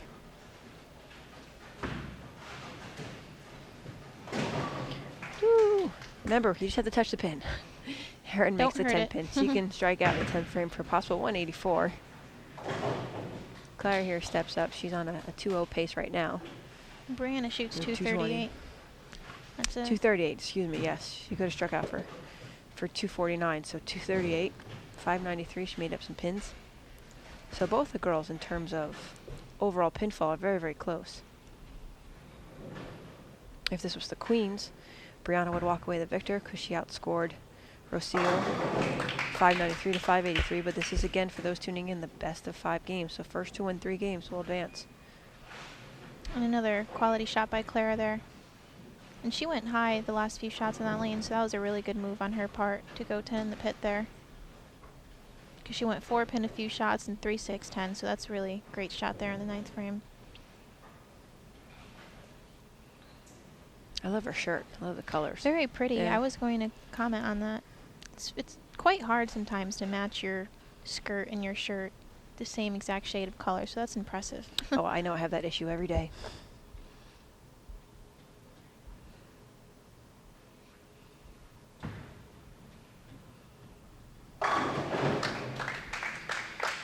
That was a great shot by Clara. So both matches now, 2-1.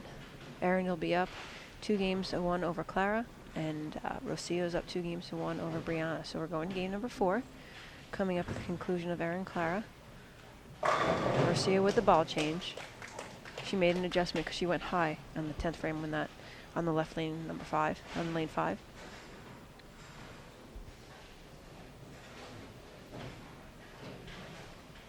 That's certainly something I learned out on tour, to not be timid when it comes to switching balls, because it's just really very important a lot of times. Not always, but... Well, there's that safety net factor. I mean, it's challenging if you're getting 9. You look at it, are you ahead in the match? Are you behind in the match? What are you going to gain from doing it? You know, a lot of people believe there's no reward without risk. But if you know that the ball, if you don't have faith that it's going to give you 10, you have to do something different. Well, and if I could just use an example for you last week on the US Open show, I mean, you went up in the 10th frame, and I believed you switched to your unhinged, or did you switch from your unhinged? I did. And you made a quality shot and struck, and that's just absolutely incredible to me. But like you said, if you don't believe it's going to strike, then why throw it? Yeah, exactly. And I did. I even felt the second one, the 10th frame, was a good shot. It just kind of picked up a little bit more ball speed. So, yeah, I'm a firm believer. I always play offense. If I go down, I'm going down swinging. I'm not going to watch the pitch go by me. Right. I think that's a great wisdom for all you young viewers watching right now. Clara took that frame. She did a ball change.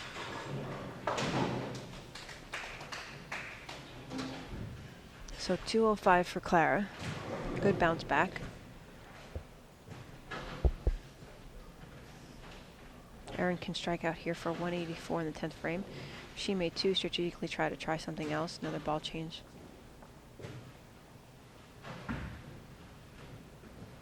Good shot.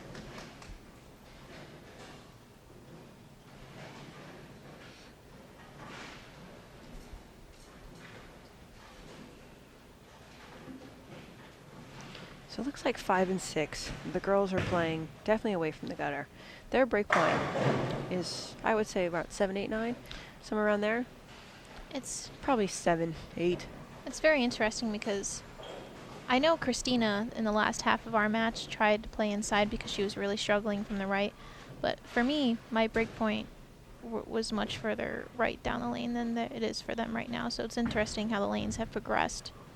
I know Shannon O'Keefe, she was around the 6-7 zone when she played. Missy was right on top of her there. So to me, it looks like 5 and 6. They made the gutter right around board 6 instead of the gutter where it initially is. Kind of like if you were picture a wall there from board 6 and up. And that again could be contributed from the topography of the pair. Lane 6 definitely is more slanted. And if you were to picture the colors on the lane, it would be more blue towards 5 and out. So that ice type effect where the ball just wants to skid for a long time, not having any grab to it whatsoever, regardless of the surface of the bowling ball. I actually also threw 2 different balls on this pair. So that's how I try to overcome the trickiness of it. Shannon did too. Shannon used the same ball but with 2 different layouts. And that was, I think, very crucial in her success. Oh, what a bad break for Rocio. It's a really quality shot too. I thought that was great in just the last second, 4-9. She's just so calm, you know, just talking about the mental game. You know, she left it and she realized it's a good shot, walks back, slaps her hand together and moves on. I believe it's very important to reward yourself for a good shot. Say, oh, great shot, because you're not going to knock down 10 every time. You know, that triangle 60 feet away, you're just not always guaranteed to strike. So you have to say, hey, that was a great shot, just make the spare. It's not finding out what you did wrong, it's finding out what you did well.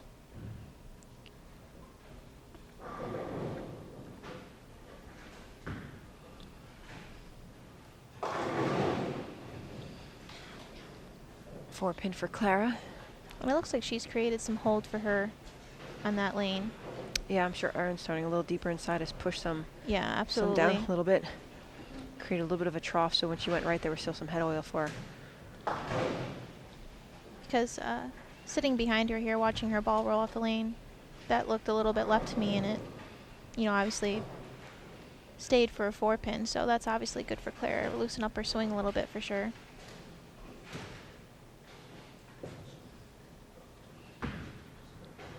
Hey, she makes the 4-pin. There's a Clara we know. Yeah, good spare shooter. And it's very interesting how she shoots her spares. You know, some players with plastic balls hook at it. She's just completely up the back, very straight. Great shot. There's what I mean by the colors of the ball going down the lane. It started out that really copper color, and then you could see the white in the bowling ball start to get taller and taller. It means the ball is starting to transition from that hook phase to the roll phase. There you go. The secret way, you just use colorful grips. If the ball is dark, use really white grips. Very colorful grips, and you can see the ball motion as it's traveling down the lane. The colors of the bowling ball itself. But you know, we don't see the first 10 feet of the lane, so. It's great insight. There's so many little secrets. Oh, good shot by Bryanna. 9-9-9. That's all right. Little German in all of us. Erin's out of the gate with a strike. Isn't it great to see all the flags, all the different countries that have come here to work here? It is that they've incredible. come here in the United States to train with some of the top coaches. So impressive to me. Of course, I couldn't tell you all the flags in what country they are. I was just trying to figure out all of them, but I could probably name a few. There's a few, yeah. See, that's a good shot. Just shape. Yeah, Very exactly. sharp. Shape. Mm-hmm.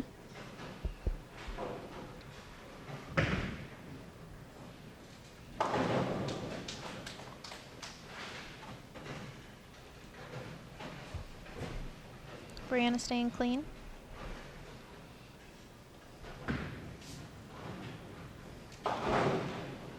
Erin McCarthy gets 2 pins, so 2 is 4.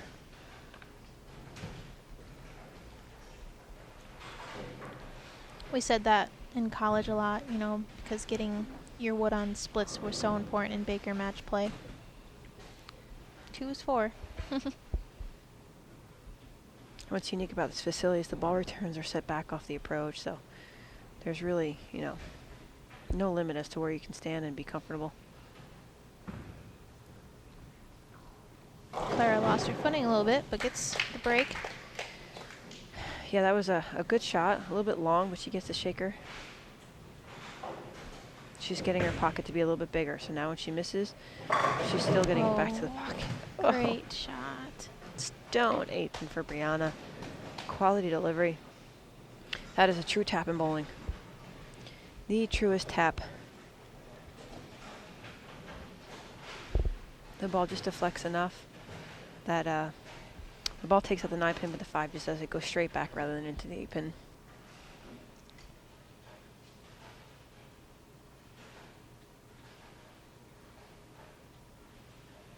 It's a good shot. Oh. That's I what guess some of that hold came back to bite her that we talked about last shot. Yeah, but again, see how the pattern's playing a lot longer than it's dignified in its length? It just seems to be so much more pusher down the lane. Because I really thought that was a great shot out of her hand. Sure.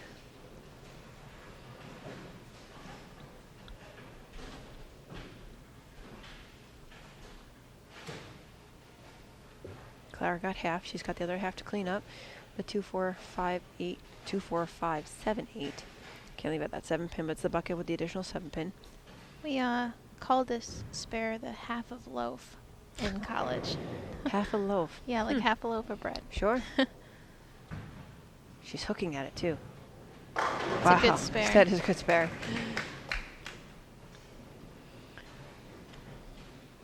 That was the other half with butter. Very clean spare. That's a hard spare. Oh, Rocio got that in. Yeah, break. off her hand. Off her hand, she knew it. She's done some work in the past few years with Del Ballard. Del Ballard being the rep for Storm and Rotogrip products here this weekend. He lives in the local area, and Rocio came out a few years ago, probably 3 or 4 years, to work on a ball roll, and it's made a tremendous amount of success for her in the long run. Now Erin on that right lane, lane 8, 1, 2, 4, 10. It's amazing how quickly the lanes can transition. That you have something and it just goes away.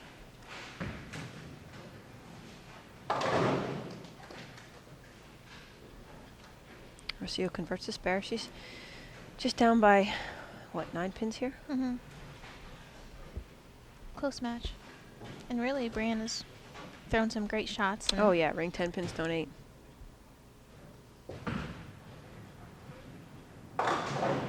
It's 3.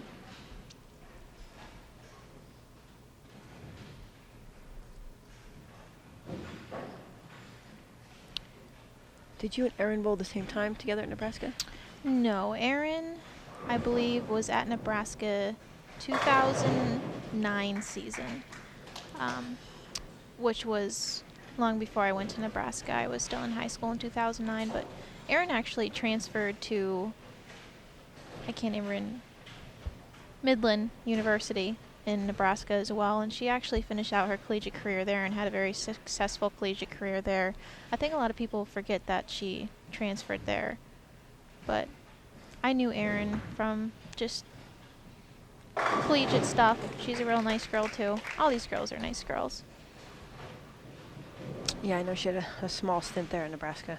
She's Yes. a critical care unit nurse. Yes, I meant to mention that earlier. She really does it all. Yeah, if there's ever an incident on tour, we Just go to Erin. call Erin. Erin. Nurse Erin.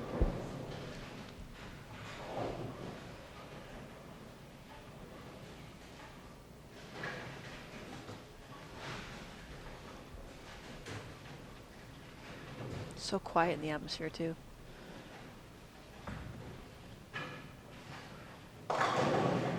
Oh, Oh, tough leave. yeah. Looks like Clara hand got around that one a little bit quicker. The bottom of the swing.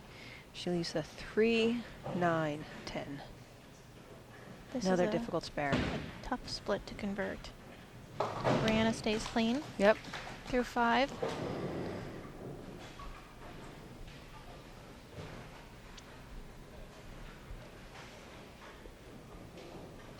Yeah, I'm not sure. I didn't really know that they were going to set this up in this fashion this early in match play. It was kind of a shock to me personally when we walked in this morning. Wow. Clara hits directly on top of the 3 pin, and the 3 pin goes back into the 9 pin angle enough to take out the 10. I think that's very comparative to the 9-10 we were talking about earlier. There's no really set way to get that spare.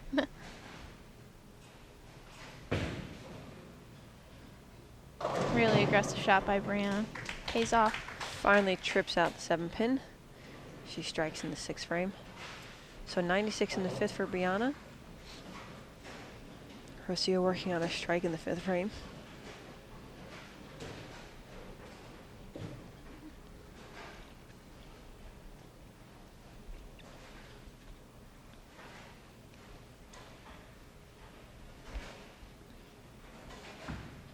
Clara on the left lane. Lost her footing. Wide right. She's frustrated on that delivery. And I believe sometimes when you lose your footing, obviously it's because of something that happened, whether you stick or slide, but sometimes it's because your timing's off a little bit. Whether you're too late or you're too early, you rush through your swing. Yeah, well, when you have to be firm on this pattern, you know, the irony is you want to be aggressive with your ball speed, but your hand has to be soft. And the two kind of don't go together. You know, try to have a soft hand and not hit up through it or around it, but yet to still be aggressive with your ball swing, so your swing speed gets a little bit faster, but the hand wants to close down sooner. Right. And if you either miss at the bottom, so yeah, it's definitely usually a result of the timing, the beginning of where the push away starts that indicates fault or footing. Happens to me a lot, and this last year I've been working to correct it. It's just because the ball got in the swing too soon, has to go a little bit more forward. Oh, she hooks past that one, leaving the head pin. So even though she's got a slight lead in this match, it could go either way, again, just because of the challenging condition.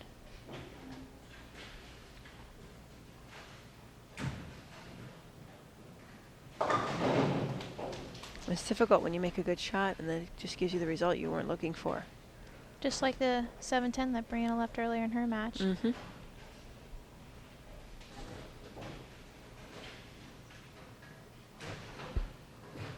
Again, tuning in, it's the best of 5 games. The first one in 3 games will win the match. 2-1 lead for Erin McCarthy over Clara Guerrero. 2-1 lead for Rocio over Bryanna Caldwell. Really got away from that one.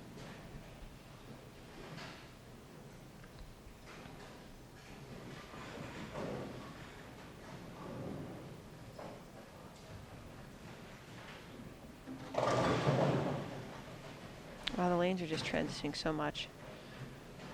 I tried to get to the ball, tried to get there. You could see it try to change direction, and it just was too late. 2-4 spare. This is where the player has to really know their equipment. You know, what is the next ball change? It's not a guess, but if you had to pick the one, you know, you have to know your equipment to say, this is going to be right. It's very important, very vital to know that information, to know your equipment, to know the ball down, the ball up, the difference between drillings.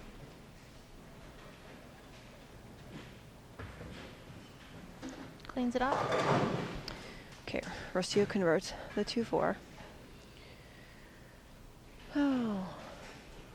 And for those of you who may not have known, Diana Zavulova changed her hairstyle, so you will see her new hairstyle next matches, if you have not seen it already. She just walked by, so that reminded me of it. Leave a surprise for the viewers. Anticipation.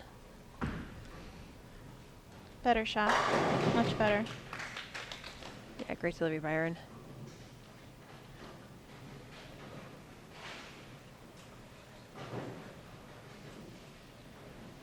And Bryanna's been in the pocket consistently. Need some help. Ooh, just a little left off her hand. Look at the result. She knew it too. I'm sure she was just hoping. Obviously not that. Really important to get the wood and make a good shot in lane 5.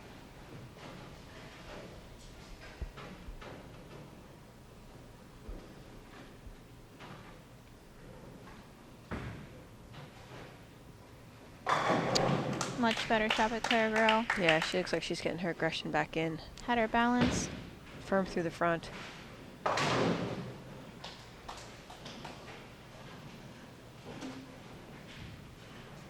Clara is so persistent. She never goes away. She's like that fly in the house that no matter what you try to do, she's always going to be there. She's always going to be buzzing around. She's always going to be floating around the top 5 into match play. She's just that consistent and that strong within her game. And that's what's made her so successful these last few years. I believe the Topeka Open, the one I won there early in the year, she was at one point, I believe, 75th and she climbed all the way up to the step ladder. Mm-hmm. She's just, like you said, very persistent, unbelievable player. Yeah, she never goes away. And that's just the trickiness in these lanes. That ball went right through it.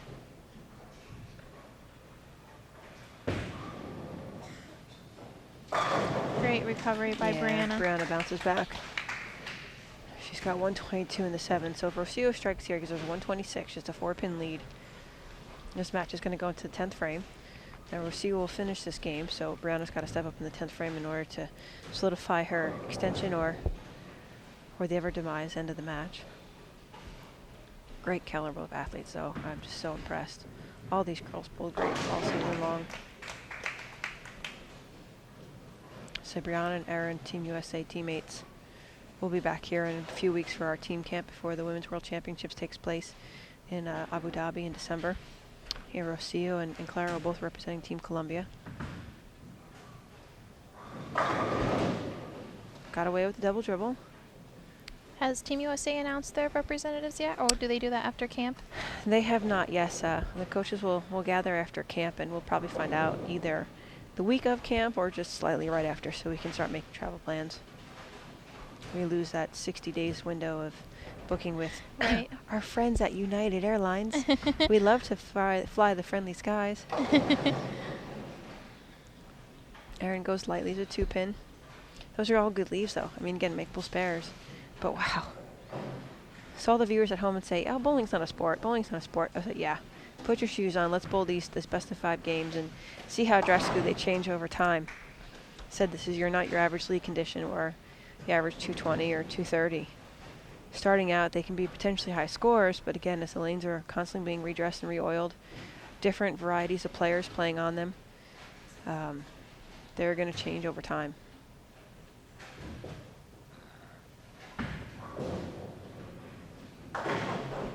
Erin converts the spare, so 97 in the 6th frame. She's only 6 pins down from Clara. So again, all these matches should go to the 10th frame. That's just the potential of these players and how strong they are. Big shot for Rocio. Wonderful. Puts it right in there. Yeah. That was perfect ball motion right there. Skid the hook, and the ball just started to roll just a few feet before the pocket. Kind of stood up in its motion. Very, very effective. Very difficult to find, too. It's not always there every single time. Obviously, the type of hand rotation off the ball will dignify how consistent it's going to be. Oh, Erin's in trouble. Again, with her angle so much wider than Clara's, she has to be pretty much perfect almost every delivery. She has to be very accurate. Yes. It's got to hurry. Now she came up high in the last lane. Last time she was on lane 6, which she kind of over-rotate with her hand just slightly.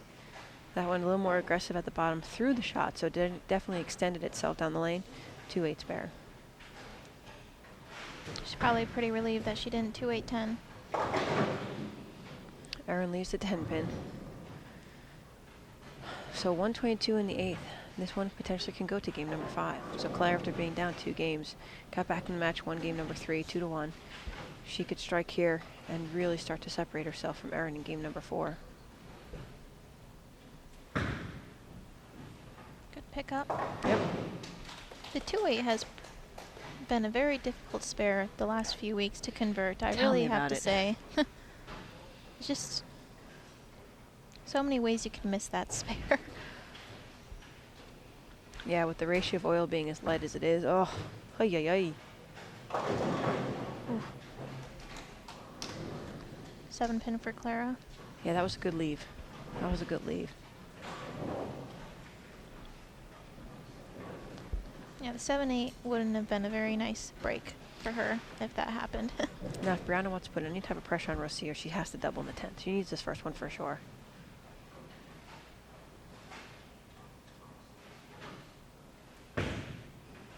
That looks good. Oh, excellent. Quality, quality, quality. This is when, as a top 16 player, you lay it all on the line. Yep, she knows she has to strike to survive. Now, if she doubles here, she's going to force Rocio to get the first one. Clara cleans up her 7-pin. So 10-pin lead now over Erin. Potentially 20 right here.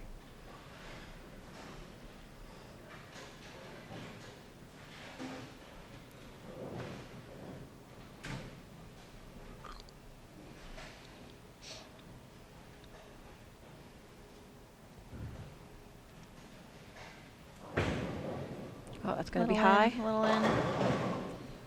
Oh, almost catches the break. Brooklyn for the second strike. So 182 for Bryanna if she strikes out. Still forces Rocio to mark. Rocio must get a mark in the 10th frame. I think Rocio flat 10 there last time. Yes, she did. Great shot by Clara in the 9th frame. All right, so 20-pin lead over Erin right now. This is so exciting. So much action going on here in the 10th frame. This is like a fan's dream, I would think. Bowling all day long. How much better can it be?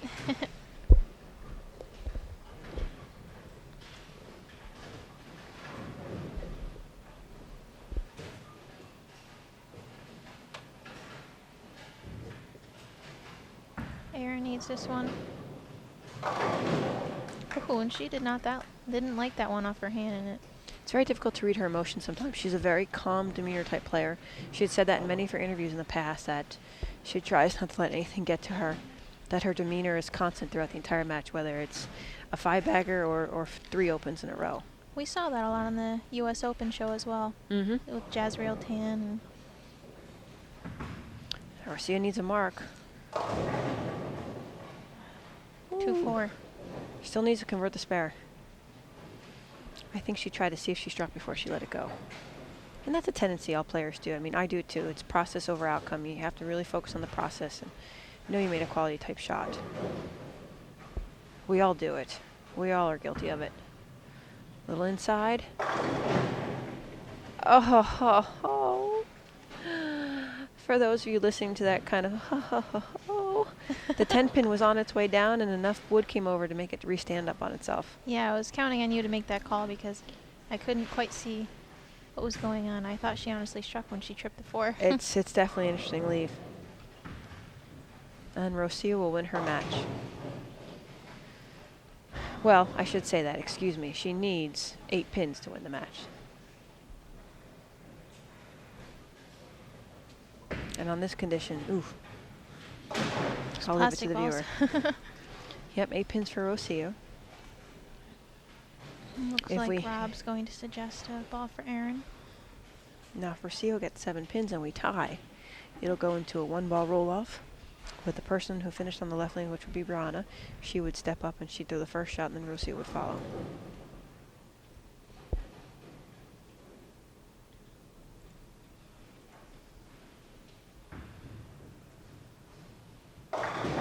Eight pins exactly.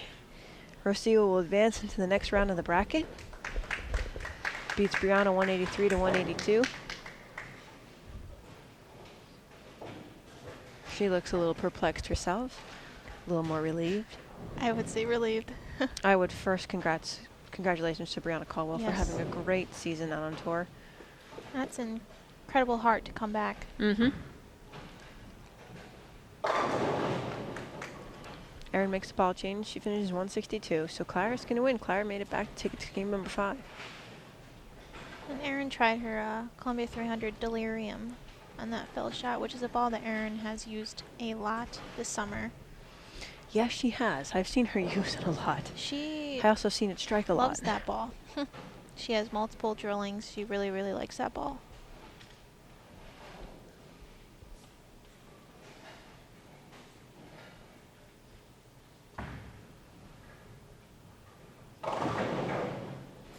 Neither girl within the match itself looks like they got dialed in. I mean, Erin 565 after 3, Clara 520 after 3 games. They're low-scoring matches again because of the demanding condition. But neither one within the 4 games have really got dialed in, and not to withstand anything to their credentials and credibility. It's just the condition itself. I mean, you're missing by a fraction. You're missing by a board, maybe 2 boards. Whereas normally the ball would bounce back from the right down the lane, but because of the volume and the little bit of out of bounds near the gutter, you have to be really on with your swing. Yes. And the ball goes in the direction of the swing. The hand manipulates what the ball wants to do. So if the ball gets, if you get a little bit more aggressive with the hand, it's going to directionally change even sharper. If it's soft through the spot, it's going to project even longer. So this one going game number 5.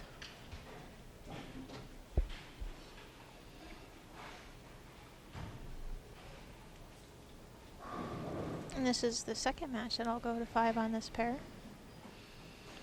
Yeah, again, I vote for a change of venue. I'm just going to put that out there. Your Honor.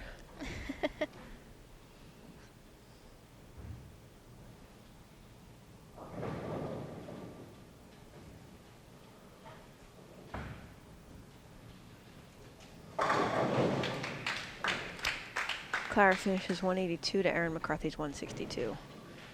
So in terms of overall wood, Erin's 727 for 4 games. Clara's 710. So again, scores potentially low, close to one another. We're going to go into game number 5. Erin talked to her ball rep. Clara's chatting with Sandra Gongora, also another teammate. Well, I'm sorry, not a teammate. Sandra both for Team Mexico, but they've roomed together, I think, most of the summer. Yes. And I think that Sandra is traveling with Clara. I wouldn't say the girls were cliquish this summer. They really developed some phenomenal friendships that they bonded and had some really good group awareness. Erin mumbling something. I can't read lips, so I'm just going to say that she wasn't pleased with the shot. I think she's just truly frustrated with her ball reaction right now. I think Rob gave her that delirium because he knows how much she likes it, and right now Erin just doesn't look comfortable, and I think he just wanted to help her find some comfort. Well, again, both girls are really close. I mean, the reaction hasn't been perfect to where it says, let's, stick with this ball no matter what. Been a little bit of a guesswork going on. As I said earlier, some of the girls are fishing. Mm-hmm.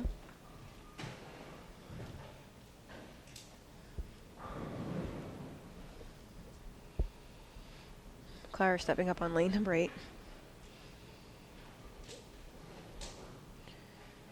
So Clara was the higher seed, so she's going to finish. So if it comes down to the 10th frame, it will put a little added pressure on Erin. 310. From a spectator's point of view, right now I would say you got to have something with surface.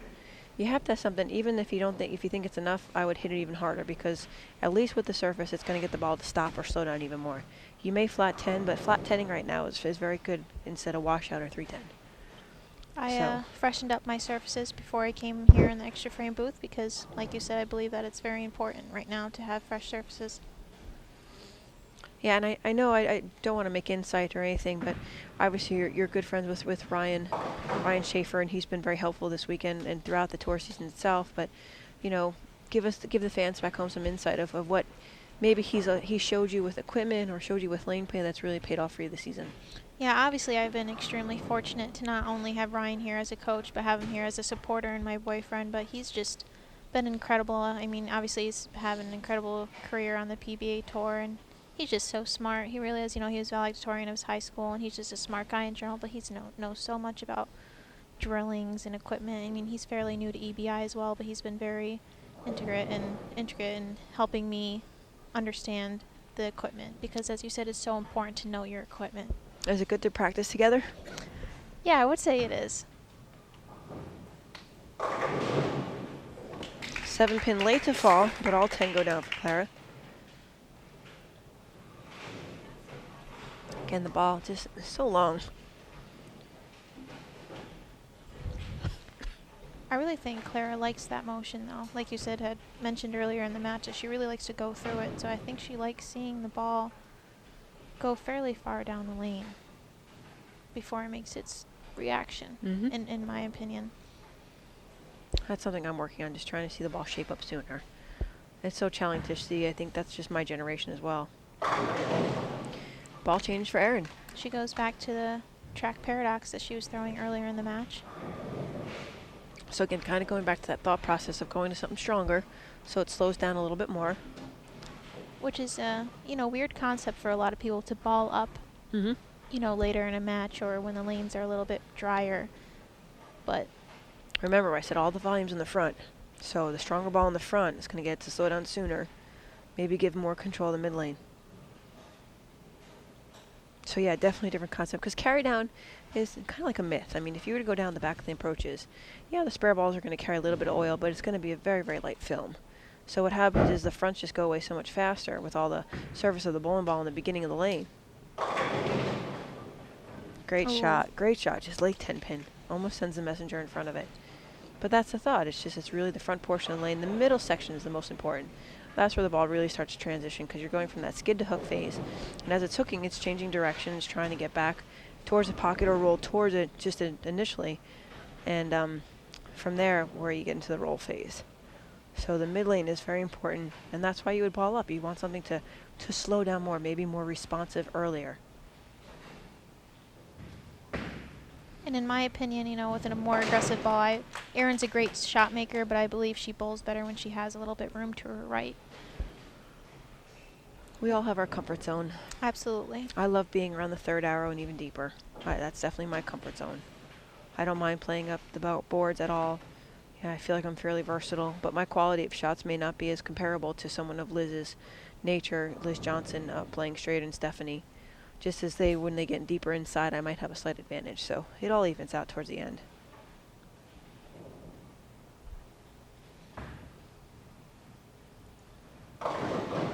Clara still staying close to that gutter. And again, both matches, 2 different break points. So Clara and Erin both staying fairly close to the gutter to the right, maybe around board 3 or board 4. And the girls on 5 and 6, their break point was around 7-8. So as the matches progress, it'll be interesting to see how the lanes are going to play even more.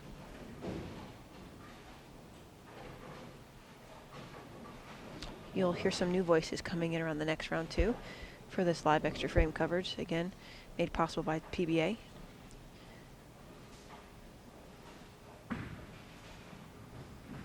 Wraps up the spare. So we're even through 3 frames. 29th for both girls in the second frame.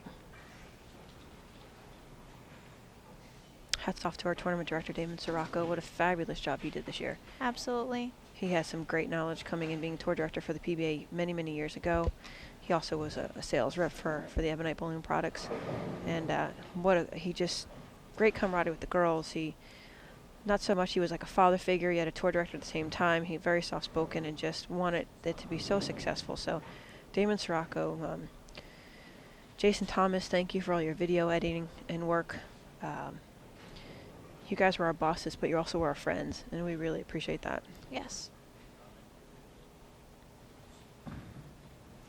Better shot for Clara. She is playing that long and late reaction, isn't she? I really think she really likes seeing that motion. Yeah, now this is, kind of gutsy move here. I don't know if I would do it or not, but if she balled up, same as her, if the ball would just slow down a little bit sooner. I'm just not sure her thought process, because I'm sure she sees Erin struggling a little bit, even though Erin has found something with that track paradox again. If she plays it safe, or if she takes the risk and balls up.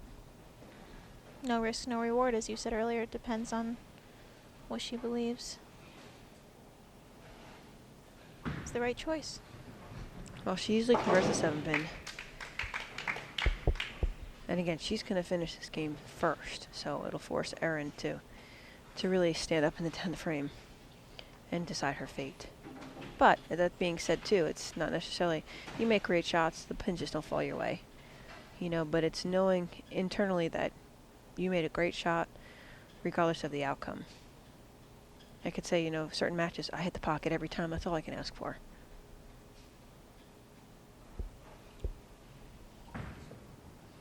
Inside, ball doesn't hold long enough, yep.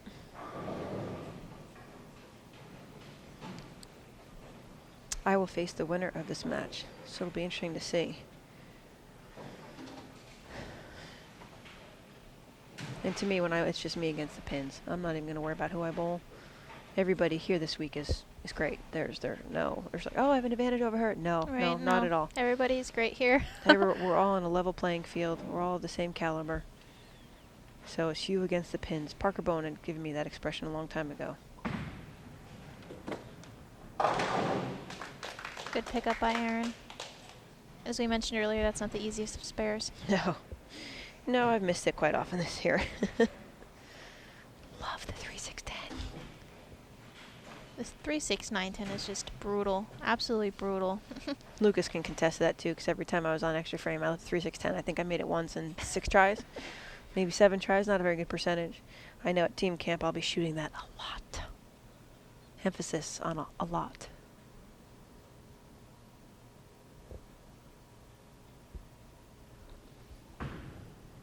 That's got to push. Ooh, high flush. Good. High flush. Well, definitely seems more comfortable on the left lane. Lane 7 by the topography has a little bit more friction in the back end, so the ball motion is going to be more defined.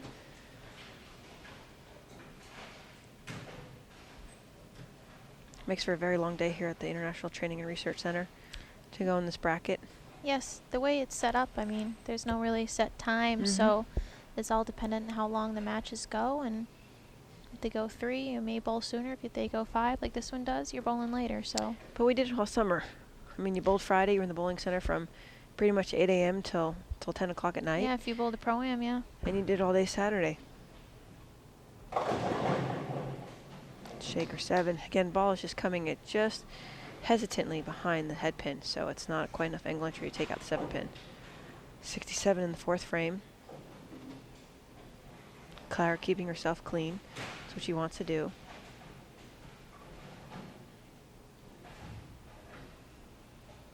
You can tune into PWBA.com to see how the bracket is matching up for future matches to come.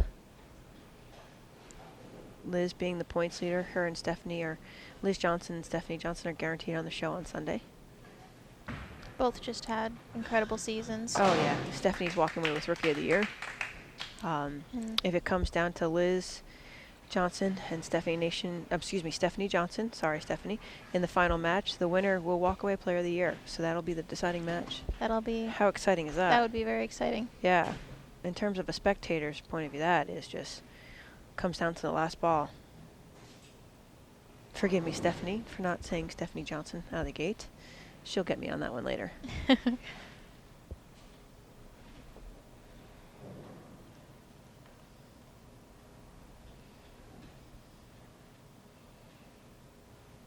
How awkward is it to bowl in silence?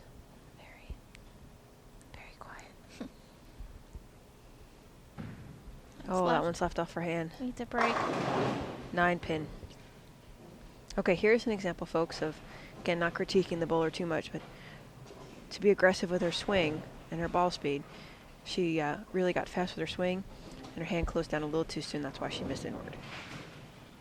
Again, challenging to have aggressive ball speed and a soft hand. They just don't go together. The only people I know that are really good at doing it, Walter Ray is one of them. Liz Johnson, also another. Norm Duke is pretty good. Just naming of all the great bowlers out there. Good spare. And She Clara knows it just too. keeping clean. Erin's on a strike here. So 86 in the 5th for Clara. 66 in the 4th for Erin. She goes spare here. We're tied up again.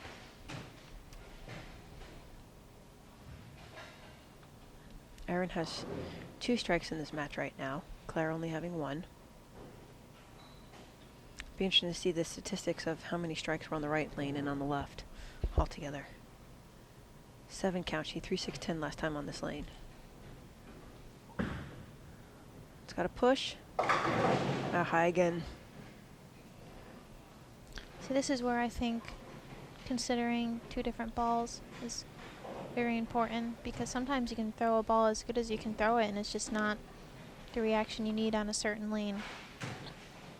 Yeah, there's a wise man that once said you can't out-execute poor ball reaction.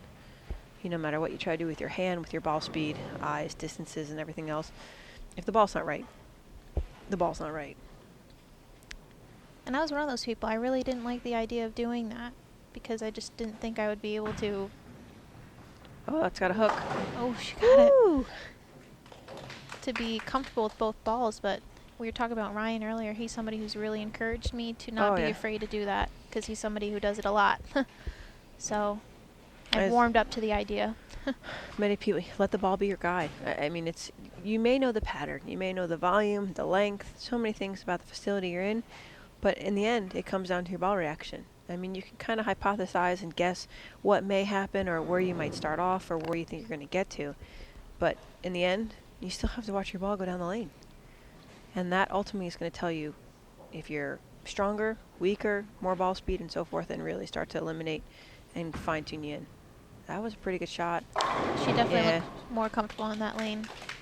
Now, it looks like she shifted her break point in a little bit more around 5-6, but her laydown point is definitely further inside. So she's deeper. She's made a further giant step left or deeper with her feet. Her break point is probably about the same distance, but slightly inside where it was. And hoping that's going to pay off for her. So Clara had a weak 7 pin on this lane last time she was up.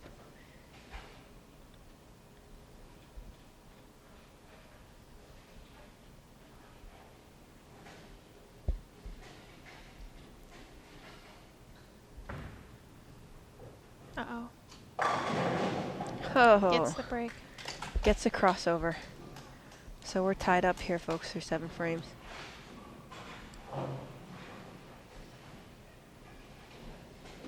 These last 3 weeks, the Detroit Open, the Ladies US Open, hosted by Baltimore and Carolier Lanes in New Jersey, demanding conditions. Very demanding. I mean, to the part where if I had long hair, it should be short. Maybe that's why Diana cut her hair, because you really wanted to pull it out sometimes.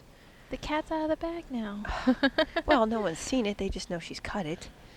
But yeah, the conditions have been so challenging, and its execution is so critical. You know, self-confidence. You have to know you made a good shot. Now, I thought that was pretty good. See, I thought that was good off her hand, but just checked too much in the back. So even me, from my perception, my point of view, I thought it was really good off her hand, but it made a motion I wasn't expected to see. And that's when, like you said, it's really important to know as a player when you throw a good shot. Because you certainly don't want to make a move or a ball change off of a bad shot. I will say this, Diana's haircut makes her look taller. Yes, there you go. That's a little bit Just of a saying. hint. It looks Gives her taller. some height. Yep. Now the viewers really want to tune in. 3/610 spare conversion for Clara. Ooh. See, here's what I don't get. Help me with this, Liz. She's fading the ball back. The ball is rolling end over end as flat as it can be. You would think the ball should just keep going and fading itself to the right and take out the 10 pin. But the instance there, even with the plastic ball, there was enough friction at the end to make it tip up just slightly enough that the 6 pin wrapped around the 10.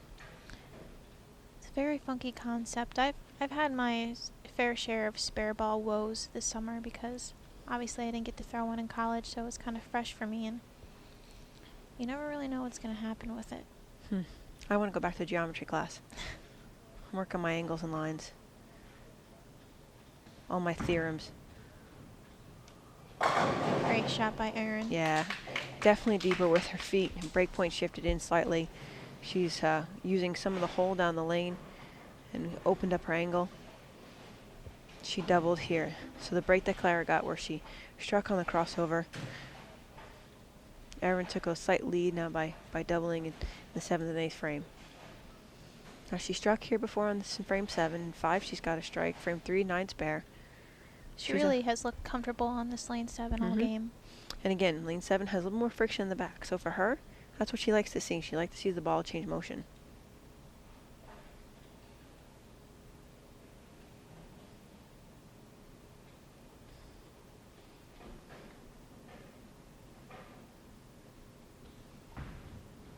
That's got to come Needs back. help. Ooh, that was a good 2 pin. Very good 2 pin. Seemed right along its target, but definitely more aggressive at the bottom of the swing. She spares here for 155 in the 8th.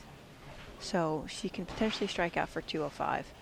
Clara can strike out for 194, so it's still a matter of 11 pins.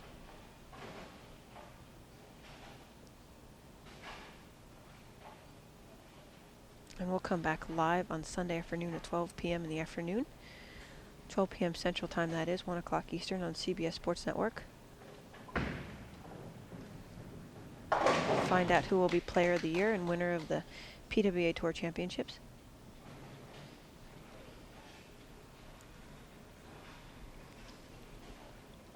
So Clara really needs to strike here to put the pressure on Erin. Yes, she does.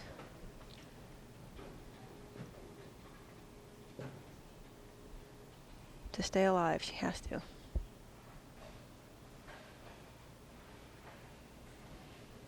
for my sake, I hope so, because I really could use a ladies' room right now. Just throwing that out there. I agree, Kelly. All that water and hydration, trying to keep my muscles loose for my match. She really got her hand around that one. But not done. She makes a spare. She strikes out. She still shoots 184. So that would still force Erin. I mean, she can get 9. Would give her just enough to tie the match.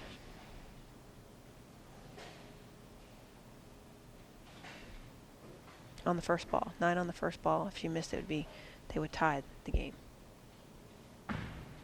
Maybe not.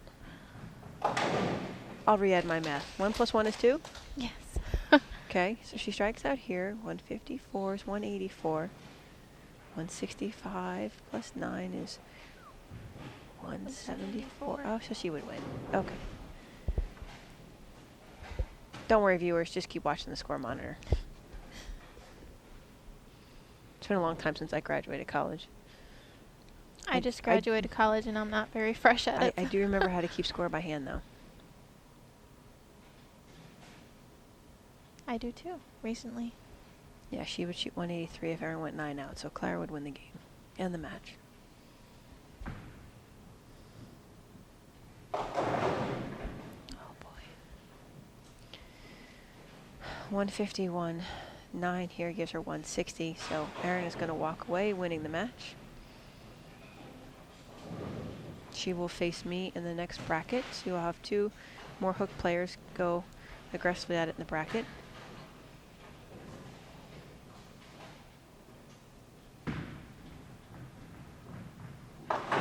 Almost converts it here, just real close. Congratulations to Clara. Hats off to her for a great season.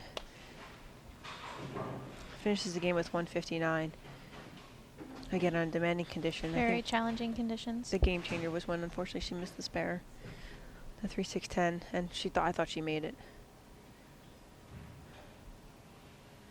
If I was Erin, I would just maybe play around a little bit, maybe start playing straight or something, just to see what's out there. Yeah, I would try to see if she could find a ball that would have her have a little bit better angle.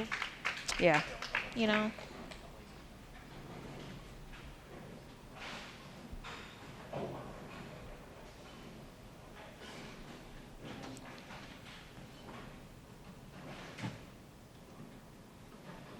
She's still going to stick with it. Stay tuned for more upcoming matches as we advance into the next round of the bracket. This is the final round of the first side of the bracket, so we went from 12 players down to 6. Now the ladies with byes, that would be myself and Diana, are going to come introduce into this round. Yes. And you're going to see some great matches. So potentially 205 here for Erin. She will face me in the next match coming up later this afternoon.